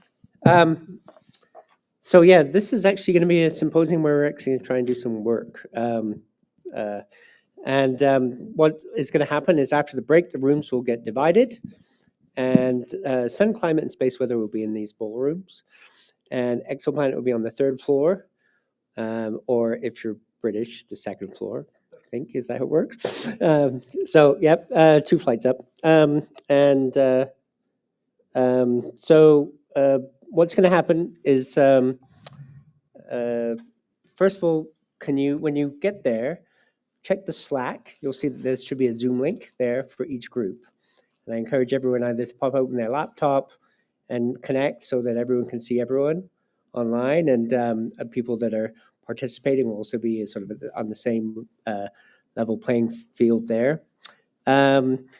Obviously, first thing I would like everyone to do is part of this is to develop connections, and so introduce yourself, and maybe just say what your domain science is, and if there are any open science skills that you can bring and share, relate those. So if you're already familiar with Jupyter Hub or GitHub, then let other people know in the room, let's see, there should be, okay, so there will be, hopefully, I think in every group, someone from last year. And I think it'd be really useful if those people could relate what they found and what they did last year, and what the outcomes were from the last year's activities. Where the topics for this year are the same as last year, and we hope to build on what we did last year. In the room, there'll be some whiteboards, I hope. And I would suggest that a bit of brainstorming session to begin with. So write down some topics that everyone's interested in, and kind of come to a consensus about what you would like to work on in the sort of hackathons, breakout sessions in the app for the rest of the week. Once you've kind of narrowed that down to a couple, prepare a very short 5-minute presentation to be given at the beginning of tomorrow. And if you can elect a spokesperson, that would be great as well. All that in 2 hours. Good luck. I think, so try and keep an eye on the time, and best of luck with you. And I'm looking forward to the discussion. We'll be in some of them. I'm hoping to hop around. There are certain people that are have some more here because of the open science aspect, and I hope that they will float between those rooms and listen in if there are some specific questions regarding how to get access to the Jupyter Hub and spin up. Either posted in the Slack. I think Jim is very good at keeping an eye on the Slack, and so if you say, Jim, help, I can't get into the 2I2C Hub, he can come and help. I think, is there anything else I forgot, or is that about it? I think there's quite a lot to do in 2 hours. So, yeah, questions? I've got a question about how today's session goes with the working groups tomorrow and the next day. Are they sequential, or we're progressing through the week, or are they going to be separate topics, separate working groups? So each day had a more of was kind of focused on each one of the topics. So today's were more on the solar side, I think, and yeah. And then I think we'll have an open science day, exoplanet day, and a climate day. So am I saying? Yeah, no. I think the working groups do their thing every day. Yeah. To build to a final report on Friday. Oh, yeah. So you are whereas the talks are covering a different topic each day. So today was sun climate, tomorrow will be space weather, then it will be exoplanets, and then it will be something else. I don't know any of this. I'm just looking at the schedule. Yeah. So that's what I thought I said. Maybe I didn't say that right. But the working groups just you're free to move about. Right? So tomorrow, when everyone says this is what our working group is going to be working on, and hopefully you've narrowed down to 1 or 2 topics for the week, then if someone says, oh, wow, actually, I really could help in that area, you're free to move around. So you don't feel like you need to be locked in. Can I get a show of hands? Like, who's going to think they'll be starting out in the sun climate? Okay, I think that'll be me. The space weather one? Okay, that's a big one. And the exoplanet one. Oh, okay. Oh, it's a pretty good even spread. This is great. Okay, so, but yeah, once you hear what the topics are, and if you really think, oh, actually, I could really help or contribute to that area, feel free to move about from group to group, or just be a fly on the wall as well if you want to. Could you confirm where the links to the Slack and to the CIC hub and things are? So each in Slack for the Eddy. How do you get to Slack? It was in one of the emails, right? Okay. Or you should have been given an invite if you haven't already. In there, though, each one is hashtagged with one of the 3 topics, and there's also a separate area in Slack, and Jim has put a link there to the Zoom link. Okay, thanks. That makes sense. Question? Yeah. Yeah. Just a quick clarification. We're going to have a break from 2:30 to 2:50. There's going to be cookies or brownies here, and then it will start at 2:50. Yeah. And the sun climate, this wall is going to close right here. And so this side will be sun climate, and this side will be space weather. And then, yeah, exoplanets on the 3rd floor on the back side of the gym. Okay, great. Well, I'm really excited to hear what you guys are going to come up with by tomorrow morning. So good luck. All right.